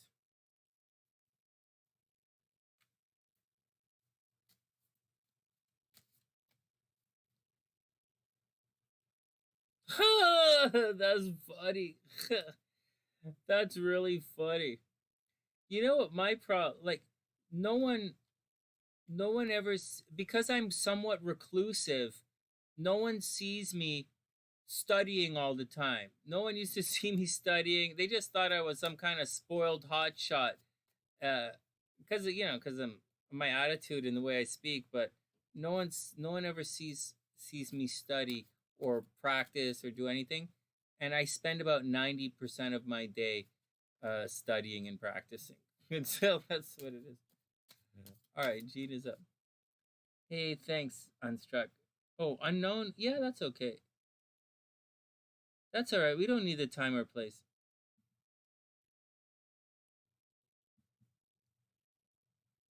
Yeah, that's all cool, man. Let me just. Ooh, hot stuff. What? One sec. Wait.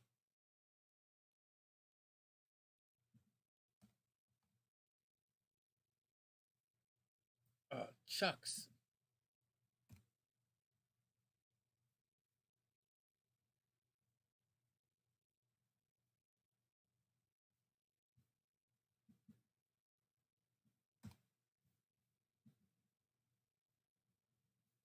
Sorry, guys. I'm just cleaning up the description so it's easier for everybody. It's going to be cleaned up again after I do Unstruck stuff. You study in private. Yeah, me too. Study in private. Ooh.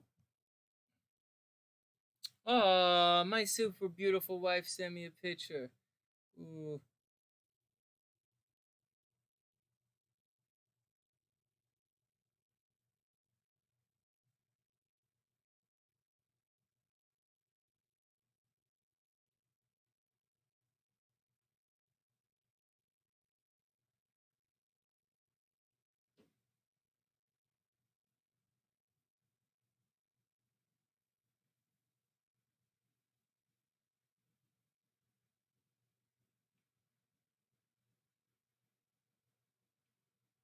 One sec. Make.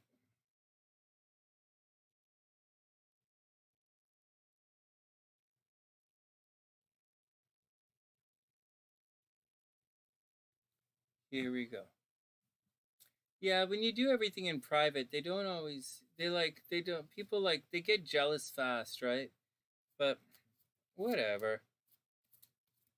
At this stage, I don't know. I don't. I'd be lying if I said I didn't seek the attention. My Mars is in the 10th, 11th house. Like I do seek the attention, but I'm also extremely reclusive. I seek attention professionally. I seek the attention professionally, but I spend most of my time by myself. It's okay. I don't really give a shit. I don't. Friends just there's at this stage in my life, there's no real point in having friends. So, here we go. I don't like. What am I gonna do? Someone to work out with? Maybe when I'm in Chicago, I'll go work out with Hellbeast. But like, all right, Gene. Here we go. First up. Oh goodness, Two of Cups reversed. Here you go. Two of Cups reversed. Talk about relationship, crappy relationships. So maybe you are going through a relationship situation. Often it's reversed, right? But oftentimes this card, like this is the card of togethership, togetherness. There's the possibility of there is the possibility of meeting someone new, like very sincerely. Unfortunately, it's reversed. So maybe you met somebody over, you met somebody and then you had to move, or something. You met somebody somewhere and they're in a different country and it doesn't work, or you met somebody online, or you were doing contract work, because you have the Venus at the top of your chart, right? So maybe you met someone at the office and there's the potential for an office romance, but then your contract is done, so you had to leave, kind of thing. So something about this love thing is not really working. I wouldn't stress it out though, because you are 100% lucky in love in about 3 weeks. So I will just take it all easy. Then we have the King of Swords. So you got the King of Swords is, the fastest thinking, most cerebral person in the entire deck. So, so keep, be responsible with your words. Stay sharp with your brains. If anyone tries to pull a fast one on you, you're going to be quick to identify it. Just be sharp, stay sharp, stay on your toes, keep your eyes open. This is it's not looking for love. This doesn't say you're looking for love. Just stay sharp, man. Keep your wits about you. And, just keep your wits about you. Then, wait. Yeah, marriage isn't important. No, I totally get that. No, I totally get that. It's all going to be cool, Gene. Seriously. They don't get it. They don't get it. I don't think they. Anyways, you're that's funny. You're clearly a friends first kind of person. Venus in the 11th house is friends first. It's it's being in a relationship with someone is your best friend. It's like Venus in the 6th house is marrying someone you work with or dating people you work with. So like if it's in the 11th house, if you're not friends first, it's not going to work for you, So, what happened? Where'd your comments go? Oh, it's all right. All right, and next, the moon reversed. So it's a little bit dark, right? So you're supposed to be going through a renaissance or a rebirth right now, right? The moon is the second of the 3 progressive luminaries. And it does indicate a time of darkness, a time of confusion, but it's also the time of it's a time of, you see, this is supposed to be the view from inside of the womb, out of the birth canal. Like these are supposed to be the legs or knees or whatever, and you're going through it. And you're going to have some obstacles going through it, so you got to be cool. But there's a traveling from your subconscious into the light. Now, unfortunately, this card is reversed, so you might be feeling stuck right now, or it's a bit emotional. It's the moon, right? It's Pisces energy. It's like in astrology, the moon is Cancer energy, but in the tarot, the moon is Pisces energy. And it's reversed, so you probably feel stuck. You probably feel trapped. You probably feel confused. Stay sharp, though. I said all of that, but your wits are sharp. Your brain is very sharp. You're surrounded by nonsense. And then finally, the Emperor is reversed. And the Emperor is the guy who takes control of everything. The Emperor is a firm person who runs around the kingdom taking care of everybody. It's the card of boundaries. It's the card of responsibility. It's the card of taking care of others, but it's reversed. So something is going on right now where there's a little bit of nonsense. You're probably bored, right? You're probably bored relationships or whatever. Your brains are very sharp. It's cloudy. I think you're going in for a bit of a rebirth or a renaissance. I would think that right now, unless you're looking for a new contract at the office or some kind of new new job or moving forward in your career, I would say take it easy for the next month. Not take it easy for the next 2 weeks, and then love and everything is gonna blast off again in a couple of weeks. So I would say take it easy. Oh wait, what's going on? Yeah, you got to be friends first with your date. Your ex is keeping you stuck. He's a married Cancer. Oh, he's giving you the dick vibe, right? He's being an asshole. Yeah, I hear that. I hear that. He's a married Cancer. That would do it. That would do it. If married Cancer would totally do it. All right, Jean, I got to get to the next chart. I got to get to do unstruck stuff, and then I got to move on. It's great meeting you. I really appreciate you letting me look at your chart. Thank you very much for supporting the Sunny Side. Please subscribe to the channel, and come by whenever you want. It's great. It's great to see you, and I wish you the absolute best. Okay, one more, and we are out of here.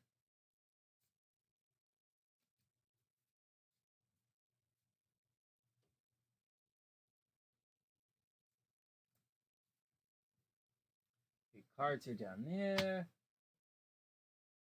Well, there's 12 people still here. You guys are still awake. There's some Sunnysiders who are still awake. All the crew is mostly asleep.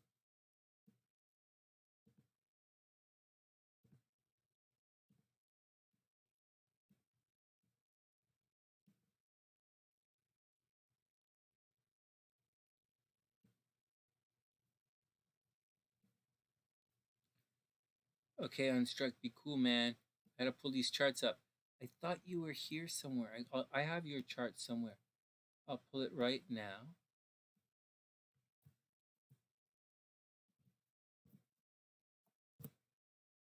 Damn. Wait. Okay, I'm sure it's here somewhere, but I don't know what name I put it under. So, damn. Oh, I'll just type it in.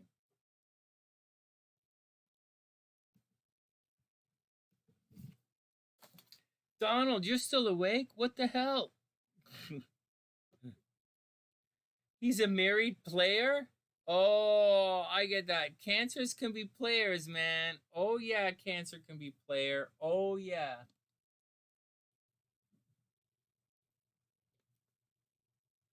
$4:15 a.m. Yeah, me too. I'm in Toronto right now. It's 4:15 here.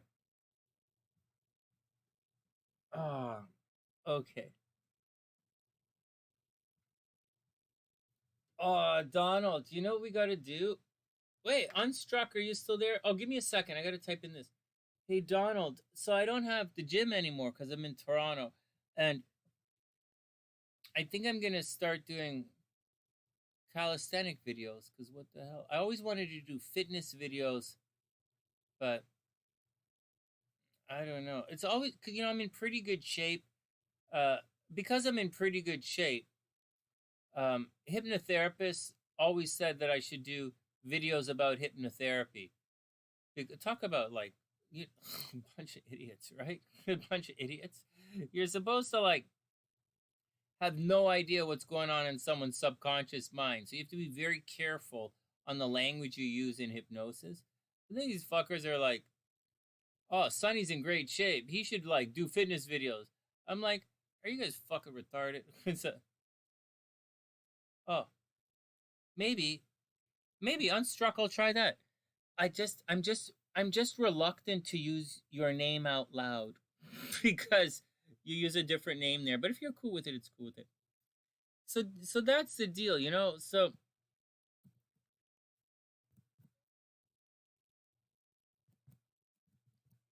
anyways, that's my 2 cents.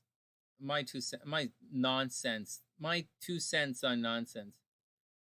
Let me quit that and let me just try once again. so that I don't double up all the charts. G-U-I-L-L-E-R.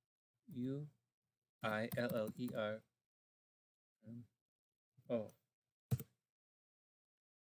G-U-I-L-L-E-R-M-O. We'll try it in this one. 1 sec. It's okay.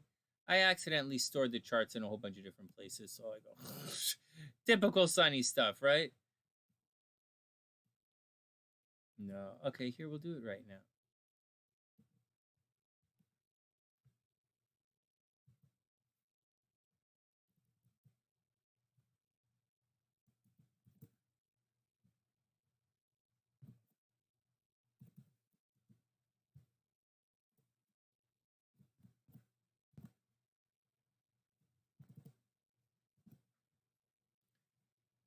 All right, let's do it. Let me pull it up.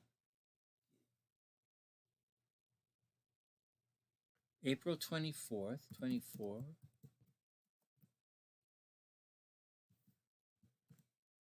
April 24th, 1996, 1 a.m. Oh man, V-A-L P.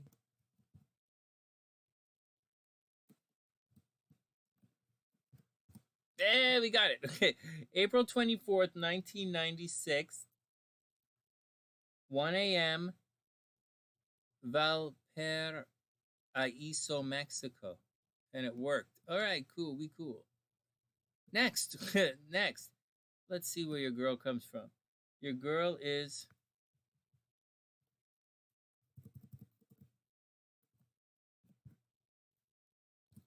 Sidney is... July 7th. Oh, look at that. July 7th, 2002. Oh, she's probably really sweet. And we don't know where she's from. That's fine. We don't need to know where she's from. I'm going to change some of this so that I know what's going on. 12 p.m. And we'll just leave it at that.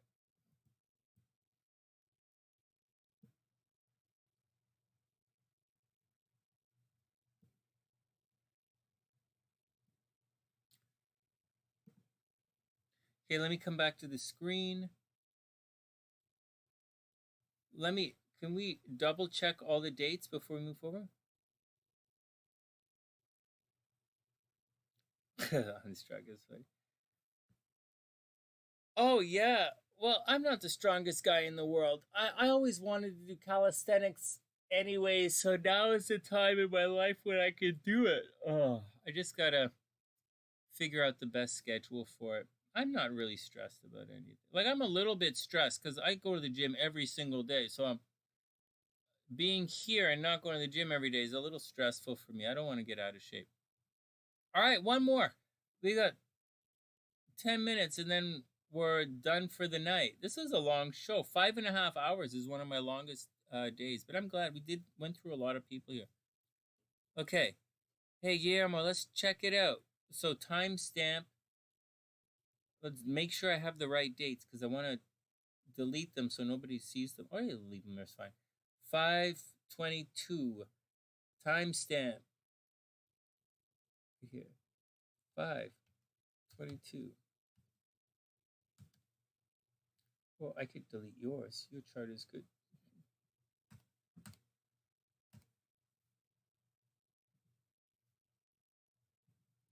Okay, so check it out. You want to know what's the deal, man? Guillermo, come on, speak to me. What's the deal? Did you meet this? What's up? You met this new girl, right? So she has to go. We don't have her birth time or city, right? It's all fine. She's got to go on the outside of your chart. We have yours, so we're going to know how she's going to affect you. And, whoa, what the hell? This is a spaghetti chart. Let's see. Let's see. You're a Taurus, right? You're a Taurus. Holy jeez. Well, this girl lights you up, man. You want to marry her? Oh, man, this is so cute. Oh, you want to bang the holy bejesus out of her. Oh, this is funny. Okay, first, I'm going to go through all the dirty stuff. So, I'm going to go through all the dirty stuff, and then we'll do the serious stuff, okay? It's going to get all the good. So, yeah, first,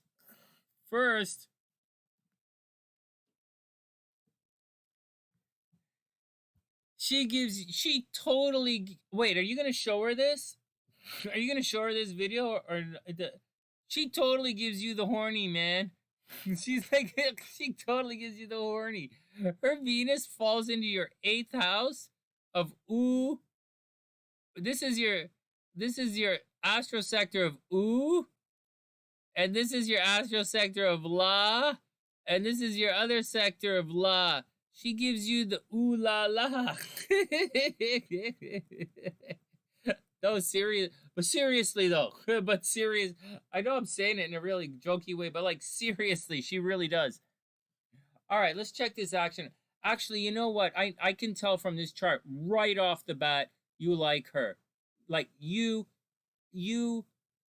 not, like, I would say on a scale of 1 to 10, I would say sincerely, Guillermo, I think you 10 out of 10 really like her. Thanks, Donald. Yeah, I'm doing the home workout now, so I'm definitely gonna do it. I'll see what, I gotta get the light. Actually, what I'll do is when the weather gets better, I'll take it outside where there's more space and stuff. There's a lot of, I don't know, we're giving away a lot of stuff at the house now. Okay, let me get back to the reading. I think you really, really, really like this girl. Like, major. No joke. Guys who follow, and you guys follow my astrology, so we're going to see it.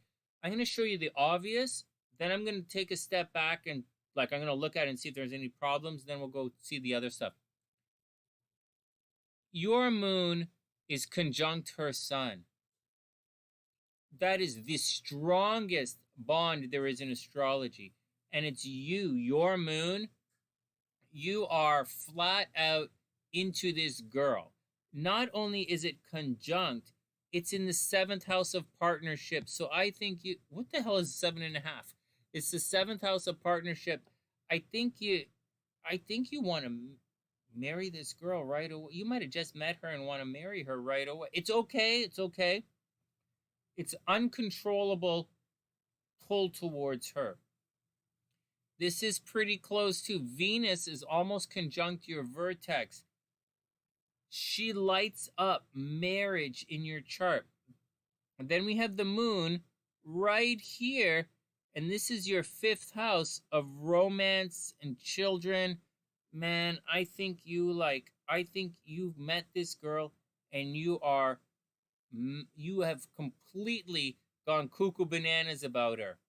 Seriously, there's nothing wrong with that. Anyone is really lucky to have someone this crazy in love, this attracted to them, and you have it.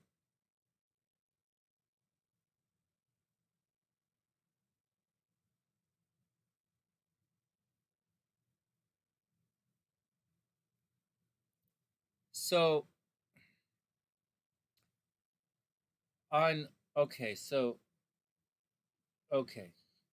that's the obvious. Okay, you are ridiculously attracted to her. Now I have some difficult news. Oh God! Like, not only she's you have destiny together. Holy crap! Like, so, like, you have an extremely strong connection with this girl. Like, extremely.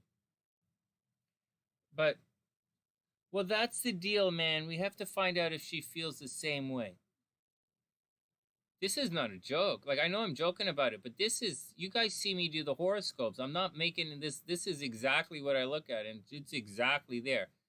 But there's something, other stuff we have to look at. So we look at Saturn making aspects to certain things. This Chiron thing, this is a midpoint. I say it's a thing, but it's a Chiron midpoint. 1 degree. Saturn, 1 degree. It's okay here.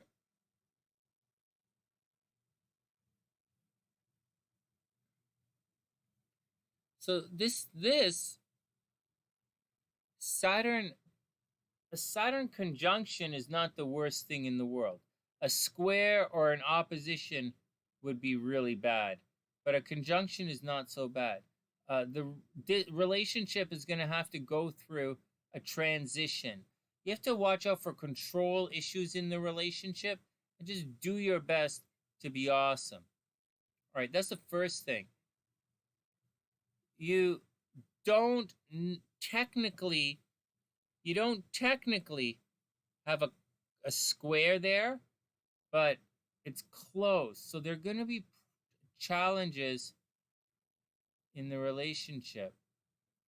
Just give me a second, guys. Give me a second, okay? I'm trying to, I have to find a bunch of things here. This is not regular astrology I'm doing now. I'm doing a different type of astrology, and it takes a second to figure out where everything is. And so, okay, so what else is going on here? So what else is negative? So there is a negative thing there. Her Saturn is at 22 degrees. That's whatever. That's okay. That's whatever. That's actually okay.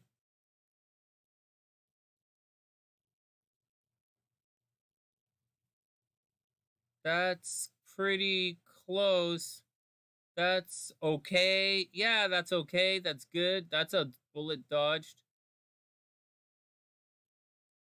This is cute. That's cute. There's passion in the relationship. You guys might have a lot of sex, which is always fun. I think that's okay. Okay, next thing we want to check out, just 1 sec. This is tense, but it's okay.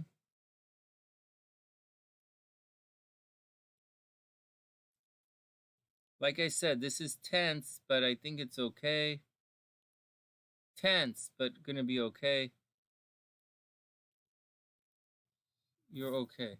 Okay, now I need 1 more second to see if you guys are really gonna be super amazing. 24, 24, 26. Where's your Neptune, man?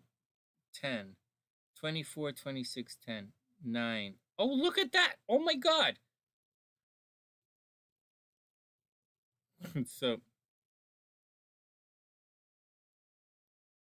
okay, so here we go. Before we get to the regular Western astrology, I'm going to tell you that you have a solid shot in this relationship, man. You have a, it's not technically a Cinderella transit, but you have a solid chance in this relationship. Solid. I know you like the girl.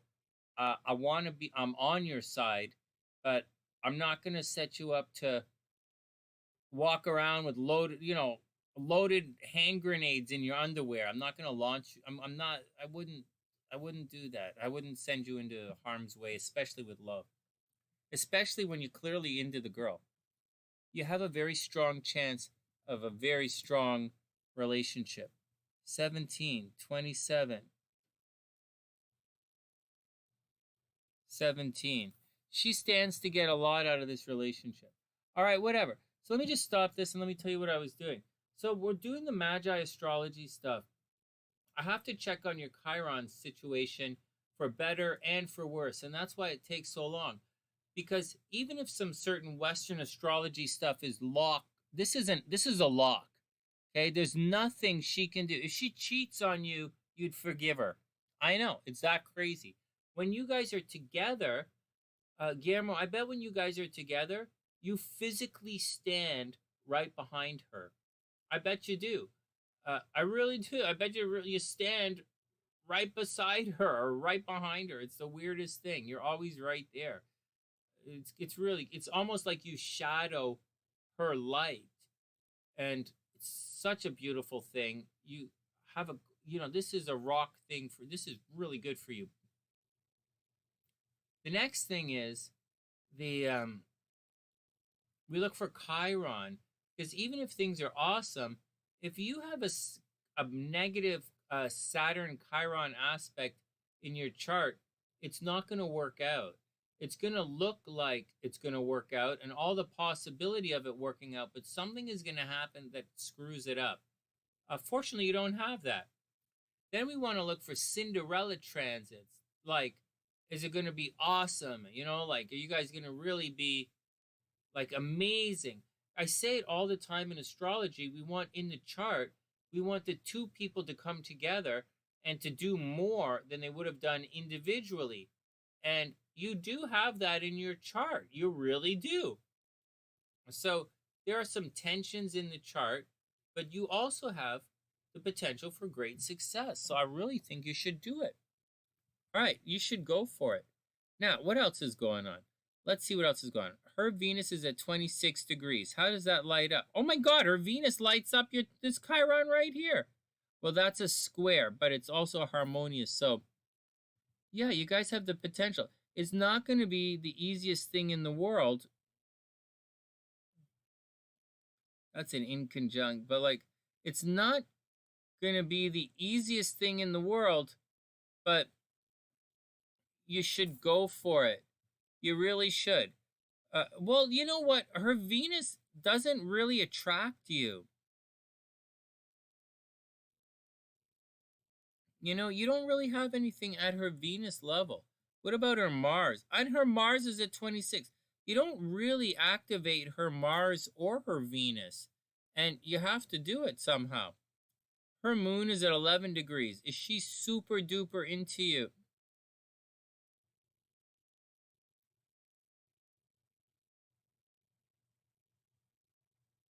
Well, here's the tricky part about all this. That's a square. That's not the greatest thing. Oh. All right, what else? What else? What about your Venus? Yeah, obviously, your Venus is right on top of her South Node. Okay, so I'm going to tell you the honest truth. Honest truth here. Oh, shit. Your Venus is right on top of her. She might want to marry you. It's the weirdest thing. So you guys have, let me see what else is here. Your Venus is there. Your Moon is there. It's your Mars. You're going to go after it. 23. Your Mars is at 23. What's her action at 23? Okay, so here's the deal. I know you want to know if she's into you. I know. I get it. I really do. And I'm looking hard for it. But I mean, your Mars, you're actually your Mars, you guys might have pretty good sex. Your Mars makes a very nice aspect to her Venus. I think the problem, you have a real honest shot to go get this girl. Honestly, not only do you have an honest shot to get this girl, you have a legitimate and very strong destiny together. Now, she is really, really lucky to have you. Really, really lucky to find someone like you. This is what you want from her perspective. Like, if she was asking me for the reading, I would say you have to take this guy and never let him go. He is so into you, it's not funny. You have a very strong destiny together. This here is a little tricky because the north node's always problematic. So, but like, you are very good just by being you of making her destiny happen, her destiny come true. She can do that. But her Moon doesn't really hook in. She could she might be able to take it or leave it. Okay, she might take it or leave it. And her Mars isn't overly programmed for this. Like, your Mars and her Mars are at odds with each other. She is extremely nurturing. She's extremely nurturing, extremely caring, extremely loving. She can be smothering and a control freak at times. But your Mars is aggressive and pioneering. But I'll tell you something. Cancer's like that. Cancer's like Aries. For some reason, Cancer's like Aries energy. I don't know what the deal is. Cancers like Cancers really like guys like you. A Taurus with an Aries moon. Cancers love that stuff. You know, calm but aggressive. You know, I think Cancer loves it. Calm but aggressive. And you have so she is into you. You have a destiny together, but a very, very, very strong destiny together. Like you guys are entwined. Like you have a legitimate, honest to goodness past life connection. Like sincerely. You're going to have to win her over, and then you're going to have to consistently win her over to keep her. She is not mad cuckoo bananas about you the way you are about her, but she can be, and she will but you have to seduce her. And it's going to be easy for you to seduce her, and then she'll stay. But you know the deal. To keep a girl like this, you got to make money. You got to do this. Make sure she's not distracted. You know, the whole shit. The whole thing. But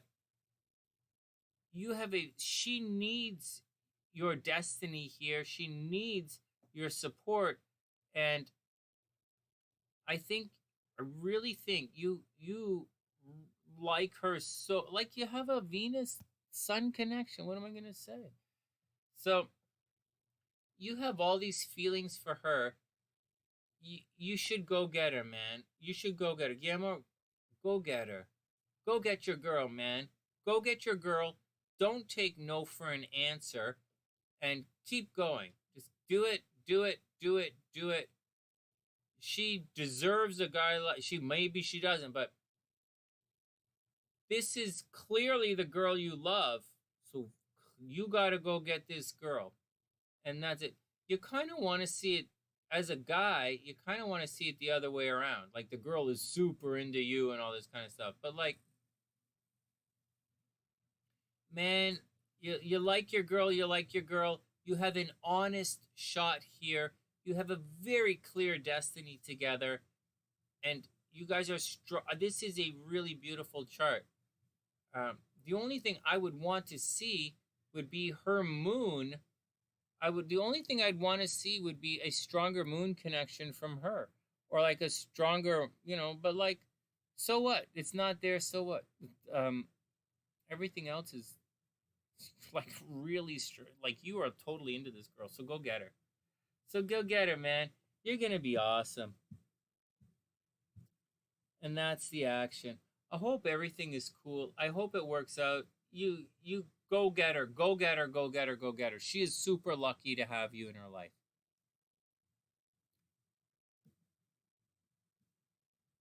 All right. Wow, what a long day, man. We really did it. This was a long day. And there's nobody left. It's just us. It's you, me, Donald. I don't even know if anyone else is here. It's probably me twice. You, me twice, and Donald. Jean's gone. I don't know who Stars is. And that's the deal.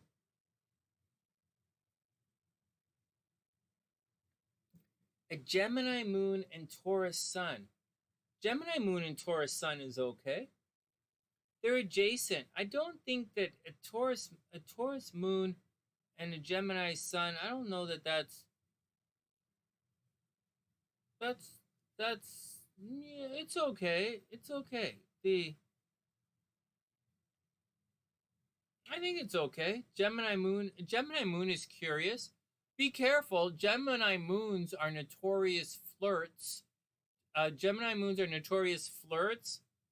They can be unfaithful, right? Be careful. Gemini moon, you know, many interests. But I don't think that's the problem. I think she's a Cancer, and a Cancer is not going to want to jump ship. Cancer likes to bond for life. Even if you have a real difficult situation with your Cancer, take your time, right? But you're a Taurus. If your Cancer, like, if you can get her to fall in love with you, she's gonna stay. She's always gonna give you the benefit of the doubt. As long as you're not an asshole, she's gonna give you the benefit. Even if you're Cancers are notorious for being, Cancers and Pisces, they're notorious for getting into abusive relationships and staying with them. Pisces, even worse. But Cancers, if Cancer falls in love, they fall in love forever. So, like, make the girl fall in love with you, and you're gonna be okay. Seriously, Cancer's good. Cancers are nesters. Even with the Gemini moon, she might flirt with other guys, she might screw around with other guys, but she's coming back. All right, let's get out of here. I hope everyone had a wonderful night. We got through all the readings, which is pretty good, which is kind of a first for the last, like, anyways. Let's get out of here, guys. It's almost 5 o'clock, and I have readings in 6 hours. All right. With that, from TheSunnySide.net, I'm Sonny, guys. Wishing everyone the best of a super beautiful night. Be cool, guys. Guillermo, get your girl, man. Go get your girl, player. Frig. You don't need to be told that twice. Go get her and keep her. And that's the deal. And Donald, keep pumping the iron, man. Keep working out. And I'll see you on Instagram. That's it. From TheSunnySide.net, I'm Sonny, wishing everyone the best of an amazing night. And I'll see you guys soon.